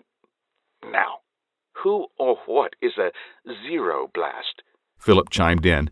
He sat in a car 300 meters south of the target building. Soft classic rock from the 30s played in the background. Code name for a hacker, Harris replied. I never learned his real name. Or her. Could be her. That'd be something. A female hacker. I mean, sure, they're out there, but not near as prevalent. Focus? Faltermeyer corrected, his voice stern and playful. So, all you hackers have code names. I can dig that. We did something similar on the race circuit. What's your hacker name? G-Crack, Jeff replied. I can crack anything. That is horrible. Philip laughed. Dude, you should punch whoever gave you that. Don't laugh. The hacker replied, indignant. What's your racing name? Damien interjected. I'd rather not talk about it. Philip's attitude instantly changed. Thought so. Damien snickered over the comm. I read up on you, Crash Wave. You wrecked in damn near every race you entered. Haunting laughter reverberated over the comm. Nikki smiled, enjoying the banter despite her activity. She reached her target window and set the brake in her rope seat. She swung in the sleeing breeze while she fished around in her pack for a glass cutter. She listened to the men continue their male bonding while she used the diamond-tipped blade on the window. She lightly tapped on the glass, and it fell free, bouncing off the carpet inside. Yes, Philip admitted. I did wreck a lot. I also won a lot. The most wins for a rookie ever. True, Crash. Damien snorted. But let's not mock Jeff's name and leave yours out of it. I'm in. Nikki broke up the conversation. Thanks for the distraction, guys, but it's time to get serious. I'm heading inside. I got you on the scope, Damien said. Still clear. Philip, stand by, Nikki whispered. She unlocked the windows to the hole, slid through, and landed softly inside a dark room. She crouched and listened. She was in an office with carpeted floors, a large, intricately carved wooden desk, an oversized plush leather chair, and a large screen TV on the wall by the door. She heard nothing. Jeff, any alarms? Nothing. he replied. I have a visual on every camera. A handful of guys are on the second floor watching something on TV. 2 guys are in the gym, and 2 more are fighting. Fighting with wooden swords. Damn, they're good. Well, I'll try to avoid the second floor. Nikki found the circle of glass on the floor and slid it back in place in the window pane. She applied a fine layer of sealant from a tube and thought it would pass a casual inspection. I'm leaving the office, heading for the south side of the building in the safe. I have looped the cameras, Jeff reported. They will never see you. Nikki slipped out of the office and moved down a dark corridor. The carpeted floor quieted her footsteps. Elegant paintings lined the walls. Stern-looking Japanese men wearing scowls watched her traverse the hallway. She paused to look at one. Hiroki Torigami, 1999 to 2013. Past bosses, she muttered, and continued to the last office on her right. What? Damien asked. Nothing. She eyed the closed-circuit camera in the corner. Its red light stared at her like a demon's eye. Glad Jeff took control, otherwise I'd be dead. She knelt and picked the lock to the office. Jeff, double-check the system on the safe room door. I don't want any surprises. Remember the rehearsal. Already done, the hacker replied. But I'm doing it again. She paused, waiting for his response. You are clear, Nikki. Thank you, she whispered, twisted the knob, and entered the office. A floor-to-ceiling wire mesh fence split the room in two. A wall-to-wall desk credenza lined the base of the fence, ending at a cage door at the right side. Behind the mesh partition sat a desk with 3 monitors and a small cloth chair. The monitors sat dormant, the desk empty. She picked the cage lock and stepped into the vault area. A Dominator Series 4000 safe occupied most of the back part of the room. The top-of-the-line vault featured seismic and thermal sensors, an integrated triple lock system, and an electric shock anti-theft system capable of knocking out an elephant. Nikki smiled. Piece of cake. What does it look like? Victor spoke for the first time. Shift change in 5. Damien reminded. Dominator 4000, Nikki answered. She squatted and removed tools from her kit. We sell these. Went to a class in Utah at the manufacturer about a year ago. She looked at the serial plate, read the numbers, and smiled. Funny thing about the Dominator series, they were built with a design flaw that no one caught, a weakness in the electroshock countermeasure. How do you know this? Damien asked. I found it last year. Nikki recalled the look on the techs' faces when she cracked their state-of-the-art system in less than 10 minutes. After I broke their system, they redesigned it. Thing is, she attached a computer pad to the face of the safe and ran wires along the door seams. They never told their customers. They simply fixed the flaw in the subsequent models. But the early models, she activated the pad and stepped back, were never upgraded. Sparks arched from the metal door, and Nikki turned away.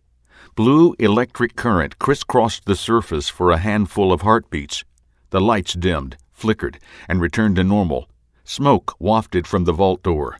You found a way to get into an electric shock anti-theft door? Philip asked, astonishment in his voice. How? The insulation. Nikki smiled. She removed the wires and her computer. If there isn't something to discharge the electricity, such as a human, it feedbacks on itself, frying the circuitry and overriding its own security measure. It actually opens the door for you. The lock cycled, and the heavy steel door opened on cue. Nikki tugged on the door. An interior light snapped on and revealed stacks of cash, gold, paintings, and Japanese antiques. Nikki. Jeff's voice rose in her ear. You have company. 2 guys coming up the stairs. Checking on the power surge. Nikki shut the door to the safe, collected her tools, and slid under the desk with the dormant monitors. Going silent for a minute. Stand by. She pulled the chair close and waited. The door opened, and the lights sprang to life. She winced against the brightness, but remained perfectly still. The 2 men stepped inside, rattled the door to the cage, and said a few things in Japanese. She keyed her mic and let the others listen. The Yakuza turned out the lights and left a minute later. Nikki remained under the desk. Nikki. Jeff whispered in her ear. Only one guy left. The other he's standing right outside. He squealed. I got movement out front. Damien noted, his voice strained. Bunch of guys checking the perimeter. Philip, are you far enough away? I'm good, Faltermeyer replied, his voice low. The music no longer played in the background. I'm 300 meters away, behind a clump of trees. Even if they see the car, it's off, and I ain't moving. Miss Sanderson. Victor's calm voice filled the comm. The two men were indeed checking on the power surge. They are very concerned about the smoke in the vault room. One remained behind to keep an eye on the room, while the other went to call their boss, Mr. Tong. You speak Japanese? Damien asked. He scoffed over the comm. Of course you do. You must know your enemy, Mr. Jones, Donaldson said. Sun Tzu. Nikki, Jeff broke in, his voice soft but strong. the other guy's coming back. The door opened, and the lights came back on. The two Yakuza exchanged words. Nikki keyed her mic, and Victor translated. The perimeter is clear. Okada said check all the rooms, but he is not going to wake the boss unless there is a threat. The man that remained in the room spoke. Victor translated. This room is clear. Nothing moving. What do we do about the smoke? It's not setting off the smoke alarm. Leave it. Victor translated the second man. Come on. We need to check the rest of the floor. The lights died and the door closed. They're gone, Nikki. Jeff croaked. Nikki let out a sigh and leaned her back against the underside of the desk. Her hands trembled from adrenaline, and her pulse pounded in her ears. That was close, she whispered. Stay put until they have finished searching the floor, Donaldson ordered. Nikki's eyes flew open. I hope my glasswork holds. Hold one, Damien announced. They're checking each office one by one. Your entry point is next. The light is on. He called the play-by-play. I see them. They're searching the room, looking under the desk. Damn, looking at the window. Wait. His voice strained. He exhaled in relief. They're looking at the parking lot, not at the window. Lights off. They're moving to the next office. Jeff picked up the play-by-play and reported their movements.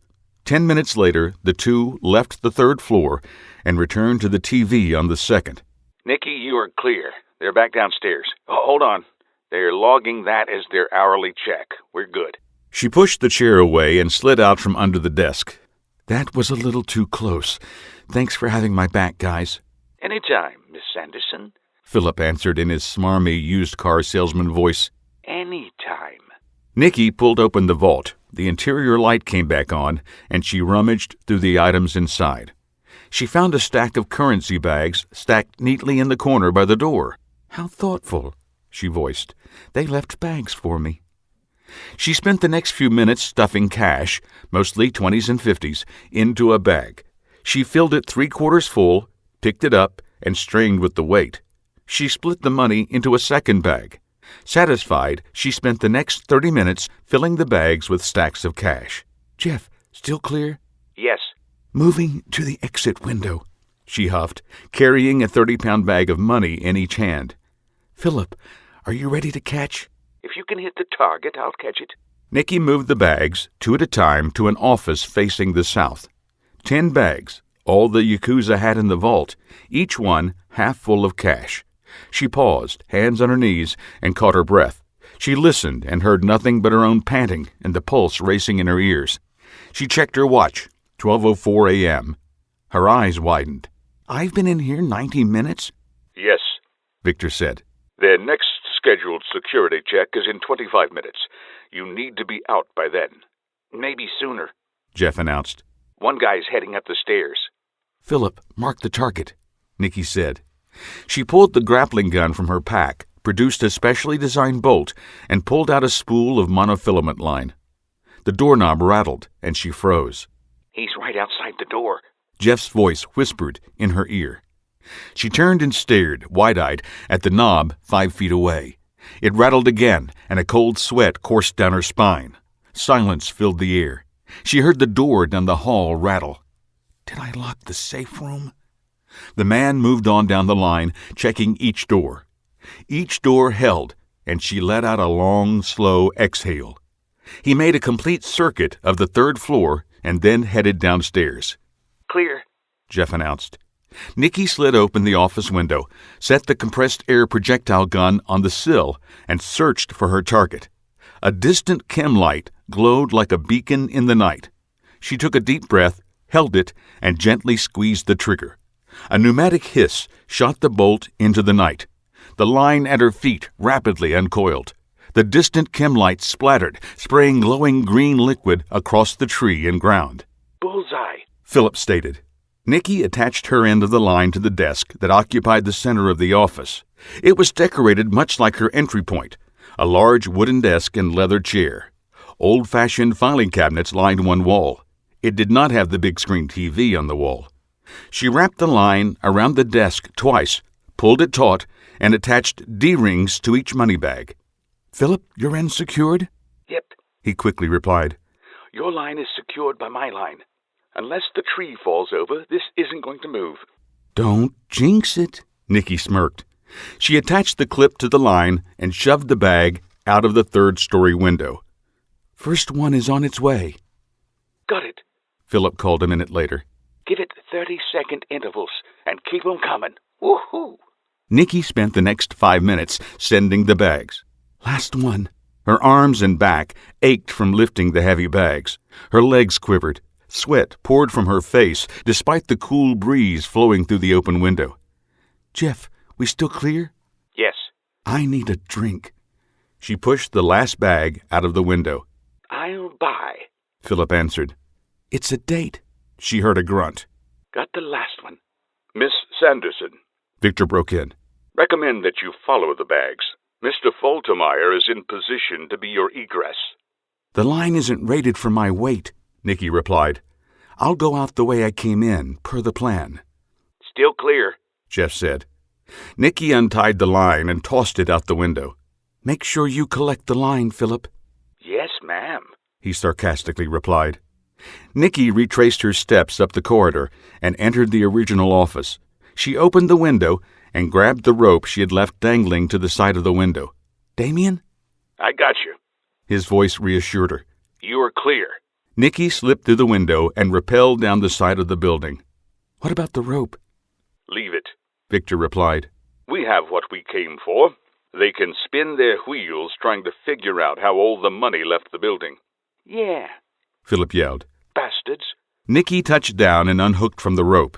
She crouched in the dark shadow of the building for a minute, adjusted the pack on her back, and took off at a run toward the hole in the fence she had cut 2 hours earlier. The nearby interstate, busy despite the late hour, masked her footfalls. She entered Damien's 13th floor room at 1 a.m., slid into his arms, and let the night fade away. Chapter 16. Atlanta, Georgia, 7:22 a.m. Damien pulled into the Chattahoochee Docks parking lot and killed the engine. The sun set lower on the horizon, obscured by thick, overcast clouds. A stinging mist pelted the windshield. He rubbed his eyes and stretched from the long night. Nikki opened the door and slid out of the seat. She lightly landed on her feet and stretched in the early morning drizzle. Her breath dissipated in the cold November air. Philip's getaway van sat on the side of the building, backed up to the rear door. Not much stirred on the early Saturday morning. A few cars traveled the far-distant interstate. A small twin-engine plane scooted across the cloudy sky. A police siren wailed in the distance. A yell of exuberance escaped the interior of the docks. Nikki smiled and waved Damien toward the door. She stepped inside and paused to let her eyes adjust to the gloomy building. Jeff sat in his chair, his fingers flying over the keyboard of his laptop. Victor stood at the table, staring at a collection of electronic pads and their various news reports. She saw Philip, and a smile crossed her lips despite her best effort. The former racer stood atop a pile of money bags, hands on his hips, hastily looking off into the distance. "The king of the hill," she muttered, and led Damien toward the team. Nikki! Jeff leaped from his seat. He barely saved his computer from hitting the floor, nervously placed it on his chair, and smiled at her. "We did it! Did you see all the money? Yes, last night. She gently hugged the hacker. You seem in a good mood. He stared at the floor and vigorously nodded. We did it, he repeated. Faltermeyer hopped from the bags and curtsied before Nikki. My lady, a fabulous job you did last evening. Would you care to know the haul that you've brought us? You've already counted? Not all of it, no, Victor said from his spot at the table. He did not look up. His eyes constantly scanned the news feeds. Mr. Faltermeyer graciously volunteered to count 3 of the 10 bags you acquired for us. He finally looked up, a twinkle in his eyes. Each bag contained around 1 million. Each. 10 bags? $10 million? Damien whistled. That's 2 million each. Philip's voice echoed through the building. We are millionaires. Not quite yet, Mr. Faltermeyer. Donaldson resumed his view of the news. We agreed to sit on the money for 3 months, to let any heat die down. Yeah. Philip scrunched his nose in disgust. Damien grabbed 2 of the bags and lifted them like weights. His biceps bulged. Philip tried the same technique and dropped a bag on his foot. He let loose a long string of hushed curses. Damien laughed. Anything on the news? Nikki asked Victor. She stepped next to him, away from the boys being boys. No, Miss Sanderson, he replied. Nor did I expect there to be. The Yakuza are not likely to go to the authorities. I expect them to scour the city, turning over every stone, as it were, until they find a clue to our identities. Nikki shivered. What is the likelihood of that? Victor shrugged. We took great pains to keep this endeavor a secret. No one, outside of our group, knows of the plan. William Yancey's warning sprung into Nikki's mind. He knew about the job, just not the target. If the Yakuza get wind of that... She let the thought die on the vine. Something wrong, Miss Sanderson? Nikki shook her head and stared into Victor's brown eyes. What? No, just thinking. About? What if... What if what, Miss Sanderson? What if someone else did know? Victor's eyes narrowed. He turned and faced her. You have something you need to tell us, Miss Sanderson? Damien, Philip, and Jeff all looked up at the change in Victor's tone. All 3 stopped playing with the money bags and moved to stand by the table. Every eye stared at Nikki. Silence filled the building. Nikki only heard her own shallow breathing and the pounding of her heart. She searched for the right words, found something she deemed suitable, and cleared her throat. I think you confided in someone about your intent. Not the target, but your intent. A sly smile creased Victor's face. What makes you say that, Miss Sanderson? A few weeks ago I met your old partner, William Yancey. Donaldson's face paled. He told me that he knew you had a plan. He begged me to let go of the job, to abandon the team. She cut her eyes and glanced at the 3 men on the other side of the table. But I couldn't. The point is, if he knew, she concluded, then so may others. Victor Donaldson laughed. Nikki stepped back at the sound. Damien's right hand moved to his hip where his .45 Colt sat in a holster. Philip and Jeff's eyes widened, but they said nothing. So, Bill paid you a visit. Victor smiled. I was wondering when he would make an appearance. You knew? Nikki asked. I suspected. I met Bill after he worked with your father. We worked together for many years. He and I, often talked about striking at the heart of the man we never could put away. Daniel Tong? Exactly, Miss Sanderson. He took a drink from a glass on the table. He said we would retire using money from the man that always eluded us. So, yes, he knew of the heist, just not the details. Unless you told him? Nikki shook her head. His work with your father led me to you. Your natural ability and charisma did the rest. He smirked. What else did he say? Nothing. Nikki shook her head again. Only a warning that this would be dangerous. Donaldson turned to the 3 men. Did any of you tell anyone? All 3 answered in the negative. Victor turned back to Nikki. "And you, Miss Sanderson, did you tell anyone? Your father, perhaps?" "Not a soul." "Well, if that is the case, and I believe it to be, there is only one thing left to do today." "What's that?" Nikki asked. "Give Mr. Harris his 100,000 so that he can go pay his debts." "You really think it's a good idea to pay the Yakuza today?" Damien spoke for the first time. "They would be on high alert. Sending Jeff in there could get him killed." The hacker trembled. Terrified eyes stared at Victor. Jeff dramatically shook his head in a silent, desperate plea. "No." "They are expecting a delivery today," Victor stated. "Jeff would not know about the robbery unless he had a hand in it. I'm afraid that by not going today, he would prompt more suspicion than by going." Damien raised his finger and opened his mouth as if intending to respond. His mouth moved, but not a word came out. "I am afraid Victor is right," Nikki solemnly said. "I hate to send Jeff into that madhouse, but they did tell him today."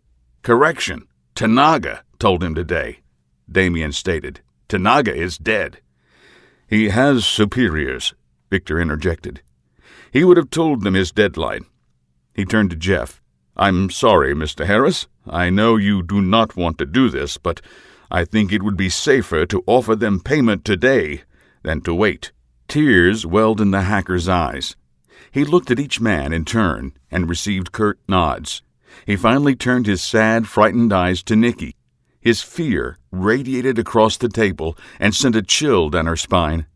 She pursed her lips, steeled her resolve, and nodded her agreement. I'll give them a call," he muttered, and moved to his chair. He found his cell and dialed a number.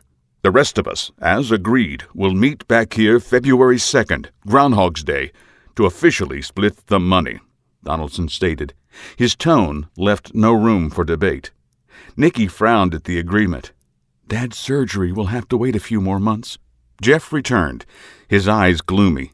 They said not to come to their headquarters. They were," he gulped, "having a meeting today. They said to meet at a diner in Conyers at 10.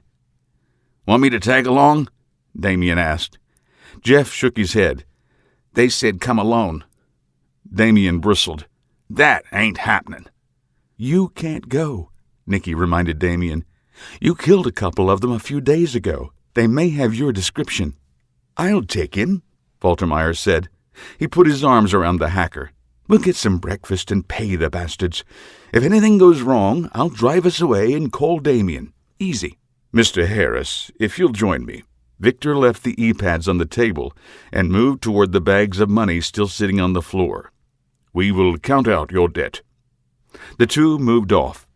Nikki turned her attention to the news feeds. A blizzard ravaged Colorado. Announcers talked about a college football matchup later that afternoon between Georgia and South Carolina. A wreck shut down I-75 North. Forecasters predicted a cold weekend. "Nothing about a midnight robbery." "Any trouble, you call me," Damien said. Damien's urgent voice tore her attention from the news, and she put her focus on Damien and Philip. "Hey, man, I can handle—" "Cut the macho crap," Damien seethed, his voice cold. "Something ain't right. Yes, it makes sense to keep the appointment." He glanced at Nikki. "But meeting at a diner? That's where they ambushed us the last time. These guys don't play, Philip. You get backed into a corner, there is no talking your way out. They will kill you." Philip's disarming smile faltered for a moment. "I understand." The smile returned. "We'll give them the money and get out. Any trouble, I got you on speed dial." "Remember, they want him to be alone." Damien cursed. "Another red flag." He huffed. "I really should go." "If they see you," Philip tapped Damien's chest, "then they will start shooting. I got this." He nodded. "Trust me." Victor and Jeff returned to the group. A full pack weighed down the hacker. Philip grabbed the strap. "I got it." He slung it over his shoulder. "All set?" Jeff nodded. He cut his eyes to Nikki and quickly looked away. She smiled despite herself. "That is some crush." "We're out," Faltermeyer announced. He lightly punched Damien. "I'll call." "You better." The two men left. Tires squealed a minute later. "I'm going home," Nikki announced with a stretch. "It was a long night." She smiled, remembering the blissful hours in Damien's room. "Me too." Damien suppressed a yawn and headed for the door. Nikki turned to follow him. "Stay safe, Miss Sanderson. Mr. Jones?" Victor smiled and returned to his spot at the table, reviewing the news feeds. "I will see you in a few months. Oh, Miss Sanderson?" Nikki paused at the door. "Yes?" "If you see Bill, tell him I said hello." Chapter 17. Conyers, Georgia, 8:42 a.m. Philip downshifted his forest green Audi, pressed the accelerator, and cut across 2 lanes of I-20 eastbound. The radio blared an oldies station. Soaring guitars and a heavy beat filled the car.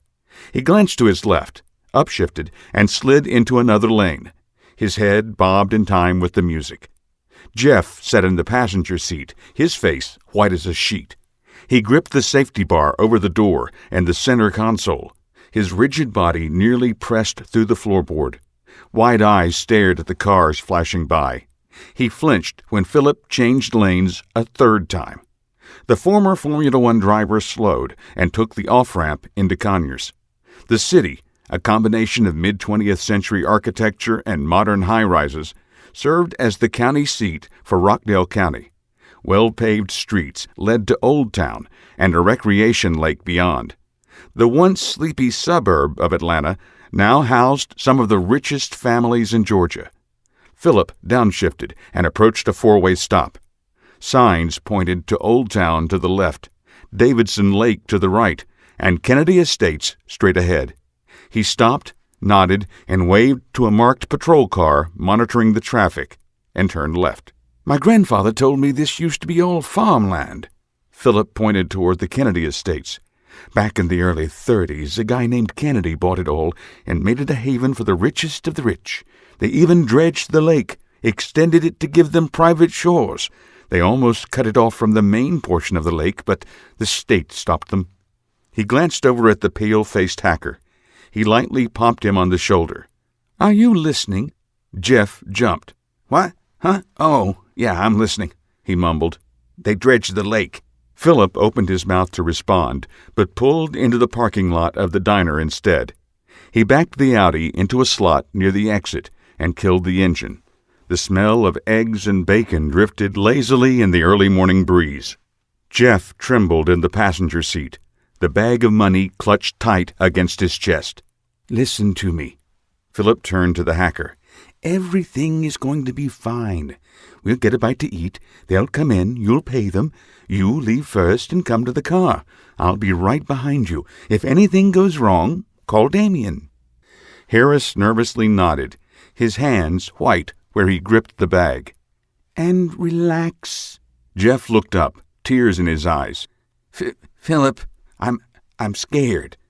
"I know, man, I know. But let's get some food. That'll make you feel better. Promise." The 2 men left the car and entered the diner.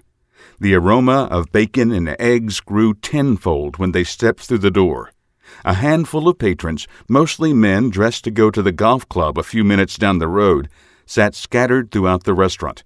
"Sit anywhere you like," a pleasant soprano voice called from the counter. Philip smiled and nodded at the plus-size woman behind the counter. Her ruby-red lipstick almost matched the dye in her hair. Bushy, dark brown eyebrows hovered over fake eyelashes.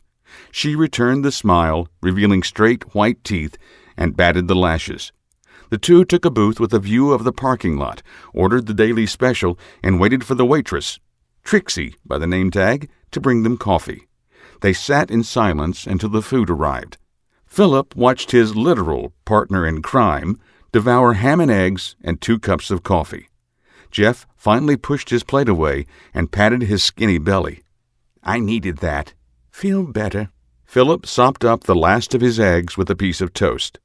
"Much," Jeff nodded. "Thank you." "No problem," Philip mumbled with his mouth full. He swallowed. "No problem." Trixie appeared at his side, her sweet perfume arriving in her wake a second later. Philip looked up at the woman. She didn't smell that good before. Did she put that on for my benefit? Anything else, hon? She asked with a flirty lilt in her voice. She winked.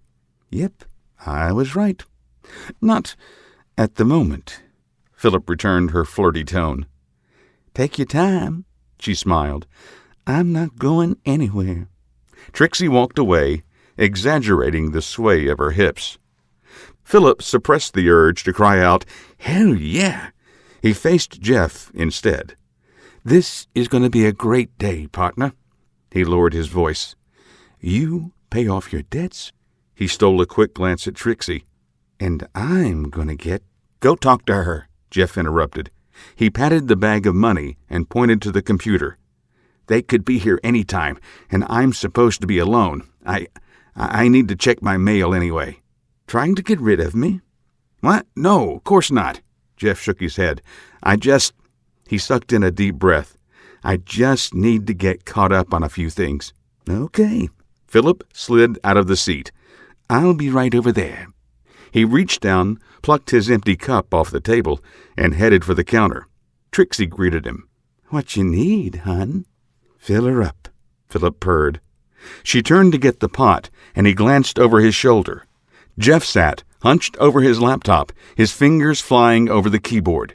His brow furrowed in concentration. He paused, his fingers traced a line of text on the screen, and he continued to furiously type. Your friend likes his computer. Trixie flashed her movie star smile when Philip faced forward. Yes, he does. And what do you like, sugar? Anything that goes fast. Trixie licked her lips. Sometimes you need to go slow, you know. She lowered her sultry voice. All day to get there? Philip nodded and leaned in closer. Oh, I know exact... Son of a bitch. Philip winced and turned. Jeff sat, eyes inches from the screen of his computer, his face ashen. Philip turned back to Trixie and pursed his lips. Excuse me a moment. Anything for you, hon? Philip took his full cup, turned toward Jeff, and froze. A black sedan slid into the parking lot. It slowly cruised by, tinted windows blocking the view of the occupants. The car parked on the opposite side of the lot from his Audi. Philip cursed and sat back down. Jeff, he hissed, and nodded toward the parking lot. Not now, the hacker furiously typed. Not now, I need more time. What is it? Philip asked, resisting the urge to go back to the booth. The other patrons in the restaurant turned and stared at the two in their loud conversation. Trixie tapped his shoulder. Everything okay, hon?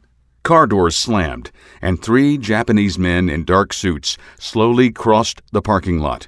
Each wore mirrored sunglasses that reflected the nearly hidden sun. Philip did not see any weapons, but knew they were most likely armed. Hon?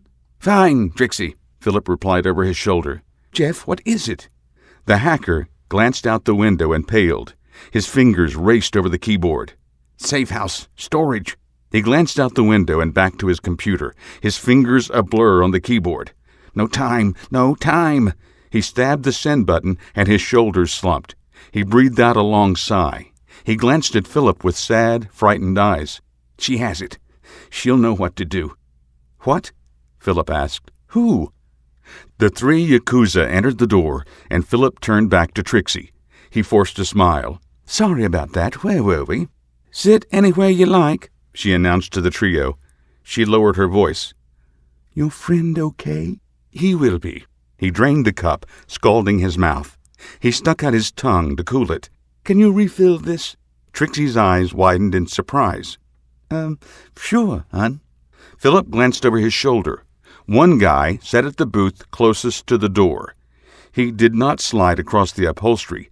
He sat on the edge of the seat, eyes scanning the diner. The other 2 removed their glasses and approached Jeff. The hacker slid his computer to the side and took a drink of his coffee with trembling hands.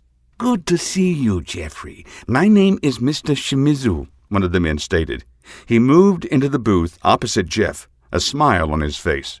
He wore his hair close-cropped, sideburns halfway down his jaw.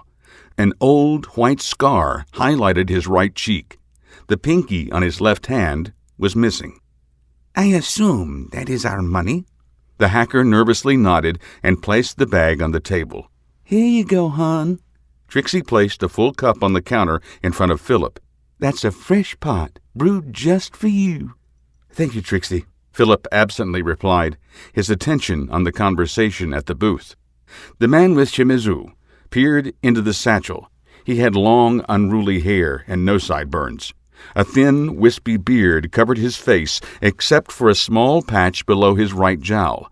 A jagged scar disrupted the growth of hair. He moved the bundles of money around, counted, and closed the bag. He lifted it off the table and nodded to Shimizu. "Thank you, Jeffrey. Your debt is paid in full." The hacker gulped and let out a long, fearful sigh. "There is one more matter we would like to discuss." Shimizu flashed a sly smile. Jeff froze in mid-breath. Philip tensed. "If you will provide the name of the man who killed my predecessor, you can have all of this back." He patted the bag for emphasis. The color drained from the hacker's face. His mouth opened and closed. He cut his eyes to Philip. "Oh, shh," Philip groaned. Shimizu turned and locked eyes with him. Philip turned away too late. "You were told to come alone, Jeffrey," Shimizu tisked. "And things were going so well." He sighed. "You, at the counter. Turn around." Every eye in the restaurant stared at the spectacle. Philip felt their scrutiny as he turned on the rotating stool. Sweat trickled down his spine. His pulse pounded in his ears. He gulped and pointed to his chest. "Me?" A crooked, humorless smile filled Shimizu's face.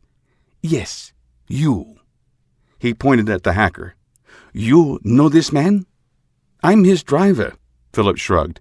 "He said he needed a ride." "And you, naturally, sat across the restaurant from your friend." I stepped over here to flirt with Trixie," he pointed. "This is my empty plate right there." Shimizu sucked through teeth and nodded. "So it is." He rubbed his chin. "The driver. That would make you—" He snapped his fingers, seemingly searching for the name. Philip opened his mouth to say it when the man standing beside Shimizu said, "Faltermeyer." "Thank you, Sato. Yes, Philip Faltermeyer. Former race car driver. An excellent record, if I recall." Philip blanched. His stomach twisted in knots. He wanted to throw up the breakfast he just ate. He gulped down the bile. Trixie tapped the counter. "I love racing." Philip groaned. "Shut up," his mind screamed at Trixie. "You are not the type to best my predecessor," Shimizu mused. "You are not a Marine. But your presence confirms what we already knew. We will deal with him soon enough. Him and his girlfriend. Mr. Sato, if you please." Shimizu slid from the booth and took the bag from Sato. Shimizu stared at Philip, humor and anticipation etched on his face. Sato reached underneath his suit jacket. Jeff screamed in terror. Trixie dropped down behind the counter. Patrons ran for the door. Philip sat, frozen on the stool, and helplessly watched. Sato produced a short-bladed wakizashi and stabbed Jeff through the heart. Chapter 18. Douglasville, Georgia, 9:58 a.m. Nikki drove down I-20 westbound, approaching the exit to her father's house. A perpetual smile lifted the corners of her mouth. The radio blared the latest top 40 hit by a woman with tremendous range. She performed a remake of the Otis Redding classic, Sittin' on the Dock of the Bay. Nikki found her foot tapping along with the beat. "We did it." She enthusiastically tapped the steering wheel in time with the music. "All the hard work and prep paid off. In a few months," she said aloud, "Dad can get surgery and finally live in peace." She turned off the interstate and paused at the top of the ramp. Home or breakfast? Her stomach growled, reminding her she had not eaten since the night before. "Breakfast," she murmured, and turned right toward the nearest fast food restaurant. 15 minutes in the drive-thru, and she turned back onto the highway. She took a bite of her chicken sandwich and refused to let the slow service dampen her morning. Traffic was heavy and slowed her progress toward her dad's house. She thought it time to come clean and let him know what she had done and why. Her slow progress gave her time to finish her breakfast. The full belly added to her euphoria in the late morning. The only thing that could bring me down is his disappointment. She pushed that thought away and turned onto the street toward the house. The driveway sat empty. Maybe he went for breakfast, she mused. A smirk momentarily replaced her smile. I should have called. We could have eaten together. She dialed his number and turned around in his driveway. He picked up on the first ring. Nikki. His frantic voice rang through the BMW. Thank God, where are you? Warning bells rang in her head. Just leaving your house. Get out of there, now! Nikki knew to trust her father's instincts. She gunned the car, heard the rear wheels briefly catch on the pavement, and shot down the residential street. A black four-door sedan pulled out from a cross street, barely missing her silver BMW. The sedan fishtailed, righted, and took up pursuit. What is going on, Dad? She turned the wheel, slid through a four-way stop, and headed back toward the traffic around the interstate. I don't know, he replied, winded and distant. Screeching tires echoed through the car's hands-free speakers. These guys tried to run me off the road about 20 minutes ago. I lost them. He cursed, and Nikki heard the scrape of metal on metal. But these guys won't give up. They're on me again. What is going on? She looked in the mirror and noted a dark sedan closed in on her. It followed a few feet behind her. She focused on the intersection ahead. Heavy traffic moved both ways, clogging the on-ramp to the interstate. Her light turned yellow, then red. A semi, heading toward the interstate to her right, jerked into gear and headed up the slight grade. Nikki gritted her teeth and floored the BMW. She yanked the wheel, and her silver car bounced through a gas station on the corner. The car bottomed out in a small drainage culvert, showering sparks across the asphalt. The seatbelt auto-tightened and pulled Nikki deeper into the seat. The semi blared its horn. The BMW slid across the pavement. The black sedan slammed into the truck. Nikki floored the car, hit the on-ramp, and headed back toward downtown Atlanta. What the hell was that? Her father bellowed. They're on me too, she said, surprised at her calm voice. Where are you? Coming up on MLK. A horn blew, tires squealed, metal tore. There's two of them, boxing me in. Nikki mentally pictured the area, and her blood ran cold. Dad, they're repaving that area. Don't let them... Gunshots echoed through the connection. Her father screamed in pain. Nikki! He cried, pain in his voice. Run! Get away! Run far away! Don't let them find you! They will kill you! She pressed the accelerator to the floor. The digital speedometer rapidly moved into triple digits. Cars flew past like they sat still. The street poles flashed by like fence posts. I'm coming! Metal tore through the connection. Another gunshot. A tire exploded. Nikki. Her father's voice took on a calm, even tone. Chills covered her body at the sound. I'm so very proud of you. Pain and guilt dripped with the words. I love you. Metal crunched, and an explosion killed the connection. No! She screamed, one long, agonizing syllable. She poured all her fear, anguish, and pain into the outburst. She leaned forward, willing the BMW faster. Anger burned through her like a wildfire. She sideswiped a van, fishtailed, and smoothly brought the car under control. Trembling fingers touched the console controls. She swallowed down her emotions and wiped the tears from her eyes. Call Damien. He picked up on the second ring. Nikki, we have a problem. Chills covered her chills. Where are you? Headed to Conyers, he replied. His engine whined in the background. Philip just called. The Yakuza found him. He paused. Jeff is dead. Tears nearly blinded her.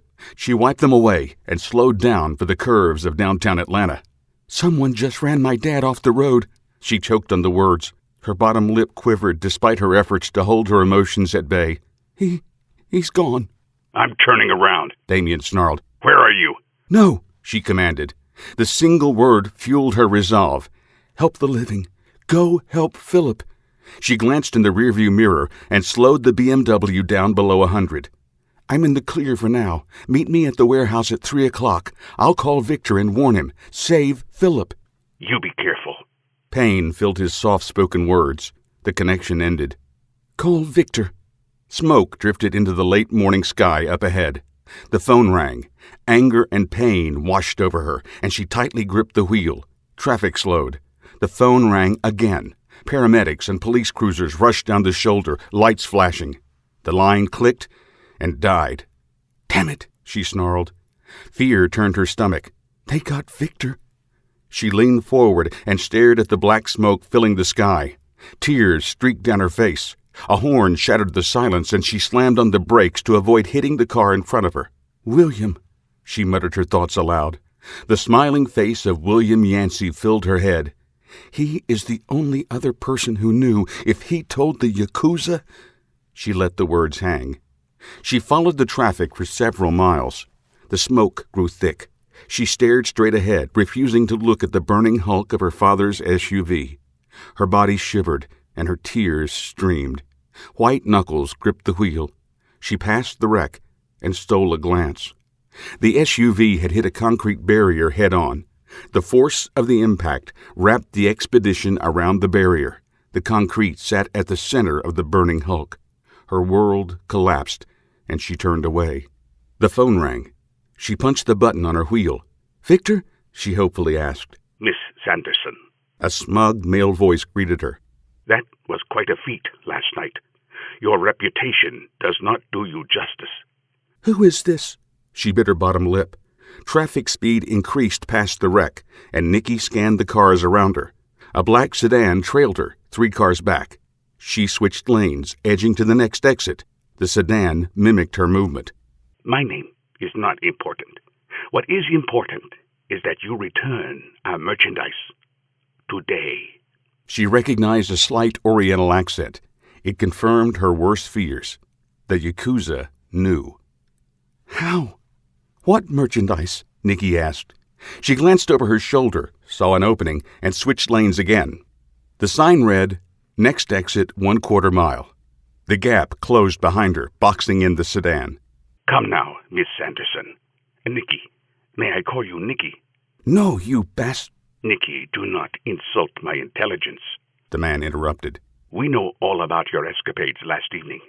I have been authorized to offer you a moment of mercy. Return the merchandise, and your death will be quick and painless. He paused. But if we have to come and find you, well, that will be most unpleasant. You have heard of death by 1,000 cuts. That does not necessarily mean literal cuts, Miss Sanderson. Your father, for instance, could count as one. Miss Kemp at Hidden Sand Security could be another. Poor Mrs. Ostenhauer and her little dog could count as well. We can simply hack away at your life until, well, it can be most unpleasant. He sighed. It is unfortunate that your father made an enemy of our organization. What we do not understand is why. His career as a criminal ended decades ago. The tone turned mocking. Perhaps you could provide insight as to why your father... Nikki cut the connection and took the off-ramp. She raced through a red light amid squealing tires and horns. She gunned the BMW and headed toward downtown. The phone rang again. She looked at the number and sent it to voicemail. She gripped the wheel in stunned silence. "They think Dad planned the heist? How? Why?" She turned down a side street, made a U-turn, and headed back the way she came. Would William have turned on Dad? She stopped at a light and reached to type in the warehouse address. She froze. Could they hack her car? She shuddered at the thought. Jeff could. The thought brought tears to her eyes. A horn startled her. She saw the green light and accelerated through the intersection. Nikki drove in silence, taking side streets and alleys, her eyes constantly scanning the surrounding vehicles. She turned onto I-85 South and blended in with the early afternoon traffic. She saw a black sedan swerve through the median and across 2 lanes of traffic. She slammed her foot to the floor. The Yakuza closed and swiped at her car. It missed her by inches, crossed another lane, and plowed into a minivan. The minivan sideswiped a Corvette, and both slid off the shoulder. The sedan corrected course, accelerated, and roared toward Nikki. She bided her time, keeping the car behind her. She continuously glanced in the rearview mirror. The movement provided a strobe effect for the car. It leaped and shifted with each glance. Shadows shuffled back and forth behind tinted glass. The passenger, wearing a dark suit and sunglasses, rose halfway out of the window, a pistol in his hand. Nikki yanked the wheel and cut across the traffic. Bullets ricocheted off her BMW. She accelerated up an off-ramp. She realized where she was, and her blood ran cold. The Yakuza headquarters lay a quarter-mile to her left. The sedan cut across 2 lanes and headed after her. Tires smoked, horns blared, gunfire erupted. Nikki gunned the engine and took off through the nearby residential neighborhoods. She turned left, then right, then left again. Memories of riding with Philip filled her mind. She mimicked the driver's route of erratic turns. A blue house with dark gray trim loomed ahead, and his words returned to her in a flash. "You see that house there?" Philip had said during the recon. "That circular driveway around the house? That is a perfect place to lose a tail, but be careful," he cautioned. "There's probably a car parked back there. Make sure you give it a wide berth." He had turned off the street and zipped around the house on the concrete drive. A disabled truck sat neatly tucked behind the home. He avoided it, slid through the grass, and made it back to the street, heading back the way they came. Easy? The memory faded, and Nikki pulled into the driveway. The Yakuza sedan followed, barely a second behind. The passenger emerged out of the window again, pistol in hand. Nikki slipped off the concrete drive and into the slick grass. The BMW slowed. She gunned the engine, circled the house, and drifted through the yard around the disabled truck that still sat in the back. The sedan stayed on the concrete and closed the gap. The car surged forward, closing the distance. A single shot rang out. Nikki's back windshield spidered from the impact. She turned the wheel in the direction of her slide, recovered, and glanced in the rear-view mirror. The sedan rounded the house and hit the truck head-on. The passenger's body contorted, unnaturally twisting at the sudden deceleration of the vehicle. Nikki lost sight of the wreck. She turned her attention back on the road, bounced off the curb in a shower of sparks, and headed in the direction she had come from. She set course for the warehouse via a roundabout tour of the city and wondered if Damien had gotten to Philip in time. Chapter 19. Conyers, Georgia, 10:03 a.m. Philip ran. He hopped the bar and landed next to Trixie. The woman screamed and tossed a dirty dish rag at him. The former racer left her cowering on the floor, bolted through the swinging doors that led to the kitchen, turned left, and took off toward the back door. The Yakuza behind him screamed obscenities in Japanese. The boom of a pistol reverberated through the diner and ricocheted off the back wall. Adrenaline flooded Philip's system, and he hit the door, running faster than he had ever run in his life. The door gave way, slammed open, and he sprinted into the late morning overcast. He slid on the slick, greasy asphalt behind the restaurant, caught himself, and headed for his car on the far side of the diner. The car beeped when he neared, and he dropped into the driver's seat. He pushed the start button with trembling fingers, and the engine roared to life. He gunned the accelerator and fishtailed out of the parking spot. Shimizu, Sato, and the third Yakuza bolted from the front door to his right. A self-satisfied smile filled Shimizu's face. Sato snarled and carried the bloody sword in his hands. The third man aimed a large-caliber revolver at Philip. He ducked a second before his driver window exploded. Shattered glass peppered him. Philip sat up, glimpsed his course, and spun the wheel. The hunter-green Audi drifted. The tires caught and squealed. A loud thump sounded on the rear corner panel, and a scream filled the air. The Yakuza gunman flew through the front plate glass window of the diner. Philip, now in his element, left the parking lot in a cloud of burning rubber. He headed northwest on Green Street, bobbing and weaving through the cars. He laid on the horn, sideswiped a delivery van, and ran a red light. Philip, one eye on the road, fished around for his phone. He found it and dialed Damien's number. Sirens wailed in the distance. "Philip," Damien said without preamble. "how'd the meeting go?" "Jeff's dead!" Philip screamed at the phone. He held the device to his left ear, right hand alternating between the steering wheel and the manual shifter. Somewhere in the recesses of his mind, he wished he had connected the phone to the car. "They killed him!" "What? Where are you? What happened?" "They killed him!" he repeated. "The bastards killed him!" He glanced in the mirror, and his blood ran cold. 2 black sedans trailed him, a half-mile back. "And now they're after me," he said flatly. "They just killed him?" "Stabbed him through the heart." The landscape flew by in a surreal kaleidoscope. The image of Jeff, the sword protruding from his chest, preyed on his mind. This isn't happening. Where are you? A car door slammed through the phone line. Heading out of Conyers. Philip narrowed his eyes and read a street sign as it flashed by. Old Covington Road. Which way? Back toward Atlanta. Silence filled the line. Philip glanced in the mirror, and he managed a slight smile. The sedans had fallen behind. Can't keep up with me, he muttered. What? Nothing. Philip clicked the phone to speaker and dropped it in his lap. He relaxed into the seat, left hand on the wheel and right hand on the 6-speed manual shifter. The car took a curve and drifted a little to the other lane. He compensated before the semi-driver could even sound his horn. Listen carefully. Damien returned to the line. I'm heading to you. How many are in pursuit? I see 2 cars, he replied, checking his mirror again. Okay, stay on Covington, the Marine commanded. In a few miles, take a left onto South Hairston. I'll be waiting. What? You'll be waiting? Yes, the Marine hissed, his voice cold. Bring them to me. Philip braked and drifted the car through an intersection. The Audi shot down the 4-lane divided highway. He pushed the pedal harder, willing the car faster. A quick glance showed the 2 sedans in pursuit.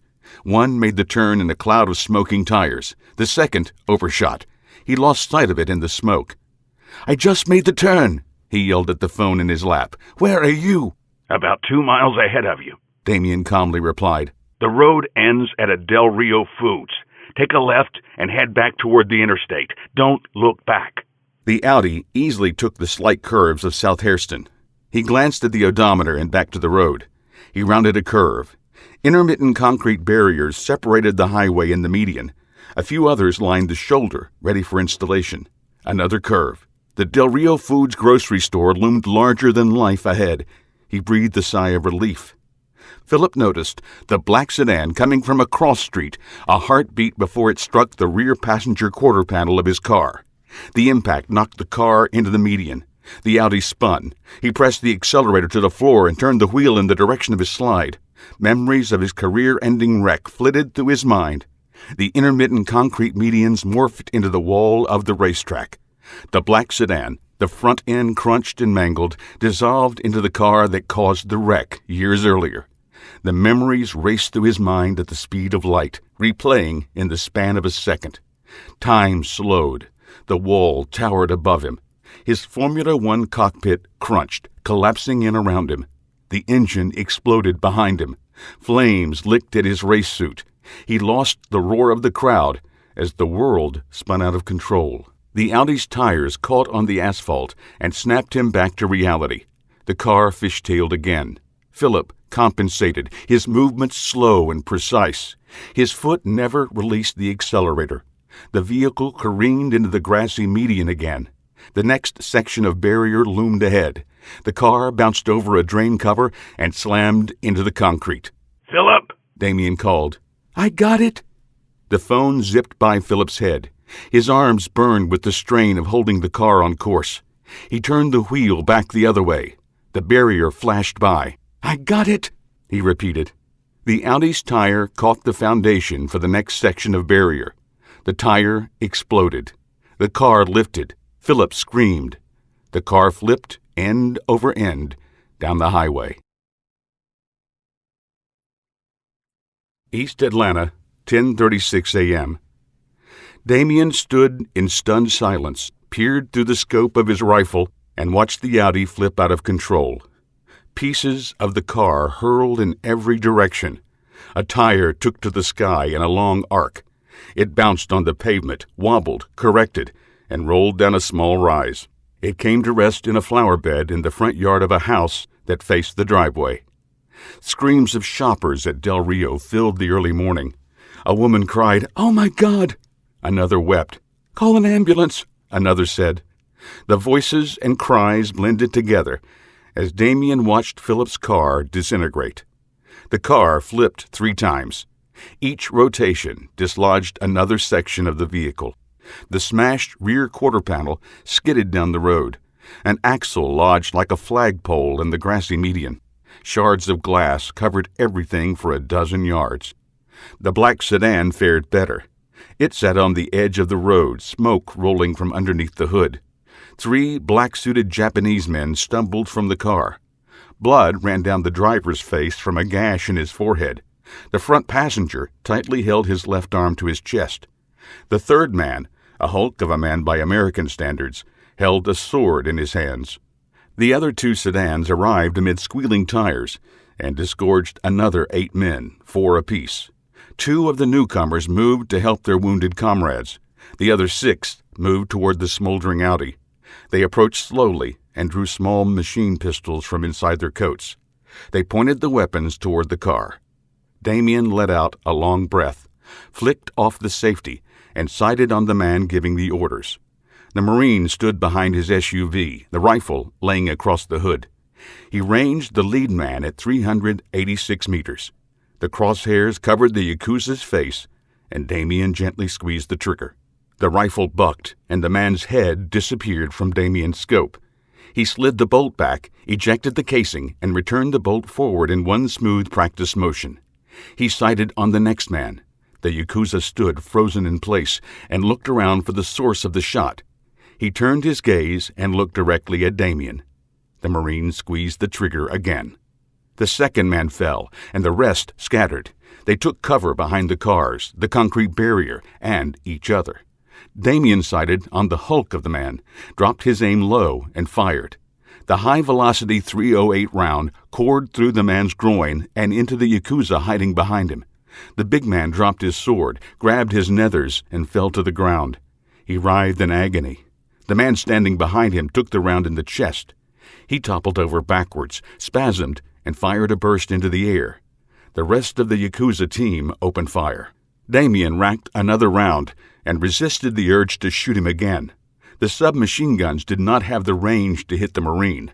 The pavement sparked halfway between him and the gunman as the bullets ricocheted off the asphalt. Damien sighted on a muzzle flash, waited until the man moved into the open, and put him down with a headshot. A woman screamed behind him. Tires screeched. Damien continued to pick off his targets one by one. He changed out the 5-round magazine for another, slid the bolt forward, and shot a man racing for one of the sedans. He spent the rest of the magazine blowing holes in the radiators of the 2 undamaged cars. He cycled the bolt again and released the last spent .308 cartridge. The ineffective gunfire continued from the Yakuza. Damien stood to his full height, and the volume of fire increased. Nothing came close. The Marine slid the rifle into the passenger side of his SUV and retrieved an AR-15 from the back seat. He checked the magazine and the chamber, left the cover of his SUV, and crossed the road toward the wreck. The gangsters popped out of their cover and filled the air with fire. The rounds skipped and popped off the pavement. One tugged at Damien's pants, another his shirt. The Marine brought the rifle up to his shoulder, put his red dot on a man's chest, and fired twice in rapid succession. The shots took the man out of the fight. He continued his advance, one smooth foot in front of another, and double-tapped each man in turn. He reached Philip's car and stood in the midst of Yakuza bodies. He dropped the magazine and slammed in another.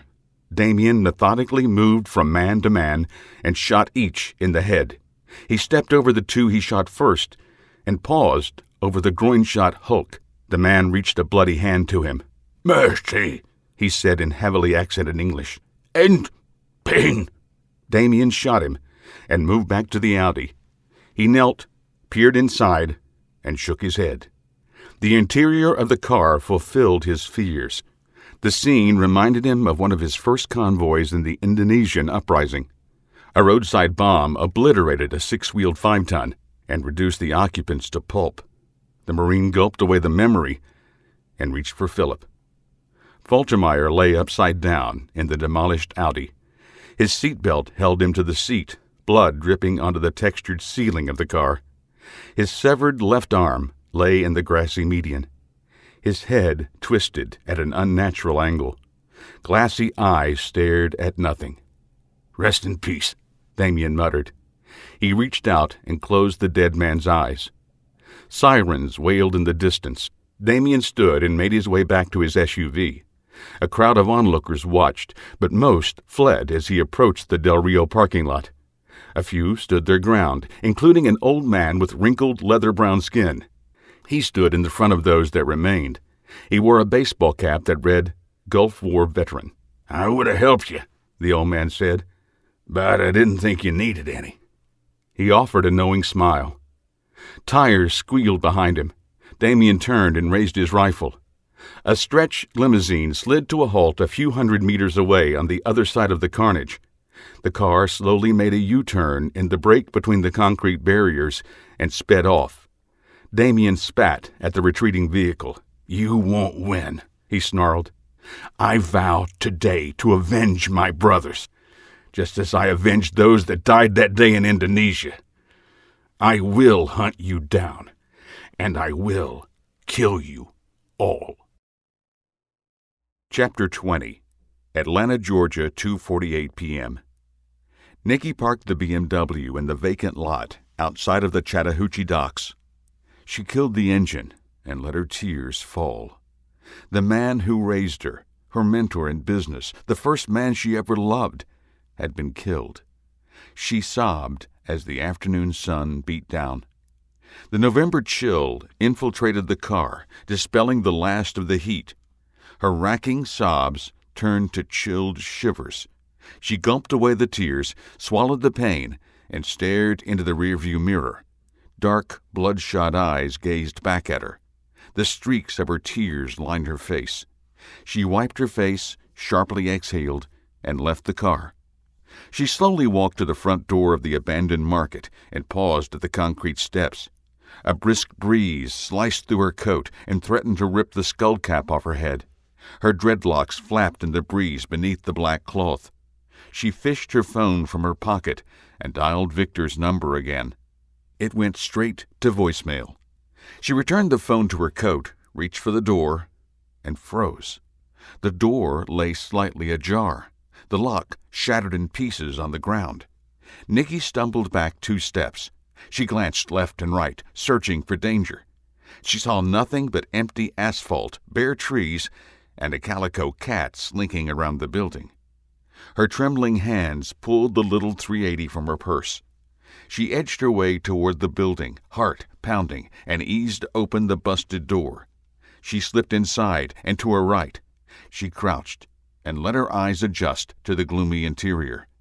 Nikki held the small pistol out and ready, finger off the trigger. The gloom steadily brightened, and she surveyed the warehouse. The table remained in the middle of the room. A stack of boxes lined the nearest wall. The bags of money were gone. A body lay in their place. "Victor," she hissed, and moved forward. Her pistol led the way, her thumb on the safety, her finger on the trigger guard. The memories of her father teaching her firearm safety threatened to overwhelm her. She pushed them away and knelt beside the man on the floor, William Yancey. The former detective lay in a pool of blood, the dark liquid slowly expanding beneath him. His right hand covered a hole in his chest, his breathing shallow and weak. A large caliber pistol lay beside him on the floor. "William," she cried. She put the .380 in her pocket, knelt beside him, grabbed a handkerchief from the man's coat pocket, and applied pressure to the wound. He winced and cried out in pain. "Sorry," she hissed through gritted teeth. She applied more pressure to staunch the flow of blood. He groaned and opened his eyes. Miss Sanderson, I'm glad you made it." "Don't talk," she soothed. She pulled her phone from her pocket. "I'll call 911. William reached out and covered the phone with his bloody hand. No need. Too late for me. You don't need be here when police arrive." He stared up at her. "I heard about—" He coughed, the motion spasming his body in pain. The fit finally ceased. "About your father. I'm sorry." "What happened?" Nikki replaced the phone and held the pressure on his chest. She wanted to call for help, but knew the man was right. "Besides, Damien will be here in a minute. He'll know what to do." "Victor," Yancey croaked. He betrayed us all." "Victor?" "For over a decade, we chased Tong. The bastard was always one step ahead." William's body relaxed, and his breathing stabilized like the eye of a hurricane. I found out that Victor was on his payroll, tipping him off. He always had an in with the Yakuza." "Then why the heist?" Nikki asked. "Why bring us in?" "Greed." William coughed. Blood dribbled down his chin. "Never enough. He planned the job, recruited the team, and then told Tong it was all you." He coughed again. "And me." Nikki rocked back and sat on the cold concrete floor. Rage heated her body. Tears slid down her face. "He set us up," she snarled and shook her head. "He set us all up." She looked down at the dying man. "How did you end up here?" "I came to confront him." William's voice had become low and weak. Nikki leaned forward to hear him. "He admitted he sold you out. Shot me. You have to warn your team." "Too late," Nikki murmured. Tears dripped down her face. "Jeff is gone. Philip and Damien should be here in a minute." The rumble of Damien's SUV confirmed her theory. A door slammed and heavy boots slapped the concrete outside the door. Light poured into the building, and Nikki glanced over her shoulder. Damien stood silhouetted, his body rising and falling with ragged breaths.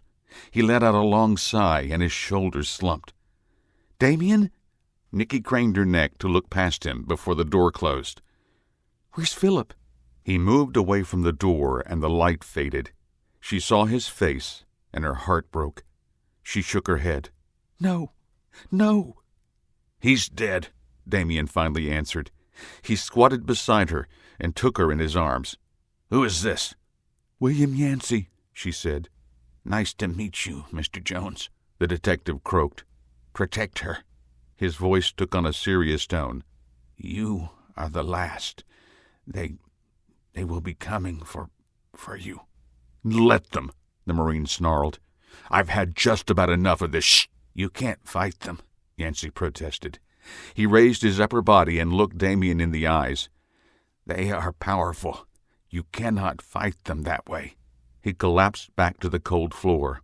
"That's the only way I know how to fight." Damien surveyed the wound and looked at Nikki. "You called for an ambulance?" "Too late for that, Mr. Jones." Damon examined the injury closer and nodded. "Anything we can do?" Yancey shook his head. "Find Victor. His confession will be the only thing to save you." He fumbled at his side until his fingers found the pistol on the floor. He pushed the Colt toward Damien. "Your caliber, I believe. Good luck." William let out a long, ragged breath and gazed lifelessly at the ceiling. Nikki sat, stunned, and stared at the dead detective. Tears streamed down her face. Damien gently closed his eyes and muttered a quiet prayer. He rifled through his coat and found 2 extra magazines for the pistol, a phone, and a business card that he showed to Nikki. "This mean anything to you?" The card referenced a storage unit south of the airport. She shook her head, unfamiliar with the business. She pulled her knees into her chest and rocked back and forth. Damien stood and stomped around the room. He kicked boxes and let loose a long tirade of curses. His profanity echoed through the empty warehouse. He punched a box again and again. He continued for several minutes until exhaustion brought him back to the floor beside Nikki. "Sorry," he sheepishly apologized. She half-heartedly smiled. "I needed that too." She slid across the floor and into his arms. "What do we do now?" She laid her head on his shoulder. "2 choices," he replied after a moment. "Run, or find Victor and the money, and then run." "What about the Yakuza? They know who we are." The Marine smirked. "They will want revenge. I've killed at least 12 of them. That demands retribution." He nodded. "They will come. Hard." "Then we run," Nikki said. "Far, far away. We start a new life. We—" Her phone chimed. She pulled it out of her pocket and widened her eyes. It's an email from Jeff." She opened the file and read the contents, then silently handed the device to Damien and stood. She walked over to the wooden bench, took a breath, and slammed both fists onto the table. He read the email and the attachments. "You still want to run?" He crossed the room and set the phone on the table. He put his arm around her. "Jeff found out about Victor about 2 minutes too late. Look at the time he sent that. That's just before they killed him." He pulled her close. "Okay, we'll run. I always wanted to visit." "No," she firmly said, and a shudder coursed through her body. She stood upright and wiped the tears from her eyes. "Not yet, anyway." She picked up the phone. "He has a storage unit south of the airport." Damien pulled the business card from his pocket. He held it up again for Nikki to see. "You store it. The address matches." She nodded. "We find Victor and get the money. Then we can turn him over to the Yakuza and let them kill him." She told him about the phone call and the threat of whittling her life away. "They will want us dead, too," he cautioned. "By the time they get their hands on Victor, we will be long gone." "So we start at the storage unit." Damien pointed at the phone. "What is the attachment?" Nikki opened the file on her phone. She read it and handed the phone to Damien. She watched his eyes skim the report. His eyebrow arched and his lips curved down. He shook his head slightly and handed the phone back. "Victor played us perfectly," he seethed. 3 houses, storage unit, laying all the blame on us?" He snarled. "We're going to need help." "Everyone that has helped us is dead," Nikki sniffed and held up the phone. "We have a little leverage now. I think it's time we showed Victor Donaldson our version of death by 1,000 cuts." "What do you have in mind?" A calm resolve relaxed her body. The thirst for revenge fueled her. She thought of her father. His smiling face turned to a frown. He shook his head. No. The image dissolved into a fiery wreck. The haunting laughter of the Yakuza echoed in her head. Nikki curled her lips into a determined smile. "We start at the storage unit, and we start cutting." Chapter 21. Atlanta, Georgia, 6:18 p.m. The sun sat low on the western horizon, casting long shadows across the interstate. Heavy weekend traffic clogged the highway. Billboards rotated through their programmed ads, distracting drivers. Horns honked, and frustrated motorists pounded their steering wheels. Victor hunched over the wheel of the Toyota. His tense shoulders ached, and his head pounded. Sweaty palms gripped the wheel. He furtively glanced at the passenger seat and the pile of bags. Things had spiraled out of control, and he needed to get out of town. The plan had gone smoothly, up to the point that Damian Jones survived, and William Yancey showed up at the warehouse. His vision of the heist and subsequent elimination of the team he put together did not include a trail of bodies that led to him. Everything was supposed to lead to Daniel Tong. "Best laid plans," he mused, and switched lanes. His exit lay 2 miles ahead. He turned on the radio and tuned into the local news affiliate. A commercial told of the wonders of a new cancer treatment with a board-certified oncologist testifying. "This will end prostate cancer." Victor shook his head. That was the least of his worries. 12 people are dead this afternoon after a car crash and shootout in Atlanta's suburb, the news announcer began. "Details are still coming in. We take you to action reporter Dietrich Pomeroy at the scene. Dietrich?" "Thanks, Dan." Another male voice filled the car. "Here is what we know so far. 4 cars were involved in the crash. The driver of an Audi hit a concrete barrier. The coroner says he died instantly. The passengers in the other 3 cars were killed in a shootout with an unknown man. Eyewitnesses say the man set up a, and I quote here, sniper's nest in the parking lot of Del Rio Foods. The man fired somewhere between 75 and 100 shots in under a minute, then pulled out a machine gun and, again I quote, mowed down the men from about a mile away. The witnesses say he then charged up the road and shot them all again. Police have refused to comment so far." Dietrich paused. A horn blew in the background and a siren wailed. The noise subsided. "Police have refused to comment," he continued, "but I did see about 1,000 bullet casings laying on the ground. I talked to one eyewitness earlier, and he had this to say." The report paused until a high-pitched, nasally voiced man came on the air.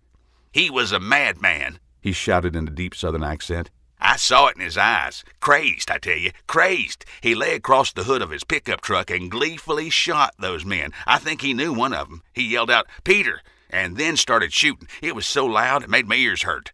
What happened next? Dietrich asked. Victor pictured the man in his mind. Young, long, scraggly hair, skinny, trying to be hip and failing miserably. Probably never even seen a firearm.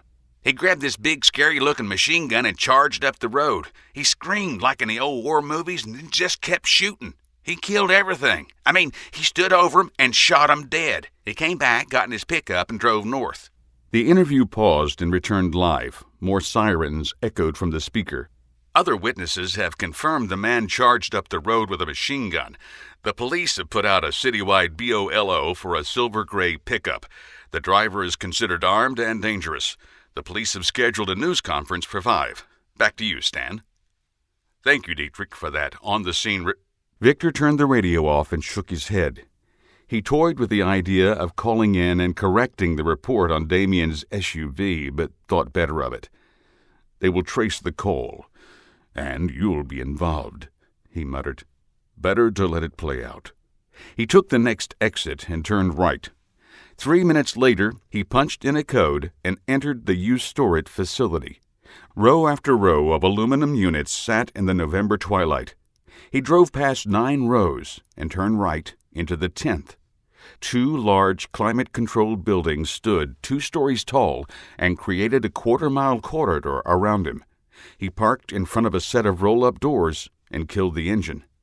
He touched the .38 revolver under his jacket and looked up and down the paved lot. He saw no other cars, not even the security guard.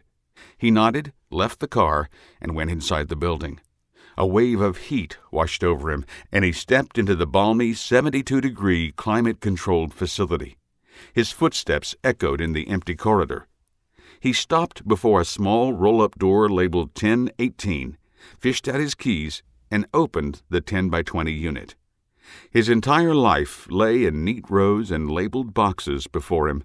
Plastic containers sat along the walls, stacked floor to ceiling. A stack of old, worn suitcases lay just inside the door to his left. Out-of-style suits hung from a makeshift line along the back wall. He paused before a lime green leisure suit from the 1970s, the last keepsake of his father. A trio of metal boxes, each with a heavy-duty padlock, sat beneath the clothes. He fished out the keys again, squatted, and unlocked all 3. His police dress uniform lay neatly folded in the middle box. A handful of medals and his badge gleamed in the harsh overhead light. A photo of him and William Yancey sat on top of the uniform. Both men stood, smiling and arm in arm, in front of the precinct. They were much younger, and Victor recalled the day, right after their first bust as partners. That was the day before Daniel Tong approached him and changed his life. The box on the right held a trio of pistols and a disassembled hunting rifle packed in form-fitting foam. Loaded magazines lay beside their respective guns, nestled deep in the gray foam. He dropped the .38 revolver, snagged a semi-auto 9mm and 3 mags, and gently closed the box. He moved on to the last. Stacks of neatly folded clothes filled the container. He scooped them up and revealed a pair of green lockboxes underneath. He touched the biometric reader, and an audible click lightly echoed in the air. He lifted the lids and gulped. Cassettes, CDs, and thumb drives filled the lockboxes. Every recorded conversation, email, and money exchange that he ever had with the Yakuza at Daniel Tong. His safety net, in case things ever went wrong. He closed the lockboxes and pulled them from the container. He replaced the clothes and moved back toward the entrance. He grabbed a suitcase and put the lockboxes inside. He got 2 more to put the money in, extended the handles, and drug all 3 into the concrete corridor. He shut the door, locked it, and paused. He stared at the key in his hand and the lock on the door.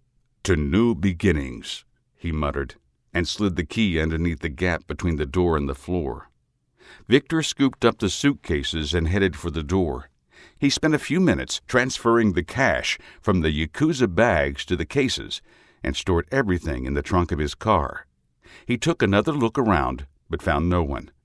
He dropped the stolen bags in a nearby dumpster, got in his Toyota, and left the U-Store-It with a smile on his face. Chapter 22. Atlanta, Georgia, 7:04 p.m. Street lights created pools of light along the dark, deserted roadway. A lone dog, skinny and shivering, crossed the road ahead of Damien's SUV. The mangy animal paused underneath the light and turned to stare at the vehicle. It lowered its head and trudged on, disappearing into the darkness. Damien turned into an abandoned garage next to U-Store-It and killed the engine. A light mist, highlighted in the evenly spaced streetlights, fell from the sky. 4 cars sat in the parking lot, 2 with crinkled fenders. 1 was missing its hood, and the last appeared to be a total wreck. Nothing stirred on the road or in the garage. He checked his .45, verified a round in the chamber, and holstered the weapon on his right hip. He reached into the back seat for a pair of bolt cutters. He faced front and let out a long sigh. Nikki watched while nervously flicking the safety on and off Williams' pistol. The dash thermometer showed 38 degrees. She stared at the storage units next door, lost in thought. Damien touched her hand, and she jumped. She offered a half-hearted smile, made sure the safety was on, and tucked the gun underneath her jacket. Her decision 2 hours earlier weighed heavily on her mind. She wanted revenge for the loss of her father and her 2 teammates, but that desire ran counter to everything she stood for. She knew right from wrong. Her father taught her that, despite his own youthful adventures. "I've never killed anyone before. Would taking a life make me a bad person?" She glanced at Damien. The former Marine had killed, and yet she loved him. "It's not bad if for the right reason," she justified. "You okay?" he asked. "Huh?" She looked at him and nodded. "Yes, just thinking." "Don't," he said with a light laugh. "You start thinking about things, and you won't be able to do what you have to when the time comes." What do you mean?" "I can see it in your face," he said with a sly grin. "You are thinking about killing someone.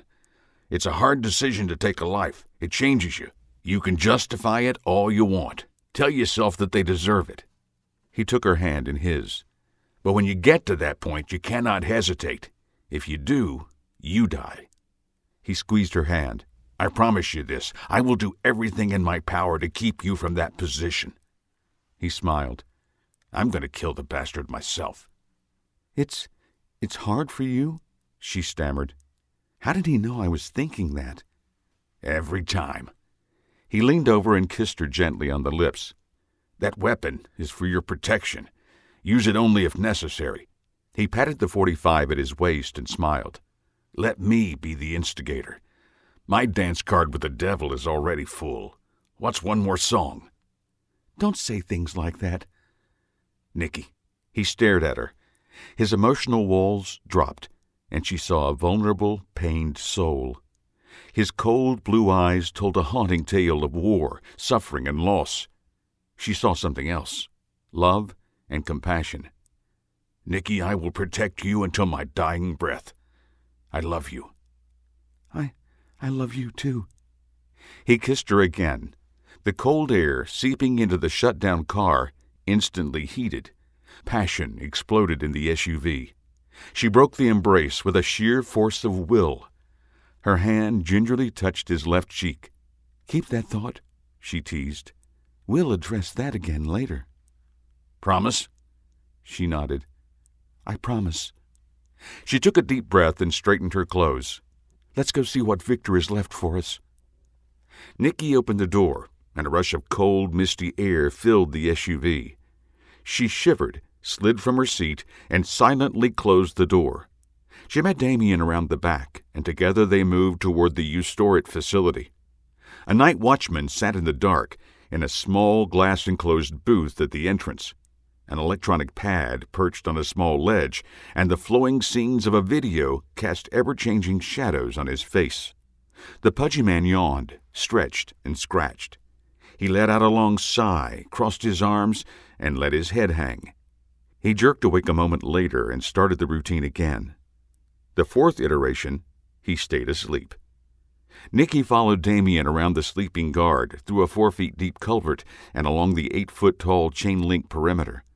A cat scampered out from a bush, startling both of them. Nikki placed a hand on her chest and willed her heart to slow.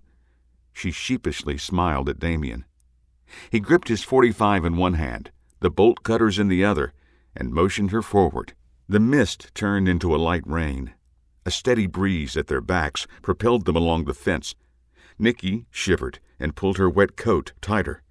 They reached the last 3 rows of storage units, and Damien waved her toward a small stump a few yards from the fence. "Stay here," he stated. "Keep watch. I'll snip through the fence, and then we'll find the unit." Nikki nodded and crouched beside the stump. Damien slogged through the mud, holstered his pistol, and started to work on the chain link. The cold rain soaked her while she listened to the steady snap of wire. The rain turned to sleet. The pelting ice drowned out the demise of the fence. "Nikki," Damien hissed. "Let's go." She stood, shivered, and followed him through the hole he had made. They moved quietly across the pavement, muddy and icy footprints in their wake. She mimicked his movements, hugging the metal walls or running across the open spaces. She rounded a corner and stopped. The 2-story climate-controlled building shined like a beacon before them. "Here's where the fun begins," Damien said with a smile. He slid the bolt cutters under his jacket and took her arm in his. "Ready?" She nodded. They crossed the lot like they owned the establishment, arm in arm, laughing at nothing. Damien tugged on the door. Locked. He let go of Nikki's arm. "Stand back." He looked around, produced the cutters, and smashed the glass door of the building. Shards of glass exploded, filling the corridor beyond the door. Damien cocked his head, listening. Nikki did the same, and heard nothing. "It's either silent or there isn't an alarm," he mused. "What do you think?" She smirked. "I think we have less than 10 minutes. He used the bolt cutters to clear the door of any shards of glass and led her inside the climate-controlled facility. They ran down the concrete corridor, their footfalls reverberating off the lockers. They arrived at Unit 1018, and Damien snipped the lock with the cutters. It bounced off the floor in pieces. He set down the bolt cutters and slid the .45 from his holster. Nikki did the same and put her back to the wall. Damien rolled the door up and stepped to the side. Neatly stacked boxes and racks of clothes greeted them from the dark interior. He stepped inside, and something scraped on the floor under his foot. He scooped up a key and held it up for Nikki.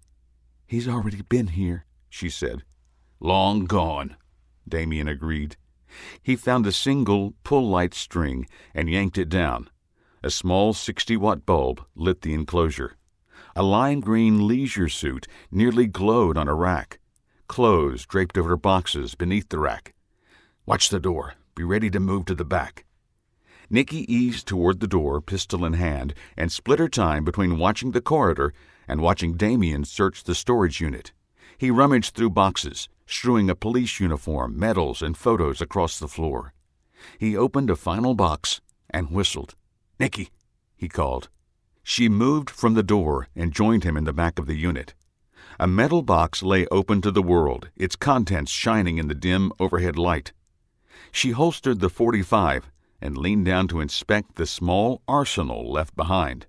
A handful of 9mm pistols, each with 3 magazines, lay neatly encased in form-fitting foam. She pulled a Sig Sauer from its place and racked the slide. She shook her head and tried a Beretta.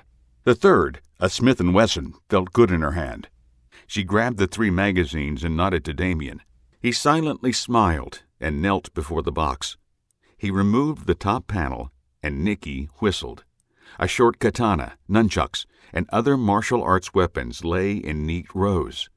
Damien pulled the second layer away, revealing an assortment of grenades. "He prepared for war," Damien muttered.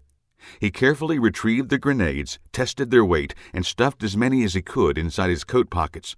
He handed 6 to Nikki. "Put these in your coat." Sirens wailed in the distance. "Time to go," he said, standing. "Not yet.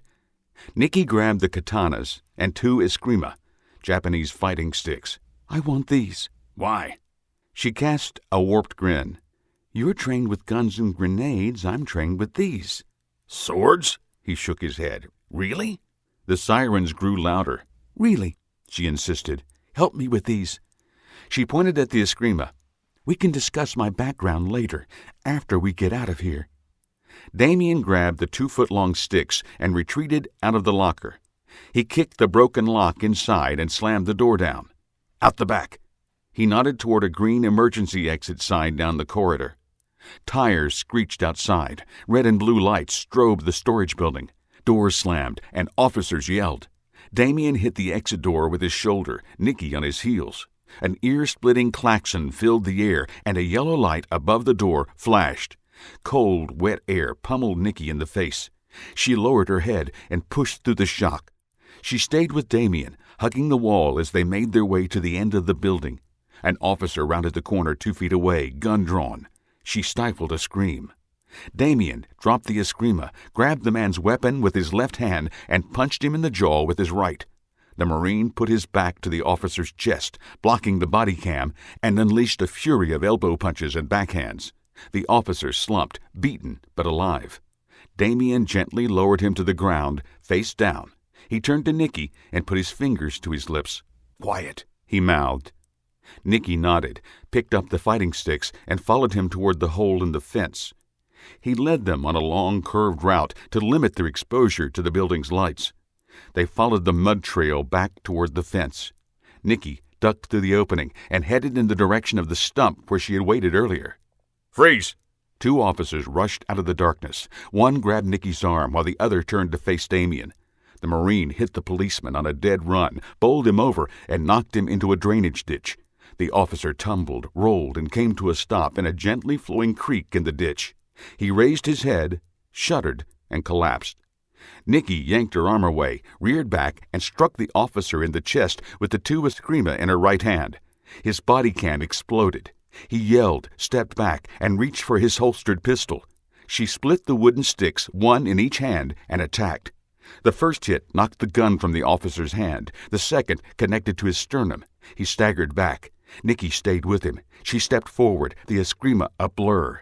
The wooden sticks struck up and down the officer's body, from hip to shoulder. He yelped and brought his hands up to protect his face. Nikki pummeled his midsection until he collapsed in a heap. The officer curled up in the fetal position and whimpered.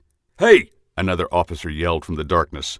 Flashlights played across the parking lot, heading for the fence. Damien grabbed her hand and led her away from the storage facility. He led her deeper into the cold, dark woods surrounding the U-Store-It. They moved a few hundred yards and crouched down. Nikki breathed deep, sucking in the cold. Her lungs ached with the thick, frigid air. Her ragged breaths crystallized. Her pulse roared in her ears. "Where did you learn to fight like that?" Damien whispered. "You said you trained, but damn." Nikki let a grin crease her lips. "Black belt in Krav Maga, Jiu-Jitsu, and Dang Soo-Do. Dad thought it best if I knew how to defend myself." A tinge of loss seared her soul at the thought of her father. He knew if I followed in the security business, I'd run into trouble eventually." She shook her head, and the smile vanished. "I doubt if he had this in mind." Damien put his arm around her. "He would be proud of you." He pulled her close. "I know I am. Remind me not to spar with you," he chuckled. "What now?" "Well," he rubbed his chin, "I don't think we need to go for the truck. They'd see that. Where's your car?" "The warehouse." He sighed. "That's no help." He stood. "We find a car and start checking out Victor's houses. He's probably fled already, but maybe he left something behind." "Something we can use to track him," she mused. "Exactly." "Lead on." She motioned toward the woods. "I don't want him to think we've forgotten him." Chapter 23. Decatur, Georgia, 6:43 a.m. The first fingers of dawn broke over the eastern sky. Heavy clouds created a prism of colors, anticipating a new day. The late-night sleet left the streets slippery and hazardous. Few early morning travelers braved the treacherous asphalt. Damien drove an old pickup truck down West College Avenue, just south of Decatur, Georgia. Nikki gently snored beside him on the bench seat, her head on his chest. His right arm, tingling with pins and needles, held her close. The truck, courtesy of a used car lot near the used store it, belched smoke from a cracked gasket under the hood. The radio played soft tunes as he turned off the two-lane, crossed over tracks, and headed north on Adair Street. A right on Hibernia and a left on Ridley Lane put him on the same street as the first house on Jeff's list. "Nikki," he said, moving his nearly asleep arm. "Wake up. We're here." The woman rose, rubbed her eyes, and stretched. She trembled with the exertion, and her left fist nearly caught Damien in the chin. He leaned back and avoided the unintentional punch. She finished her stretch and slid across the bench to the far side of the truck's cab. "Where are we?" "Decatur." He parked down the street from a blue split level and killed the lights. The morning sun struggled to break through the thick clouds and gave everything a ghostly, surreal feel. "The first house on the list is up ahead on the left. See the blue two-story?" She craned forward and nodded. "Lots of house for one guy." The two-story house sat nearly on the road. A single door and a row of evenly spaced windows filled the front of the home on the ground floor. A balcony and more windows filled out the second story. A two-car garage sat behind the house. Damien did not see any cars in the early morning. "Listen," he said, pulling out his .45 and checking the safety. "I'd feel better if you stayed in the—" she grunted and shook her head. "Nope. We talked about this before you hot-wired this truck. I'm not staying in the car, I'm not going home, and I'm not letting you out of my sight. We started this together. We will finish it together." He recalled her fiery temper when he brought it up the first time. He hoped an hour of sleep would have changed her mind. "She's stubborn. It'll take a lot of convincing." He sighed. "Fine, but you do what I say when I say. If anything happens, you run, you hear? Run." He softly smiled. "I'll find you later." "Nothing will happen," she said with a shrug. "Victor is probably long gone." Damien remained silent. His eyes scanned the neighborhood. Ridley Lane curved to the right, with Victor's house near the center of the bend. Two-story homes lined both sides of the street, separated by sidewalks, driveways, and a smattering of trees. Two cars were parked on the street, a black sedan and a Lexus SUV. Nothing moved in the early morning. "Yeah, Victor's probably on his way to Tahiti or something," Damien quipped, and instantly regretted the tone. "I'll go first. Count to 5 and follow. Keep your weapon out of sight, okay?" Nikki nodded. Damien left the truck and crinkled his nose at the burning oil stench under the hood. He kept his .45 along his thigh as he walked. His eyes continuously scanned the street. A dog barked in a fenced-in yard behind Victor's house. Damien arrived at the garage, turned, and motioned for Nikki. She left the truck and quickly crossed the street. He peered into the garage windows. A single car, covered in a heavy black tarp, sat in the two-car garage. The morning light offered a view of a workbench, tools neatly arrayed on a wall, and a mop sink in the rear of the outbuilding. He saw nothing of interest, turned, and motioned Nikki toward the back door of the house. She produced a lockpick set from her jacket and made quick work of the lock. She stepped back, and Damien pushed the door open on silent hinges. He pointed to a spot outside the door and gave Nikki a stern look. "Stay put." Her brows furrowed in frustration, but she nodded her understanding. The former Marine entered, cleared the house in less than 3 minutes, and returned to Nikki still standing at the back door. "No one's home," he reported. He holstered the big 1911 and began searching through a stack of unopened mail by the door. "The closets are still full. Maybe he hasn't come by yet." Nikki crossed the kitchen and opened the refrigerator. She gagged and quickly slammed the door. She stuck her tongue out and heaved. "Nasty. It smells putrid, like decaying meat and spoiled milk. No one's been here in a while. This is all a show." "Start upstairs," Damien declared. "Let's see what he left behind. Maybe that will tell us something. They headed to the second floor and spent a half hour going through drawers and closets. Damien pulled the lid off the toilets and checked the air ducts. He found nothing. No hidden compartments, no hidden strong boxes, and closets full of clothes for every season. Victor left no clues. They headed down to the first floor and repeated the process. Damien, after Nikki's experience, avoided the fridge, but opened the freezer. He found stacks of TV dinners, frozen peas, and a bottle of Jack, but nothing to indicate the whereabouts of Victor. He slammed the freezer door. This is a bust. The sun broke through the clouds and filled the house with bright light. Victor didn't leave anything here.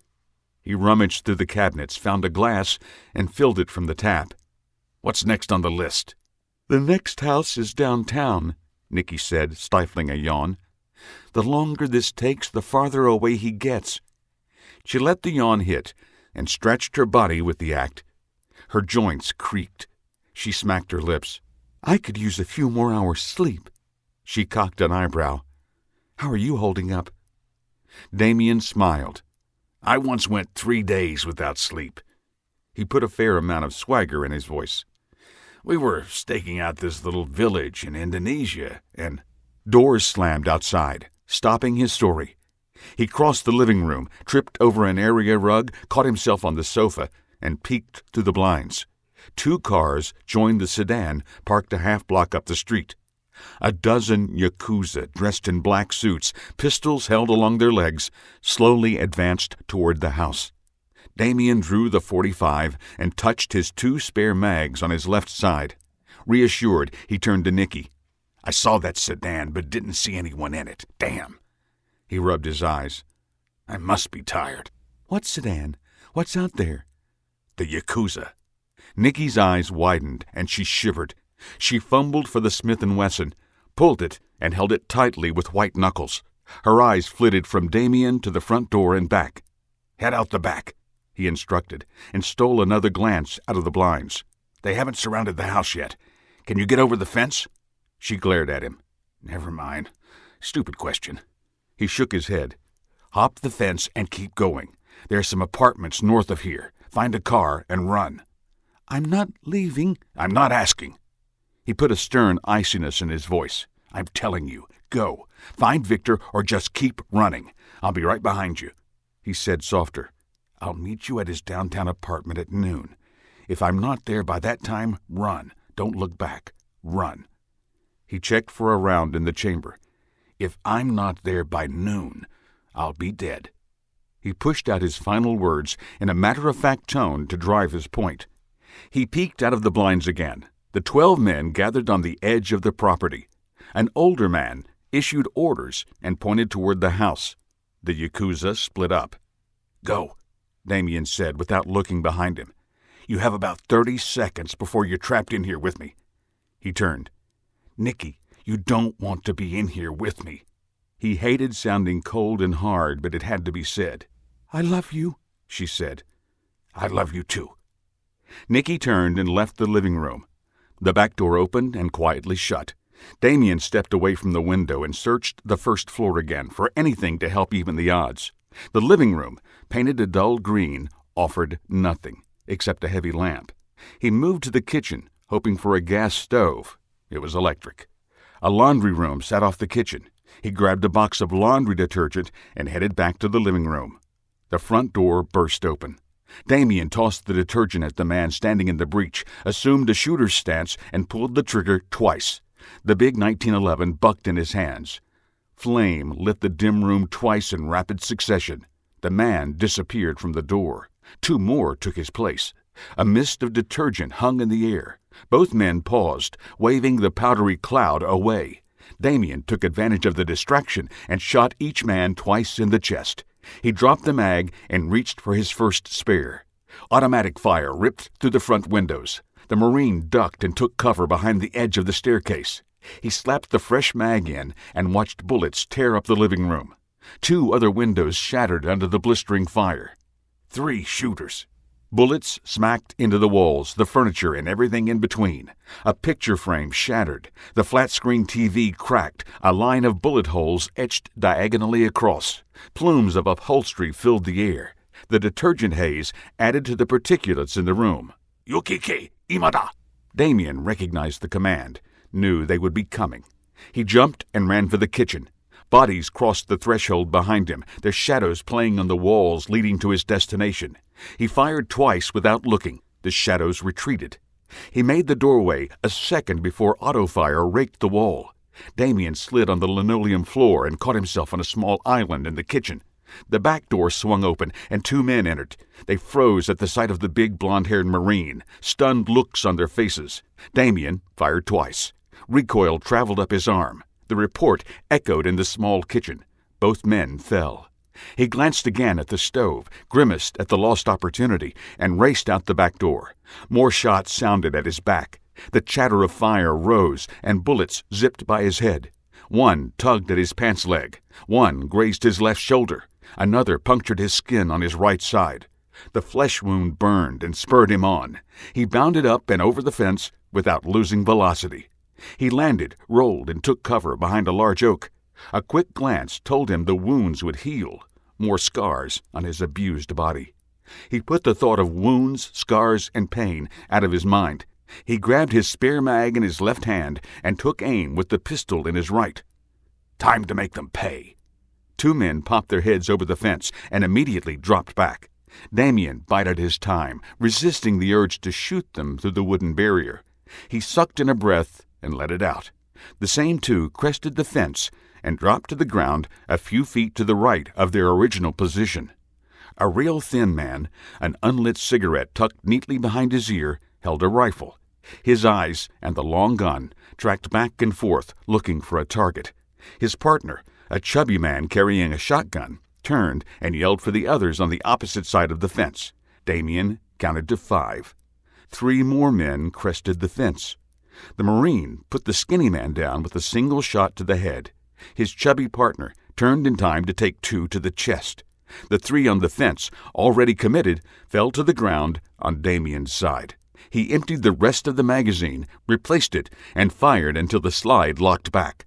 He slammed in the last mag, holstered the weapon, and ran for the fence. Shouts and questions filled the air. Sirens sounded in the distance. Damien grabbed a dropped 9mm, an AK-47, and 2 spare mags for each. He tucked the pistol in his belt and checked the load for the rifle. Bullets ripped through the wooden barrier. Damien dropped and rolled. Bullets screamed over his head. His ears rang from the firefight. Adrenaline flowed through his veins on overdrive, just as it had in dozens of skirmishes in the war. He hugged the ground, his hands covering his head. Wood chips, debris from the deteriorating fence, pelted his body. The gunfire stopped. He rolled to a crouch, brought the rifle to his shoulder, and pulled the trigger. The weapon bucked against his shoulder. Brass casings arced into the air to his right. The muzzle flashed with full auto fire. New holes appeared in the fence, stitching a line from right to left. Screams filled the early morning. The bolt clicked back. Damien exchanged magazines and continued to fire. He swept left to right. Ricochets careened into the sky off the house and a car across the street. The bolt locked back a second time. The screams dropped to whimpers from the wounded. Damien changed to the last mag. He slowly backed away from the bullet-riddled fence. Large chunks of the wood revealed a pile of wounded men, their dark suits stained crimson. Tires screeched, and one of the black sedans roared away down Ridley Lane. Damien turned and ran. Sirens rang in the distance. He crossed in front of a series of duplexes.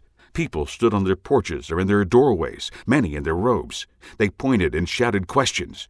One old woman, cup of coffee in hand, waved as he trotted past. He waved back. He left the neighborhood and headed for a nearby apartment complex. The 8-story building loomed over him. It had seen better days. Bars covered the windows on the bottom 3 floors. Patches of chipped paint exposed the block underneath. Colorful clothes hung out of many of the windows in the early morning. A horn honked. Damien turned, the rifle tracking up. A dark green Jeep Wrangler screeched to a halt next to him, and he saw Nikki's smiling face behind the wheel. "Get in," she ordered. He crossed around and hopped into the passenger seat. Nikki sped off before he could fasten his seatbelt. I thought I told you to run. He clicked the safety strap and sat back, gulping oxygen. He closed his eyes. I did. I ran and got a car, she retorted. He felt her eyes on him. Are you okay? Yeah, he sighed. The post-adrenaline rush drained him. 2 days with no sleep and little food did not help. He slumped down in the seat. I'm just tired. You've been shot, she stated matter-of-factly. Flesh wound, he murmured. Unconsciousness tugged at him. His head lulled to his left. I've had worse. He licked his lips. So tired. Hold on, soldier. Nikki tapped his shoulder. He jumped, wide awake. What? Adrenaline spiked. What do we do now? First, he said with a weak smile, I'm a Marine, not a soldier. He settled back in the seat and closed his eyes again. Sleep dragged him down. We stick to the plan, he mumbled. Head for the next house on the list. Wake me when we get there. Chapter 24. Downtown Atlanta, 10:06 a.m. The pre-lunch hour traffic around and through Atlanta thrived. Bumper-to-bumper traffic had been the claim to fame of Atlanta for decades. Advances in technology, flying in hover cars, did little to relieve the hours-long commutes. Only the richest could afford those luxuries, and they did not toil in daily traffic. Nikki exited the interstate stalemate and drove the stolen Jeep through the winding downtown streets. The early morning clouds disappeared along with the morning. The sun reflected off the glass skyscrapers, and she wished she had her sunglasses. She occasionally glanced at the man snoring beside her. Fear and dread coursed through her veins. The entire affair had spiraled out of control, and she silently admonished herself for ever getting involved. I knew better, she scoffed. I knew better than to ever go there in the first place. Damien snorted, coughed, and shifted onto his right side, his head against the window. But then I would never have met him. She turned onto Piedmont Drive and proceeded north. Tall apartment buildings and condos reached for the sky on her left, blocking the view of downtown. She stopped at a red light and watched colorfully clothed people cross the street. Most stared at the ground in front of them or talked on phones. A few couples chatted, their animated arms emphasizing the conversation. The light turned green, and she pushed on. The Piedmont house loomed ahead. Nikki craned forward over the steering wheel and looked skyward. The 20-story building towered over its surroundings. Unlike the nearby buildings, the Piedmont house sported a new coat of paint and signs of renovation. Scaffoldings and window washing rigs lined the eastern side of the building. How did he afford this place? She muttered. A horn blared. Nikki slid the Jeep to a stop a few feet into the crosswalk. She glanced up at the red light, and her skin heated with adrenaline. A guy in a blue Honda yelled something at her, offered a rude gesture, and turned down Piedmont South. He tooted his horn twice more as he passed, then sped off. She looked over at Damien. He chewed on nothing, clicked his teeth, and scratched his side. The snores resumed a moment later. She smiled. The light turned green, and a minute later she arrived at Victor Donaldson's second home. She circled the block twice before squeezing the Jeep into a slot on 12th Street. Nikki put the Jeep in park and killed the engine. She reached for Damien and paused. She looked up at the condo complex and smirked. He's probably not in there. She glanced at her boyfriend softly snoring against the glass. Let him sleep. I'll do a quick look around and come back. She nodded, convinced of her course of action, and silently left the vehicle. She fed a few coins in the meter and headed into the building. Thick carpet and pristine leather chairs adorned the lobby. Tasteful reprints of Van Gogh, Rembrandt, Monet, and Renoir covered the walls. Intricate Scottish tapestries separated the paintings. Nikki again wondered how a retired cop could afford a place like this. "Can I help you, miss?" An older gray-haired bellman, dressed in a blue suit and hat, addressed her with a smile. Are you a member?" He clasped his hands behind his thin frame and slightly cocked his head. His blue eyes held humor and suspicion. Nikki instantly slipped into one of her favorite characters she used to infiltrate office buildings and condos. "Not yet." She dropped the tone of her voice, added a touch of innocence, and shook her head. "I'm supposed to meet my real estate agent up on 9. She let a lilt of excitement trill her speech. "Checking out a few units today." He nodded. "Of course. I'll be happy to escort you up."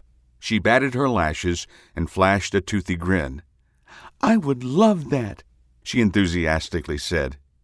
He led her to the bank of elevators and stepped into one waiting. He pushed 9, and the lift silently ascended. Nikki rattled on incessantly about grad school, microbiology, and her first job at Emory University. "Emory?" the bellman asked.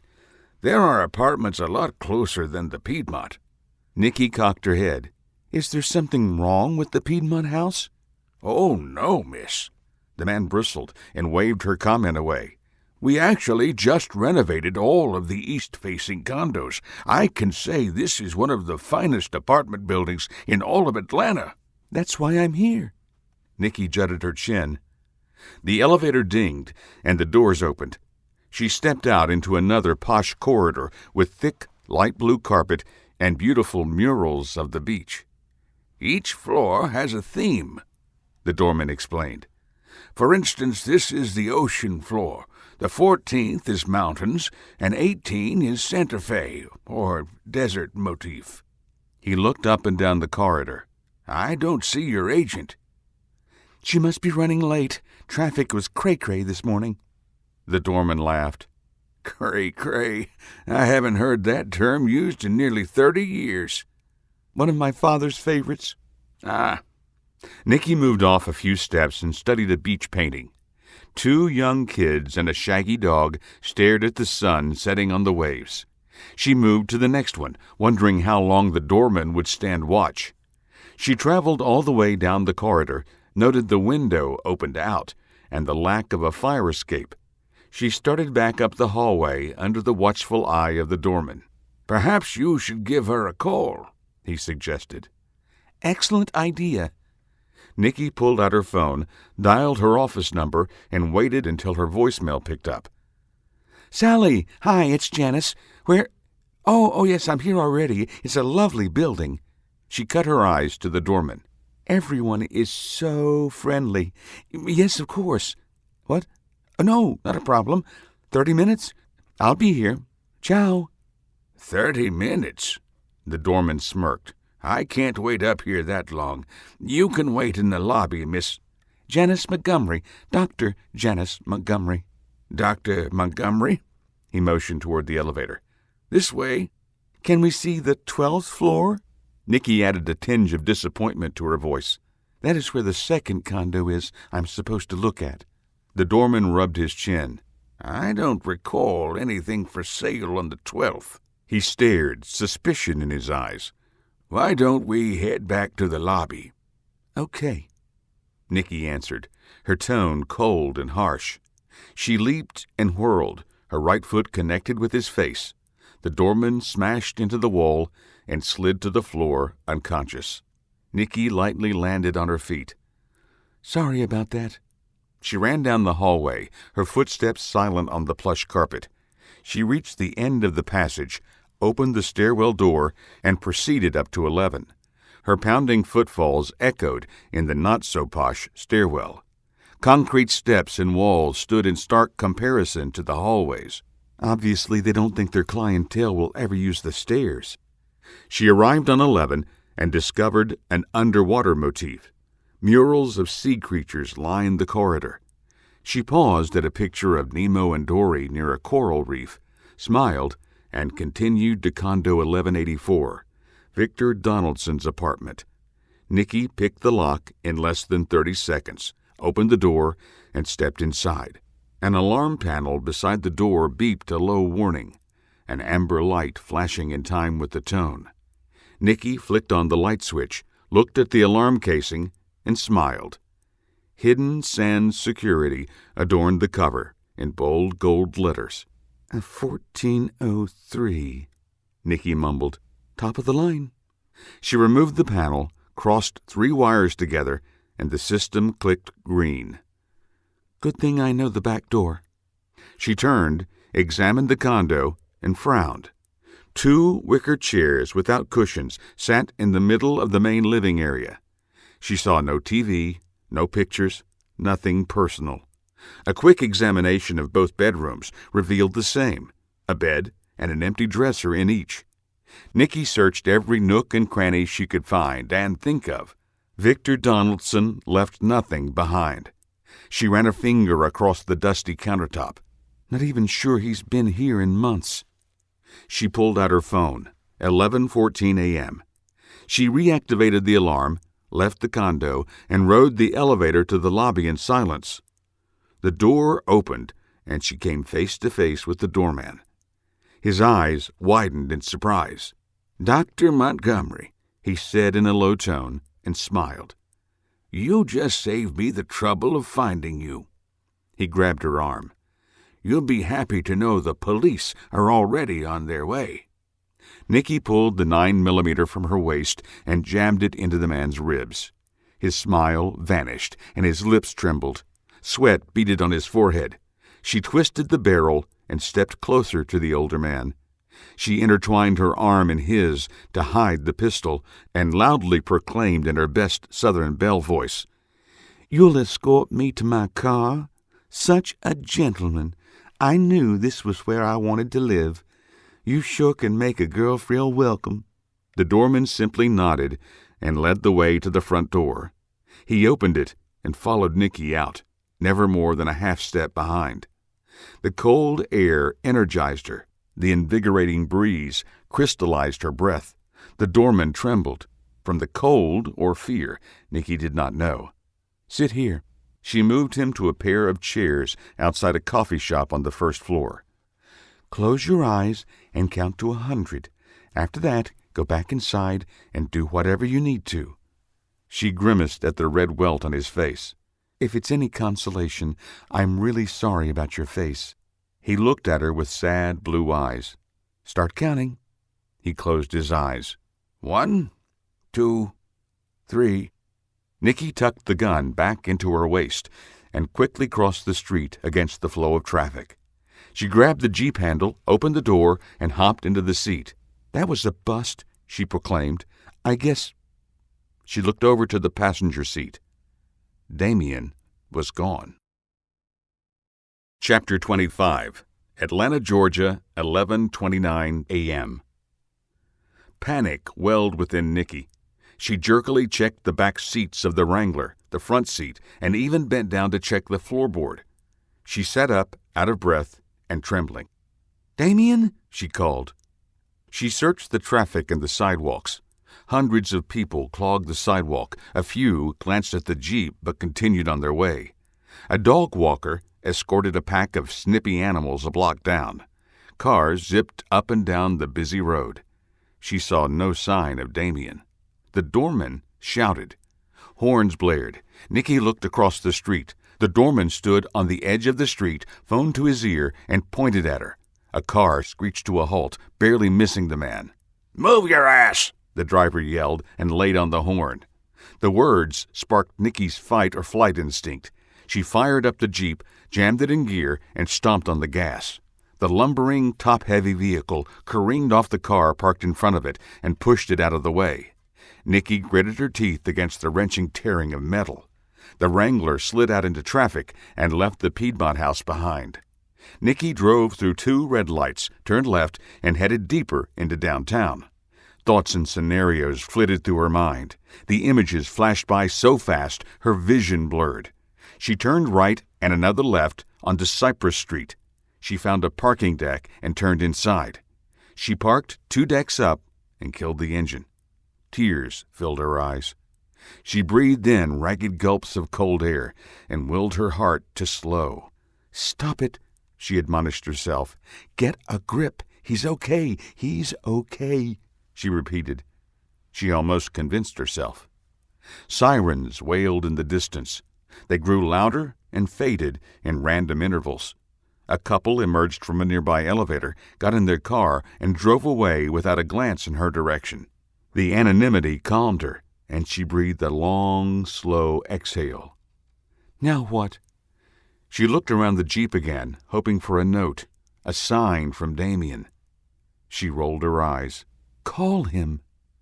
She pulled her phone out of her coat, touching the 9mm in her waistband in the process. The cool metal reminded her that trouble brewed around the corner. She dialed his number and held the phone to her ear. The phone vibrated in a pocket on the passenger side door. Damn, she muttered, reached over, and pulled the phone from its cubby. Her face smiled back at her on the home screen. She canceled the call and watched her face disappear, replaced with the demoralizing missed call message. She sighed and in a moment of selfishness let the tears fall. She jumped at a gentle rap on the driver's side window. She bristled, reaching for the pistol in her waistband, and turned to see an elderly Asian woman at the glass. The diminutive woman, not quite 5 feet tall, barely came up over the door jamb of the lifted Jeep. Nikki dried her eyes and lowered the window. "Are you all right?" the woman asked, her voice low and polite. She wore a long coat over a light green floral dress. A pale yellow scarf looped around her neck and trailed off her shoulder. She smiled. "I saw you crying. Is everything okay?" Nikki sighed. Yes, I'm just trying to get in touch with my boyfriend. My father just died." The words hit her, and tears formed again. "Not Damien, too." "Poor dear," the woman pouted and sadly shook her head. "I'm so sorry for your loss." "Thank you. Would you like to come in for some tea? I find that tea always helps me when I'm troubled." "That's kind," Nikki replied. "But I need to find my boyfriend. He doesn't know yet." The older woman stepped back and looked at the front of the Jeep. She returned a moment later. "Looks like you've also had an accident. Anyone hurt?" Nikki thought back to the small sedan she pushed out of the way. The jacked-up Jeep nearly climbed over the small two-door car. She suppressed a smile at the thought of driving over the vehicle to get away. "No, thankfully. That's another reason I need to find him." She shrugged. "It's his Jeep." "Men," the Asian woman scoffed.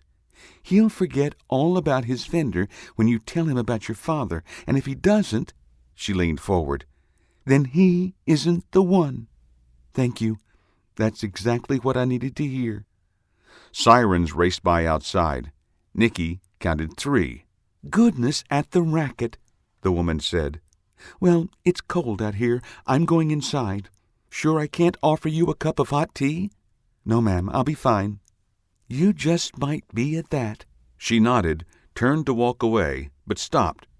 "Remember," she said over her shoulder, "if he doesn't forgive you for the fender, he's not the one." She offered a wave and trudged away. She entered the elevator and disappeared. "I'll be fine," Nikki repeated, and believed it. She rolled up the window, wiped down all the surfaces like she had seen in the movies, and slid out of the Jeep. She hopped to the ground and gave the exterior handles the same treatment. Satisfied with her handiwork, she left the parking deck and blended with the light pedestrian crowd. She made her way on foot back to Piedmont Street and hailed a taxi. She sat in the back of the foul-smelling cab and directed the driver to take her to Altitude Apartments downtown. A bumpy 15 minutes later, she stood outside the last of Victor Donaldson's safe houses. Bells and buzzers rang to her left at the Cristo Bay Jesuit High School. A steady stream of traffic roared by at her back, midday traffic on I-85. A strong westerly wind added a sense of cool dread to the overcast day, and she pulled her jacket tighter. The weight of the 9mm in her waist gave her little comfort. She missed Damien, but with no clue to his whereabouts, she made the decision to check the final location. Now she was not so confident in her decision. What if he's in trouble? What if he needs me? What if... She shook her head, stopping the game of 20 questions. He has no way of contacting me. I have his phone." She took a deep breath and entered the apartment building. The Altitude Apartments had seen better days. In contrast to the recent renovations at the Piedmont House, the Altitude had not had work done in years. Paint and wallpaper peeled back from the walls. Fluorescent light fixtures hung open, devoid of bulbs. Stains marked the once high-quality tile floor. An older man wearing a lopsided Braves cap sat behind the lobby desk watching something on his iPad. He did not even glance in her direction. Nikki took the elevator to the 10th floor. She counted the beeps as the floors passed by, grateful for the momentary distraction. The doors finally opened, and she came face to face with Victor Donaldson. Atlanta, Georgia, 11:18 a.m. Damian Jones slowly opened his eyes. He smacked his lips and rubbed his sore neck while the world focused. He sat in the Jeep on the side of a busy street. Dozens of people strolled by. None of them glanced in his direction. A petite brunette walked past, a tangle of dogs on leashes in front of her. She wore a fashionable outfit of white, including a thick turban-like hat. Other pedestrians grumbled, but moved out of her way.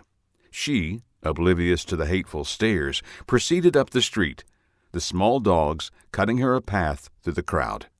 Damian chuckled and turned to the empty driver's seat. "Nikki?" He craned his neck skyward at the tall building on the opposite side of the street. "What are you up to? I told you to wake me." He reached for the door handle and froze. A black sedan with tinted windows slowly cruised down the street. Damian felt for the .45, found it in his holster, and closed his palm around the grip.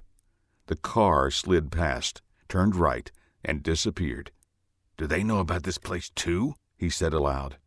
A few minutes later, the car cruised by again. "Apparently," he answered himself. He watched them pass by and turned left this time.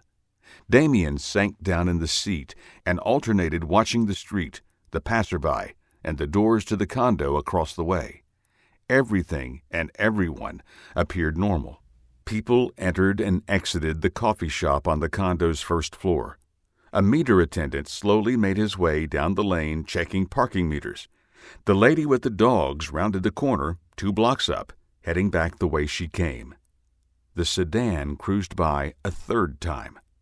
Damian tensed and expected them to stop, but the car continued on its way. He looked up the street and saw why. A police cruiser turned onto Piedmont Street. He held his breath and breathed a sigh of relief when the pair of officers drove past. They did not give the stolen Jeep a second glance. Damian opened the door and slid from his seat, his eyes on the doors to the condo. He stepped onto the sidewalk and shut the door. Something touched his leg, and a chorus of low growls greeted him. "Watch it!" He turned to see the woman in white and her pack of small Pomeranians. Anger marred her otherwise pretty face. The dogs yipped and barked. They circled around him, tangling his legs in their leashes. Damian tried to get out of the gaggle and stepped on one of the dogs. It yelped and ran behind the woman. The other dogs grew louder and more menacing. "What the hell are you doing?" she screamed. Damian suddenly became the center of everyone's attention. "Sorry." He grabbed leashes and untangled the animals one at a time.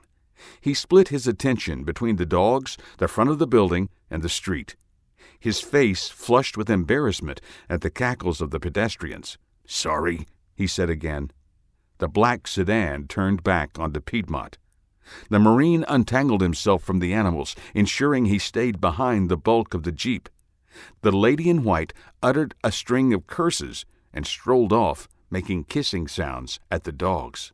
"Did that bad man hurt you?" she cooed. "Come with me. I'll get a nice cup of—" She trailed out of earshot. Damian breathed a sigh and turned his attention back to the sedan. It stopped a few car lengths away on the other side of the street. The Marine pulled his pistol and marched to the driver's side rear door. He timed it perfectly. The door opened to release its passenger.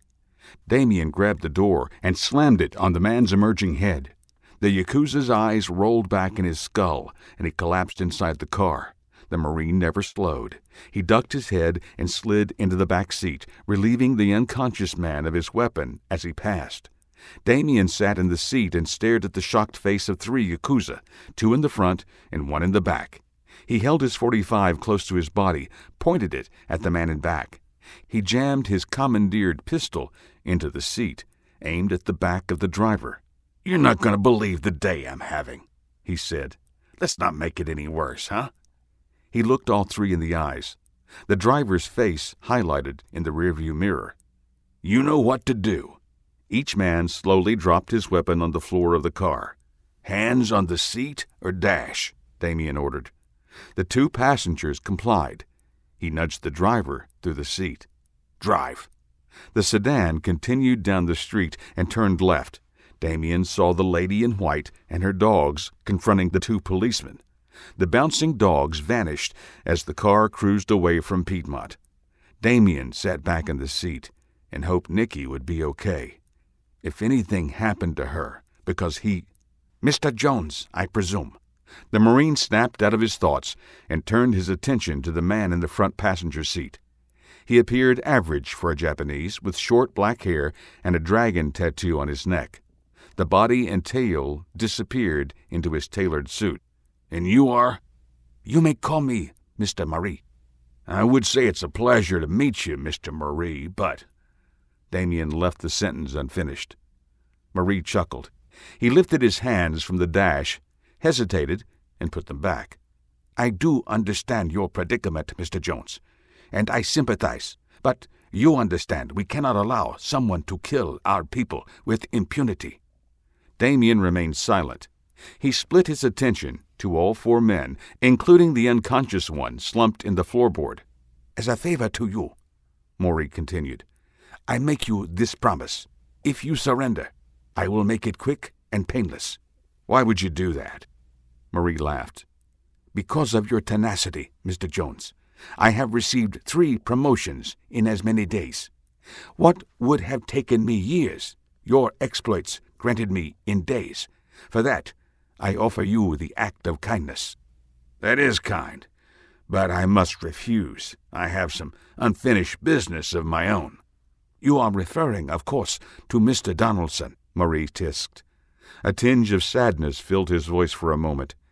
"Yes, well, we also have unfinished business with him." Marie turned and faced Damien. "Do you know that he lied to us, Mr. Jones?" Damien motioned with the .45. Marie faced forward and put his hands back on the dash. "I'm pretty sure he lied to everyone." "Yes," the Yakuza agreed. "We only recently learned of his treachery, how he set you up to take his fall." Damien raised an eyebrow in an unasked question. "We confiscated Mr. Harris's laptop. We have top-notch hackers, but it still took more than a day to crack his encryption. They discovered that everything that has transpired has been by the design of Mr. Donaldson." He sighed. "The irony?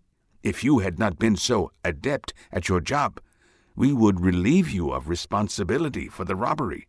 But you expect me to believe that the Yakuza would let someone live, even if they were duped into committing the robbery?" Maurice smiled. "No, I guess not." The sedan turned south, crossed over a busy interstate, and into a forested neighborhood. Bare trees and cars lined the streets. Well-maintained homes, mixed with fixer-uppers, sat behind sidewalks in need of repair. The area looked familiar to Damien. "Where are we?" "Where we want you to be, Mr. Jones." The sedan turned down a side street. A few boarded-up houses, several with collapsed roofs and one burned-out hulk, sat back from the asphalt. Abandoned and stripped cars lined the road and created a kill zone. Knots filled Damien's stomach. He gulped down bile. The cold, relentless fight-or-flight reflex dumped adrenaline into his system. 3 cars blocked the street ahead, 2 sedans and a stretch limo. A dozen armed Yakuzas stood behind the barricade. Damien recognized Daniel Tong standing in the sunroof of the limo. The sedan rolled to a stop 100 yards from the blockade. The driver put the car in park and left it idling. Marie slowly turned to face Damien. "You see, Mr. Jones, right where we want you. I was sincere in my act of kindness. If you surrender now, I promise that—" Damien shot him in the face with the .45. He pulled the trigger on the stolen pistol in his left hand, pumping 3 shots into the driver. He shifted his aim to the third man, the one in the back seat with him. He pulled the trigger. The Yakuza slapped the gun away, and the bullet tore into the seat between them. The Japanese gangster slid across the seat and reached for Damien's throat. His right hand clamped tight around the Marine's neck. His left pinned the .45 to the seat. A maniacal grin split his face. Damien glanced at his left hand. The Yakuza followed his gaze. The man's eyes widened at the sight of the stolen pistol in the Marine's left hand. Damien pulled the trigger. The grip on his throat immediately released. The Yakuza slid back across the seat and slumped against the door, a trio of holes in his chest. He stared at Damien with confused, pained eyes. Damien slapped in a fresh mag to his stolen pistol and checked through the crimson-stained front windshield. The barricade remained in place. The Yakuza crouched down, taking aim at the sedan. Damien pushed the driver aside and crawled into the front seat. He found another pistol in the floor, grabbed it, and stuck it in his waistband, along with 2 more magazines. He cracked open the door, put the car in gear, and jammed the driver's foot onto the gas pedal. The sedan shot forward. Damien rolled away and found shelter behind an abandoned vehicle on the street. The Yakuza blockade opened fire. Bullets ripped into the accelerating sedan. The windshield cracked and spiderwebbed. A tire blew. Bullets ricocheted across the neighborhood. Damien moved up the street, using the abandoned cars as cover. He stayed parallel with his distraction, closing the distance. The sedan hit the barricade at low speed, barely moving the cars. The gunfire stopped. 4 men moved around the blockade to check the bullet-riddled car. Damien rose from behind a nearby vehicle like a wraith, a pistol in each hand, and opened fire. Chapter 26. South Atlanta, 12:43 p.m. Daniel Tong spun and dropped from sight behind his limo. The Yakuza to his right, a fat man with graying hair, took 2 rounds to the chest. He, too, fell, crimson staining his dark suit. The rest of the blockade force turned their attention from the bullet-riddled car to Damien. Bullets ricocheted off the abandoned car Damien stood behind. Memories of combat flitted through the recesses of his mind. The screams of Marines dying, the whine of near misses, and the steady staccato of fire threatened to distract him from the moment. A bullet tugged at his sleeve and popped him from his reverie. He snap-aimed and put 2 rounds into a Yakuza to his right. The slide locked back on his .45. He fired 3 rounds from the 9mm in his left hand and stitched a trio of holes into another man's chest. Damien ducked out of the line of fire. Bullets pinged off the metal around him. The Marine changed mags and moved 2 cars down, away from the barricade. He popped up, shot another Japanese gangster, and popped back down. He repeated the move, pop up and shoot, twice more before changing mags again. He counted 1 spare for each left. Damien stole a glance through the spiderweb glass of a derelict car he hid behind. A handful of bodies littered the street. Twice as many Yakuza remained. He strained, but did not see Daniel Tong. He cursed and moved back down the street. A half-block away, he paused to check for injuries. Blood trickled from a flesh wound on his right bicep. 3 holes pockmarked his loose coat, but did not touch his flesh underneath. "Luck still holding," he muttered, and checked the enemy position. The 10 or so Yakuza unleashed a tirade of fire and rushed his former location. Bullets pinged off metal. Old, bald tires deflated in the fusillade. 1 man screamed, fell, and grabbed his leg. He writhed in pain on the asphalt, a victim of a ricochet. Damien moved. He ran from his position, crossed the road, and cut through lifeless lawns of houses in the neighborhood. Shouts echoed behind him. Bullets smacked the wood-framed homes. Splinters filled the air. Damien raised his arms to protect his face and raced between two houses. Sirens wailed in the distance, growing closer. The Marine crossed a yard, hopped a chain-link fence, and skirted a kiddie pool covered with a thin layer of ice. He crossed Richmond Street, hopped another fence, and sprinted across the yard. The sirens stopped, and the neighborhood descended into an eerie silence. Damien crouched and gasped for breath. He sucked in a lungful of cold air. His chest ached. 2 cars raced through the neighborhood. Someone to his south stumbled into the fence and cursed. A grunt, a yelp, and a splash into the cold pool. A long, gurgling scream, accompanied by laughter, filled the air. The Marine continued north, the towering Ramada Inn growing steadily closer. He ducked behind a car and watched a black sedan flash past. He counted to 5 and ran across another yard. He slipped around the back of an old abandoned church and stopped. He panted, his breath crystallizing and vaporizing in the cold November air.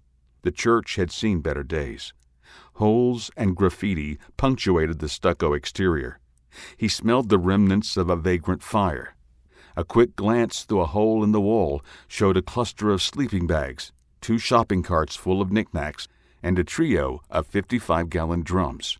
One still smoldered. Lazy wisps of smoke drifted toward the dilapidated roof.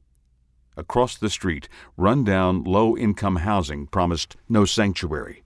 Curtains moved in several of the apartments, residents peeking out to check on the gunfire. A wide-eyed child peered at him from a second-story window. Damien waved. The kid smiled and waved back. The Marine skirted around the housing project. He did not want to put anyone in danger. He crossed Fulton Avenue and sprinted for the parking deck of the Ramada.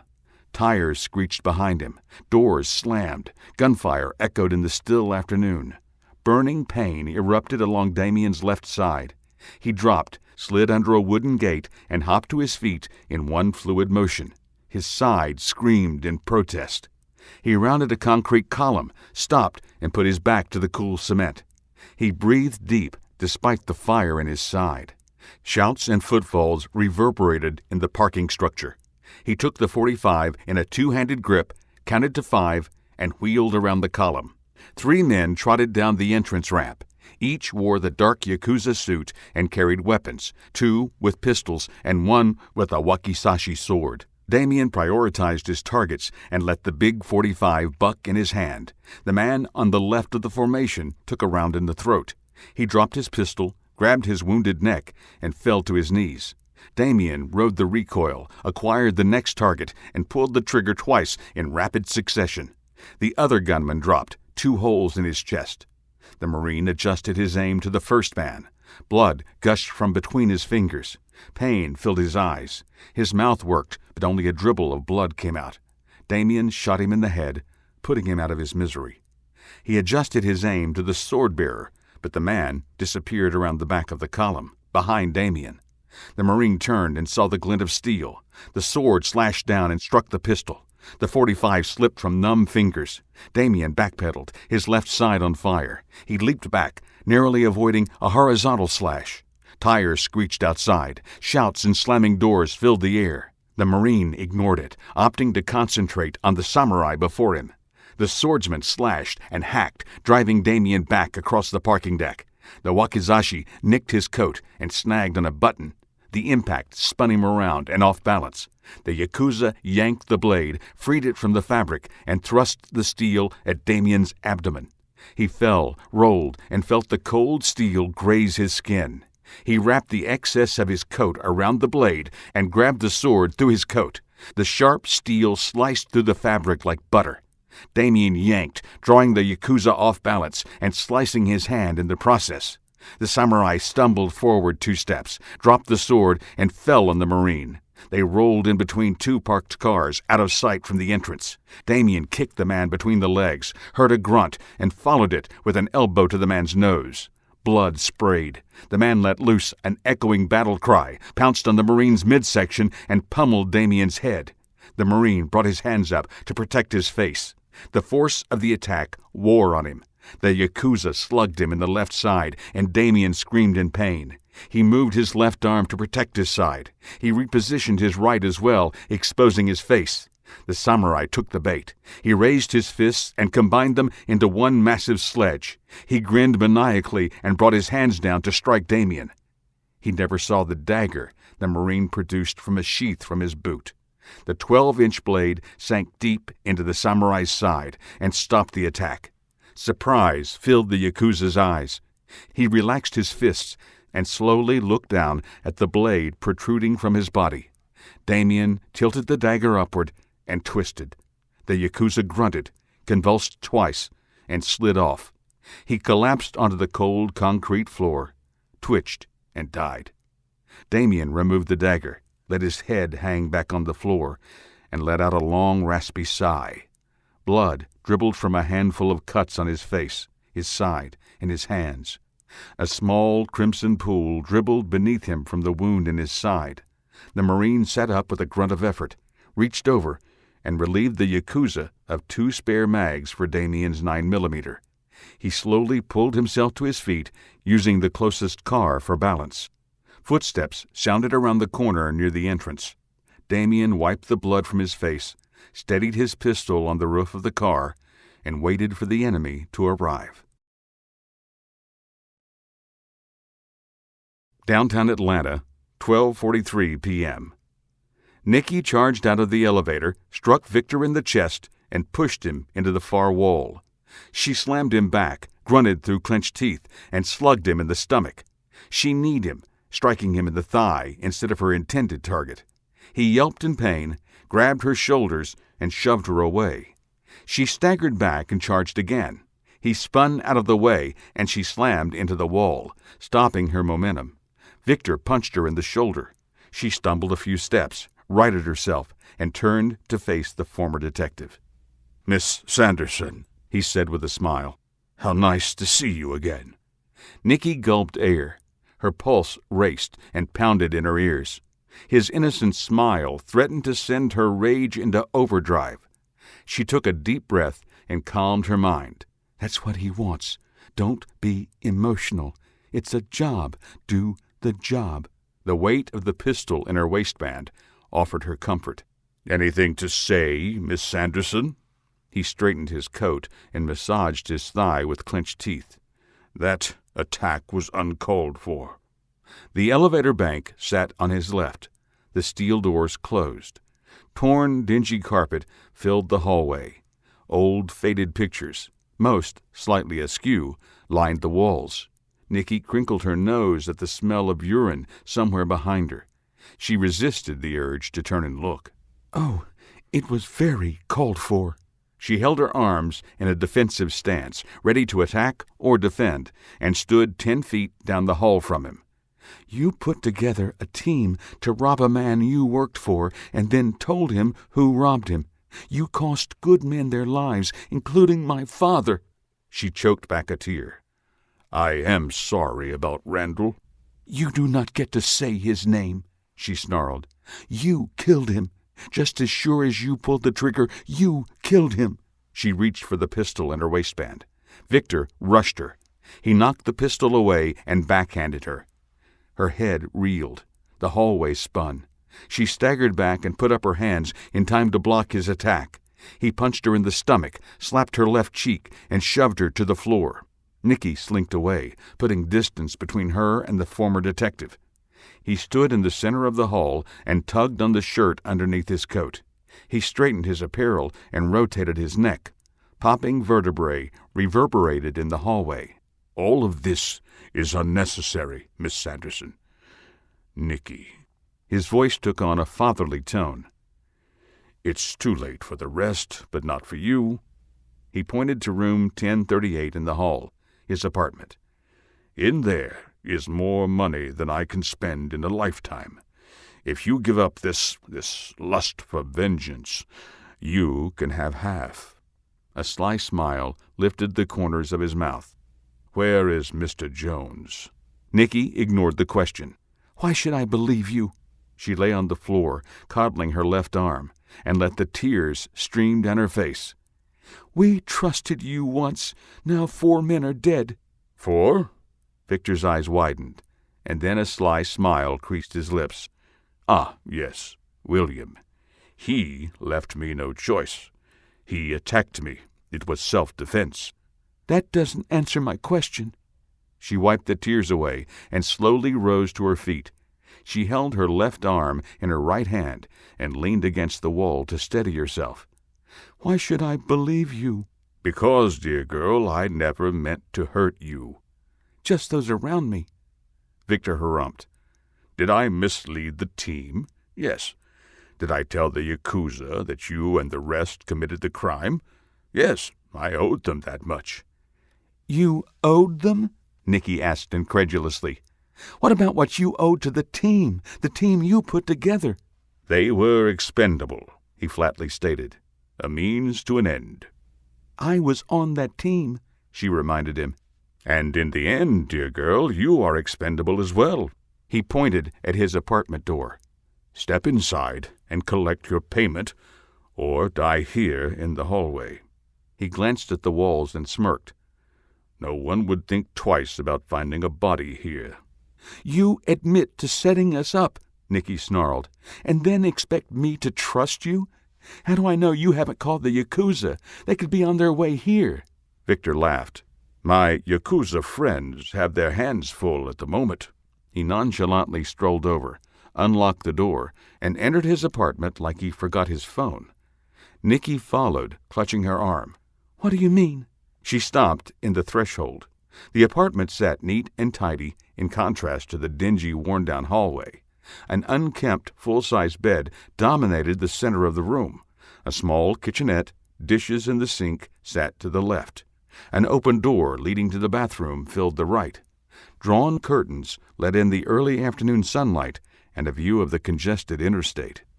"Mr. Jones," he replied with a smile. He stood at the edge of the bed, 2 suitcases at his feet. "Your boyfriend, at this moment, is up to his neck in Yakuza enforcers." He pointed to an ancient radio sitting on the kitchenette counter. "I heard about 10 minutes ago," Victor continued. "A shootout in the Summer Hill community. You know the area, I believe?" "The Yakuza headquarters," Nikki whispered. An image of Damien appeared in her head. All smiles, hair, and teeth, a Greek god with a bronze tan. She pushed the thoughts aside and concentrated on the moment. She twitched her left arm and dropped the 2 eskrima tucked into her sleeve. She palmed the wooden sticks, kept them hidden, and stepped toward her prey. "Yes, Miss Sanderson. Nikki." Donaldson busily closed an overnight bag and placed it on top of the 2 suitcases. "The Yakuza still have considerable resources in the APD. They called off the police to deal with Mr. Jones on their own. Their connections have prompted me to move up my timetable." He pursed his lips. "I was going to leave tomorrow. Now I believe I will leave tonight." He looked her up and down. "So, my dear, you have a decision to make. Take half, or face the Yakuza after they finish your boyfriend." "Why did you say you owed them?" Victor's face slacked for a heartbeat. He quickly replaced the shock with a neutral expression. "What?" "You said you owed them." Nikki edged closer. The feel of the wood in her palm steeled her resolve. "What did you mean?" "The Yakuza?" Victor queried. She nodded. "What did my old friend William tell you?" "I want to hear it from you." She stopped 6 feet away. A sly smile curved his lips. "You want a confession, is that it?" He sadly shook his head. "That means you have made up your mind about the money. That, my dear, is a shame." "Tell me," Nikki hissed through clenched teeth. "Your involvement got my father killed. You owe me that much." Victor laughed. "I owe you nothing. I offer this cash," he pointed to a suitcase, "simply because I am too old to carry it all myself." "You gave them my father's name. Why?" "You already know the answer," he replied with condescension. "Yes, I used to work for Daniel Tong. He is a few years younger and worth more than I will ever have. He commands respect. This city only tolerates the police when they are needed. The rest of the time, we are a burden." He took a deep breath and visibly calmed. "So, yes, I worked for Tong. I provided a heads-up before a raid, conveniently misplaced files when necessary. I provided the cover he needed to conduct his affairs, and in return he rewarded me handsomely. And then, when I retired, he threw me to the side like I was nothing. Nothing! But he forgot one thing. I know his operations, so I bided my time, put the team together, and exacted my revenge." "And then threw us aside?" Victor smiled. "Yes," he slowly replied. "I gave them the team, but the team needed a leader, someone they could believe would put it all together." "My father—" "William always had a soft spot for Randall," Victor continued. "I never had that type of relationship, not with an informant, not with William. I arrived too late to get to know Randall, but with his checkered past," he shrugged, "he became the perfect mastermind." "You were jealous?" Anger flushed Nikki's face with heat. She gripped the Eskrima tighter. "They killed an innocent man because of you." "Your father was hardly innocent," he scoffed. "But I will confess they did move faster than I anticipated." 284, this is dispatch. The police radio rang out. Go, dispatch. That shootout in Summerhill has heated up again. They're now in the parking deck northwest of your position. Over. I can hear it. SWAT and other assets are en route. The male voice on the radio reported. Fear resounded in his tone. The brass have had enough. Truce or no, this ends. Set up a perimeter. Other units will cordon off the other avenues. Over. Roger that. ETA on SWAT. 15 minutes. Roger, 284 out. "Time is up, Miss Sanderson." Victor tapped the top of the radio. "So, now you know. What are you going to do?" Nikki closed the distance in 2 quick steps. She twitched her left arm and let the Eskrima slide fully into her palm. She blindly tossed one wooden stick to her right and caught it without taking her eyes off Victor. His eyes grew wide in surprise. He reached inside his coat pocket. She closed to arm's length, raised the wooden weapons, and went to work. Chapter 27. South Atlanta, 1:12 p.m. Damian Jones blinked the blood and sweat from his eyes, sighted along the barrel, and pulled the trigger. The first Yakuza to emerge from the corner took a round to the throat. He stumbled forward 2 steps, stopped, and reached for his neck. Blood streamed through his fingers. He gurgled and collapsed to his knees. The 3 men behind him skidded to a stop. Each stood in shock and watched their friend fall over, still clutching his throat. One man looked up, scanned the parking deck, and locked eyes with Damian. The Marine shot him in the head. The man collapsed, and Damian shifted his aim. He put 2 into the chest of the man on his right. He screamed in pain and dropped next to the Marine's first victim. The last Yakuza sprinted for a concrete support column. Damian snap-aimed and missed the man by an inch. The bullet ricocheted off the column in a cloud of cement dust. He fired 2 more into the column, dropped the mag, and reloaded. More footsteps and squealing tires sounded from the entrance. "Down here!" the Yakuza yelled. The call echoed through the deck. Doors slammed. Heavy footfalls reverberated off the concrete. Damian ran. Pain shot through his left side, but he ignored it. He ran down a flight of stairs and emerged back on Fraser Street. Yells and shouts continued behind him. He darted across the street. A minivan blared its horn, swerved around him, and continued down the street. The woman driving offered a long, colorful string of curses, most lost as she drove out of earshot. A sedan revved and busted through the wooden dropgate. The car slid sideways. The driver righted the car, overcompensated, and plowed into a garbage truck trudging down the street. The sedan rocked underneath the chassis. The rear tires went up and over, crushing the passenger side of the car. Damian left it behind, retracing his steps south. Half a click south sat the 3-story Yakuza headquarters. Open fields, former parking lots for the old ball fields, lay before him. He ran with a limp, favoring his left side. He tightened his elbow against the wound, the 9mm in his right. Sirens again wailed in the distance. He looked over his shoulder. Red and blue lights converged on the Ramada from every direction. The Yakuza turned their attention to the arriving officers. Gunfire erupted. The Marine scrambled through a break in a wooden fence, hopped a 4-foot chain link with difficulty and pain, and limped across the cracked asphalt lot. A cold breeze hit him in the face, pushed him back, and slowed his progress. He stopped for a moment behind a small tree, standing on a concrete island in the sea of pavement.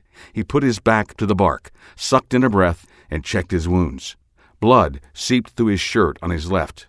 Through and through, nothing vital. I'll live. He looked up from his position and stared at the Ramada a few hundred yards away. If I can get these guys off me.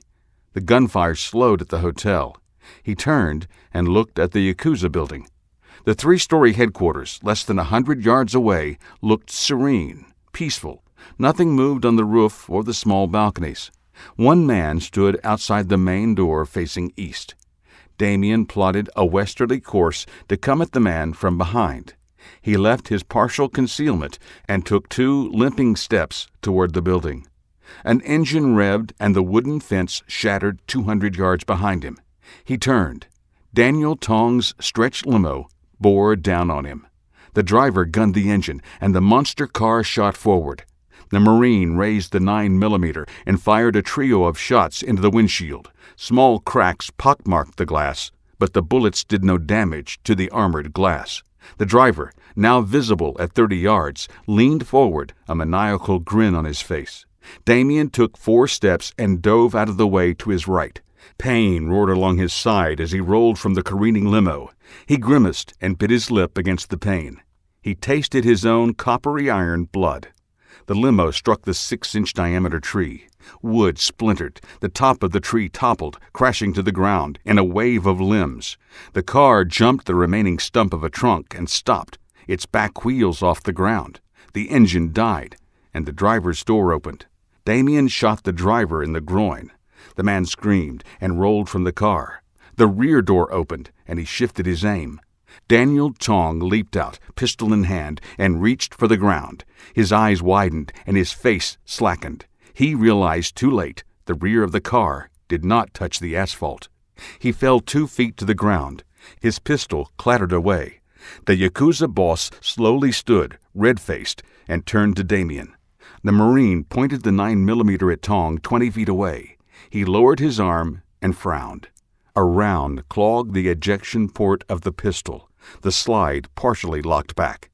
He shook his head. "Damn it! A fitting end," Tong stated. He straightened his coat and tie, exuding confidence. "You return to the scene of the crime. You have cost me much, Mr. Jones." He cocked his head and listened to the growing sirens. "If I had the time, I would kill you slowly." He reached behind him, underneath his coat, and slid a 12-inch tanto knife from its scabbard.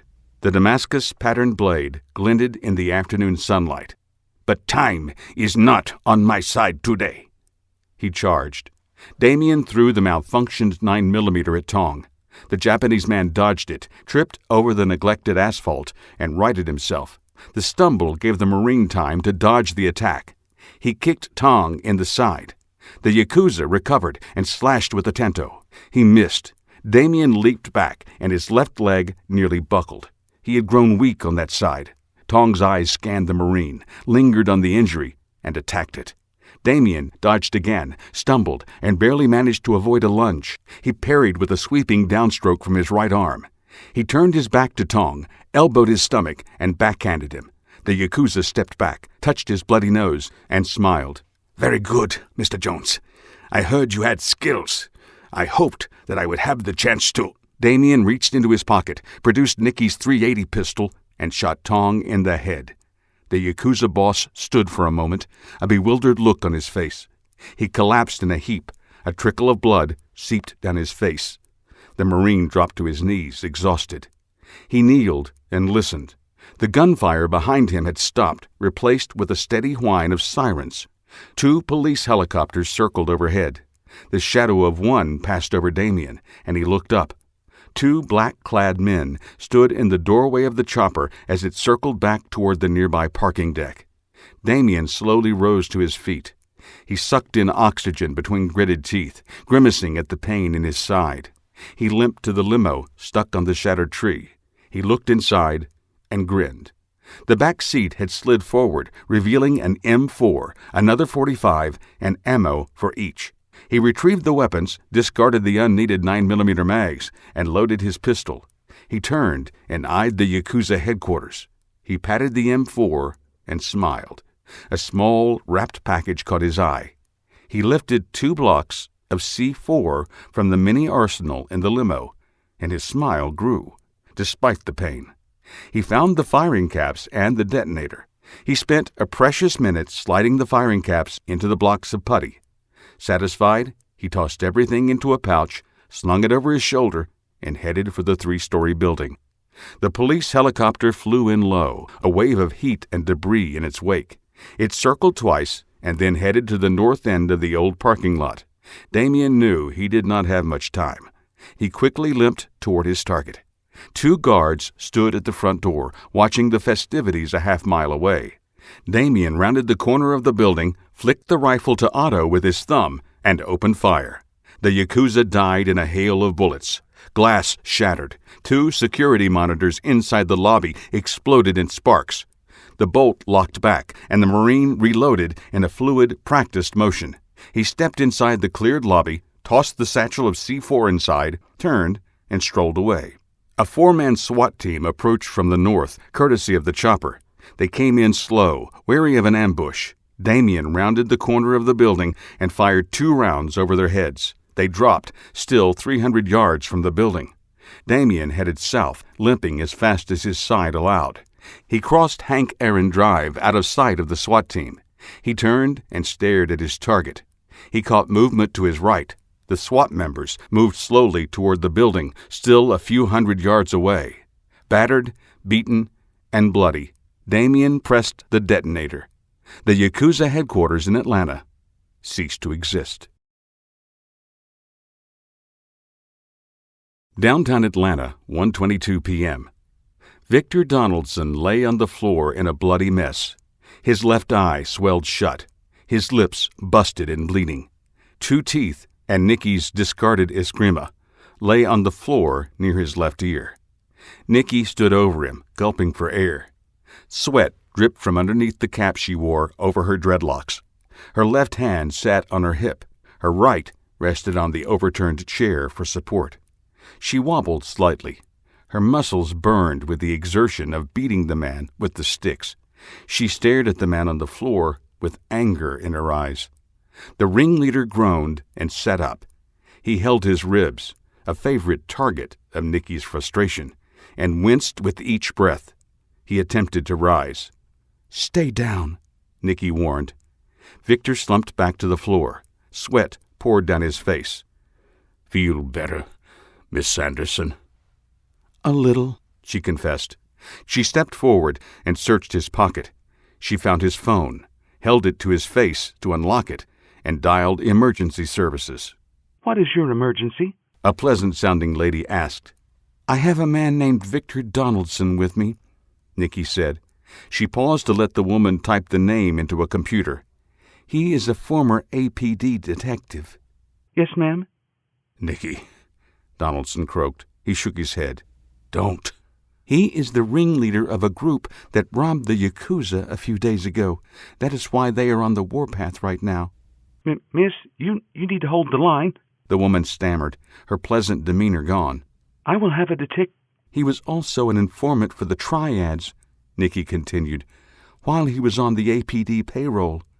I know you've traced the call. Come, pick him up." She ended the call and tossed the phone across the room. She let out a long sigh, and her shoulders slumped. "That," Victor sat up. "was," he struggled to his knees. "foolish." His left arm cradled his ribs. His knees wobbled, but he remained upright. He glared at her with murder in his eyes. "You could have left here, a rich woman. Now you'll have nothing." You took away the reason I needed the money, she spat, when you had my father killed. If I go down, he snarled, so will you. It's my word against yours. Nikki pulled a small recorder from her jacket. She waved it in front of him. Your confession. Yours, too. Victor lunged. He batted the recorder from her hand and backhanded her. Nikki's cheek stung, and she staggered back a step. Donaldson followed through, matching her step for step. His hand darted inside his jacket and returned with an 8-inch dagger. He stabbed at her midsection. Nikki jumped back. She ducked a slice at her head, turned, and circled to her left. The former detective stayed with her. She dodged another thrust for her abdomen, followed by a slash at her neck. The overturned chair effectively blocked her retreat. Victor's eyes widened, and he raised the dagger over his head to strike. Nikki kicked his left knee. Cartilage cracked in the quiet apartment. Victor howled in pain and stopped his downward slice. She followed through with a knife hand strike to his wrist. The dagger clattered across the faux tile floor of the kitchenette. Years of training took over. She pummeled the man with her fists and feet. He fell, and she kicked him in the ribs. She heard and felt the bones break in his chest. He doubled over, curled into a ball, and wheezed out a ragged breath. Blood dribbled from his lips. She kicked him again and rolled him onto his back. Nikki crossed the room and retrieved the recorder. She stood over him and took her time, deliberately erasing any reference to her or Damien. She left the rest, including Jeff and Philip's names. She knew they would not mind, as long as Victor paid the price for their deaths. She thought another moment, and then erased the references to her father. That would lead back to me, she thought, and clicked the play button. She listened to the entire confession, nodded, and set the recorder on the counter in the kitchenette. Sirens grew closer. Nikki, Donaldson croaked, I won't go down alone. She crossed the room and knelt beside him. She stared at his battered form. She shook her head. If I ever see you again, I will kill you. She found a rag in the kitchenette and wiped down everything she had touched. She smirked and tossed the towel onto his semi-conscious face. Nikki left the apartment and took the stairs down 3 flights before she boarded the elevator. She arrived in the lobby in time to step out of the way of 6 officers heading up, 4 in the elevator and 2 on the stairs. She stepped out into the busy Atlanta street and squinted against the harsh November sun. She again wished she had her sunglasses, blended in with the citizens of the city, and left her handiwork behind. Chapter 28. Douglasville, Georgia, 3 p.m. A harsh easterly wind chilled the dozen or so onlookers dressed in black. Barren tree limbs waved in the breeze. Flowers and ribbons flapped, a loud cacophony that threatened to drown out the preacher. Nikki sat at the graveside of her father, the 3rd such funeral in as many days. She dotted the tears from her eyes and face with a handkerchief, the white cloth drenched and stained with makeup. Damien sat beside her, his hand wrapped around hers. He wore a black suit that highlighted his physique and contrasted his wavy blonde hair. He carried his left arm in a sling. A pair of thin bandages covered the more severe wounds on his face. Additional scrapes and abrasions filled the visible skin. The preacher finished his prepared notes, and she let out a long sigh. She and Damien rose and greeted the gray-haired black man as he approached, Bible in his hands. I'm deeply sorry for your loss, he said in a low, kind voice. Randall was a good man. He will be missed. Thank you, Nikki replied. She sniffed away the tears. Thank you for the kind words. The man nodded and moved away. The other onlookers, friends and employees, each paid their condolences and left. Darlene Kemp was the last in line. The office won't be the same without him, she sobbed. Tears left deep streaks in her goth makeup, dripped down and stained her dark leather outfit. He hired me right out of college. He was always good to me. She wiped at her tears, smearing her makeup. Damien handed her a fresh handkerchief. She thanked him, blew her nose, and offered it back. He shook his head. Did you tell everyone to take the next few days off? Nikki asked. Damien pulled her close, protective despite his injuries. Darlene nodded. "Everyone will be back Monday." She hesitated, and then pulled an envelope out of her small handbag. Nikki's name was scrawled in neat cursive on the exterior. "What's this?" "It was in the company safe," Darlene explained. "When we got word of the accident, VP Charles insisted we open the safe for a will. We found the will in that envelope." Her eyes narrowed suspiciously, and her tone turned inquisitive. "There was nothing else in the company safe." Nikki took the envelope. "My dad has a private safe in his office just like I do. Anything personal would be there." Darlene nodded again. "Will you be back on Monday?" "Yes, for a few days. Damien and I are planning on some time off after I check on the company." She glanced at her boyfriend. "I've been neglecting my duties there. I want to get caught up." Darlene squeezed her arm. "It'll be good having you back in the office." She leaned toward Nikki. "VP Charles thinks he owns the company when you aren't there." "I'll be there." Nikki patted her arm. "Count on it." Darlene hugged Nikki, waved, and left, leaving Damien and her alone at the grave. "What's in the envelope?" Nikki opened it and pulled out a neatly folded letter dated the day before her father's death, the day of the heist. Her fingers trembled as she read. She choked and coughed. Tears rained down. She buried her face into Damien's chest. He took the letter and read it. "My dearest Nikki, I haven't said it enough, especially since you grew up, but I'm very proud of you. You helped make the company what it is today. I only wish your mom was still here to see the woman you've become. The man you met the other day, William Yancey, is an old friend. If I know you, you've already discovered the nature of our association. Suffice it to say, I owe him a great debt of gratitude, not only for what he did back then, but for him keeping an eye on you now. He told me what you were doing, working for Victor. I don't know why you decided to go down this path. I'm sure you have grandiose reasons. Be better than me, don't get caught. I don't know Victor that well, but William is leery of him and his motivations. If you're reading this, I guess his fears were justified. I hope you do not continue this new life you've found, but if you do, look in the safe in my office. You'll find a little something I cooked up a few years ago. I never had the guts to go through with it. I didn't want to lose you. Always remember, I love you. Dad." Nikki stood with Damien at the graveside, locked in a lover's embrace, until the gravediggers completed their task. The scent of fresh dirt filled her nostrils. She finally released him and knelt beside the grave, in the space between her father and her mother. "I'm sorry." She choked down a sob. Damien pulled her to her feet, and they left the cemetery. "Where now?" Damien asked. "The office." Nikki clutched the letter in her hands. "He wanted me to see something. I will not disappoint him again." "He was never disappointed in you." Damien reached out and took her hand.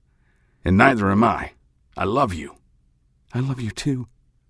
They drove in silence to Hidden Sands security. Nikki led them through the entrance and up the stairs to her father's office overlooking the lobby. She moved a small bookcase and revealed her father's personal safe. She spun the dial, entered the combination, and it popped open. Damien flipped on the TV on the wall. A commercial ended, and a woman broadcaster appeared. She sat behind a glass table. A network logo coffee mug sat strategically before her. She flashed a toothy smile at the camera and began without preamble. "Jury selection began today for Victor Donaldson, the former APD detective charged with the theft of $10 million and starting a gang war that resulted in more than 50 dead, including 6 Atlanta police officers." The camera shifted and put her to the left of center. An inset appeared over her right shoulder, showing the remains of the Yakuza headquarters. "Mr. Donaldson allegedly orchestrated the daring theft that ultimately resulted in the destruction of an alleged gang headquarters in South Atlanta. 2 men." The image of the destroyed building changed to mugshots of Philip and Jeff. "Philip Faltermeyer, former Formula One racer, and Jeff Harris, a computer hacker, have both been named accomplices for the theft. Both men were killed during the gang war that followed." The image disappeared and the woman returned to center screen. 2 other individuals have been named as accomplices by Mr. Donaldson, although he can produce no evidence to their involvement. Their identities are currently being withheld while the investigation winds down. Eyewitness News has confirmed that both have been interviewed and have been cleared as of this time. Damien clicked it off and looked at Nikki. I don't remember an interview, do you? He grinned. Nikki shook her head and emptied the contents of the safe. A ledger, a few $1,000s, and a handgun. She knelt and peered inside. I'll be damned. What? There's a second safe in here. Admiration filled her voice. We talked about doing something about this years ago, like a gag gift, a safe in a safe in a safe. By the time you get to the good stuff, the cops are all over you. And he did it? Apparently. I don't know the combination for this one. She stood. A smile crept across her face, the first in days. I'll be right back. She ran down the corridor to her office. She rummaged through her desk, found the device she made for safe cracking, and ran back. Damien stood right where she had left him. She bent back down, stuck her head in the safe, and opened it in less than 5 minutes. Holy, she whispered. What? Damien asked. She withdrew from the double safe a set of blueprints and another envelope. She set everything down on her father's desk. What is it? Damien repeated. Plans. Plans for what? Nikki held up the envelope. Randall's neat cursive writing spelled out the ultimate heist. Damien's face filled with concern. You aren't really considering... No, of course not. She turned to him and smiled. But what kind of daughter would I be if I didn't look at my father's last gift? The end. This has been 1,000 Cuts, written by R. Kyle Hanna. Read by Rick McVey. Copyright 2022 by R. Kyle Hanna and Jumpmaster Press. Production copyright 2023 by R. Kyle Hanna and Jumpmaster Press. About the author. With a face for radio and a voice for silent movies, writing was his only recourse. R. Kyle Hanna is a self-professed geek and lover of most things sci-fi. He began writing in high school as an outlet for an overactive imagination. Those humble beginnings, combined with real-life experiences from a 29-year career in the Army, have spawned a dozen full-length adventures and short stories. His 2019 release, Harvest Day, won Best Sci-Fi Novel at the 2000 Imagine Awards. He was named one of the 50 Great Writers You Should Be Reading by the Authors Show in 2016. He is also the winner of 2 Pinnacle Book Awards, Time Assassins and The Jake Cutter Conspiracy. Reminiscent of Arthur C. Clarke is how Writer's Digest describes his first novel, To Aid and Protect. He is a founder and vice president of Jumpmaster Press, jumpmasterpress.com. He is married with 2 children and lives in the suburbs of Birmingham, Alabama.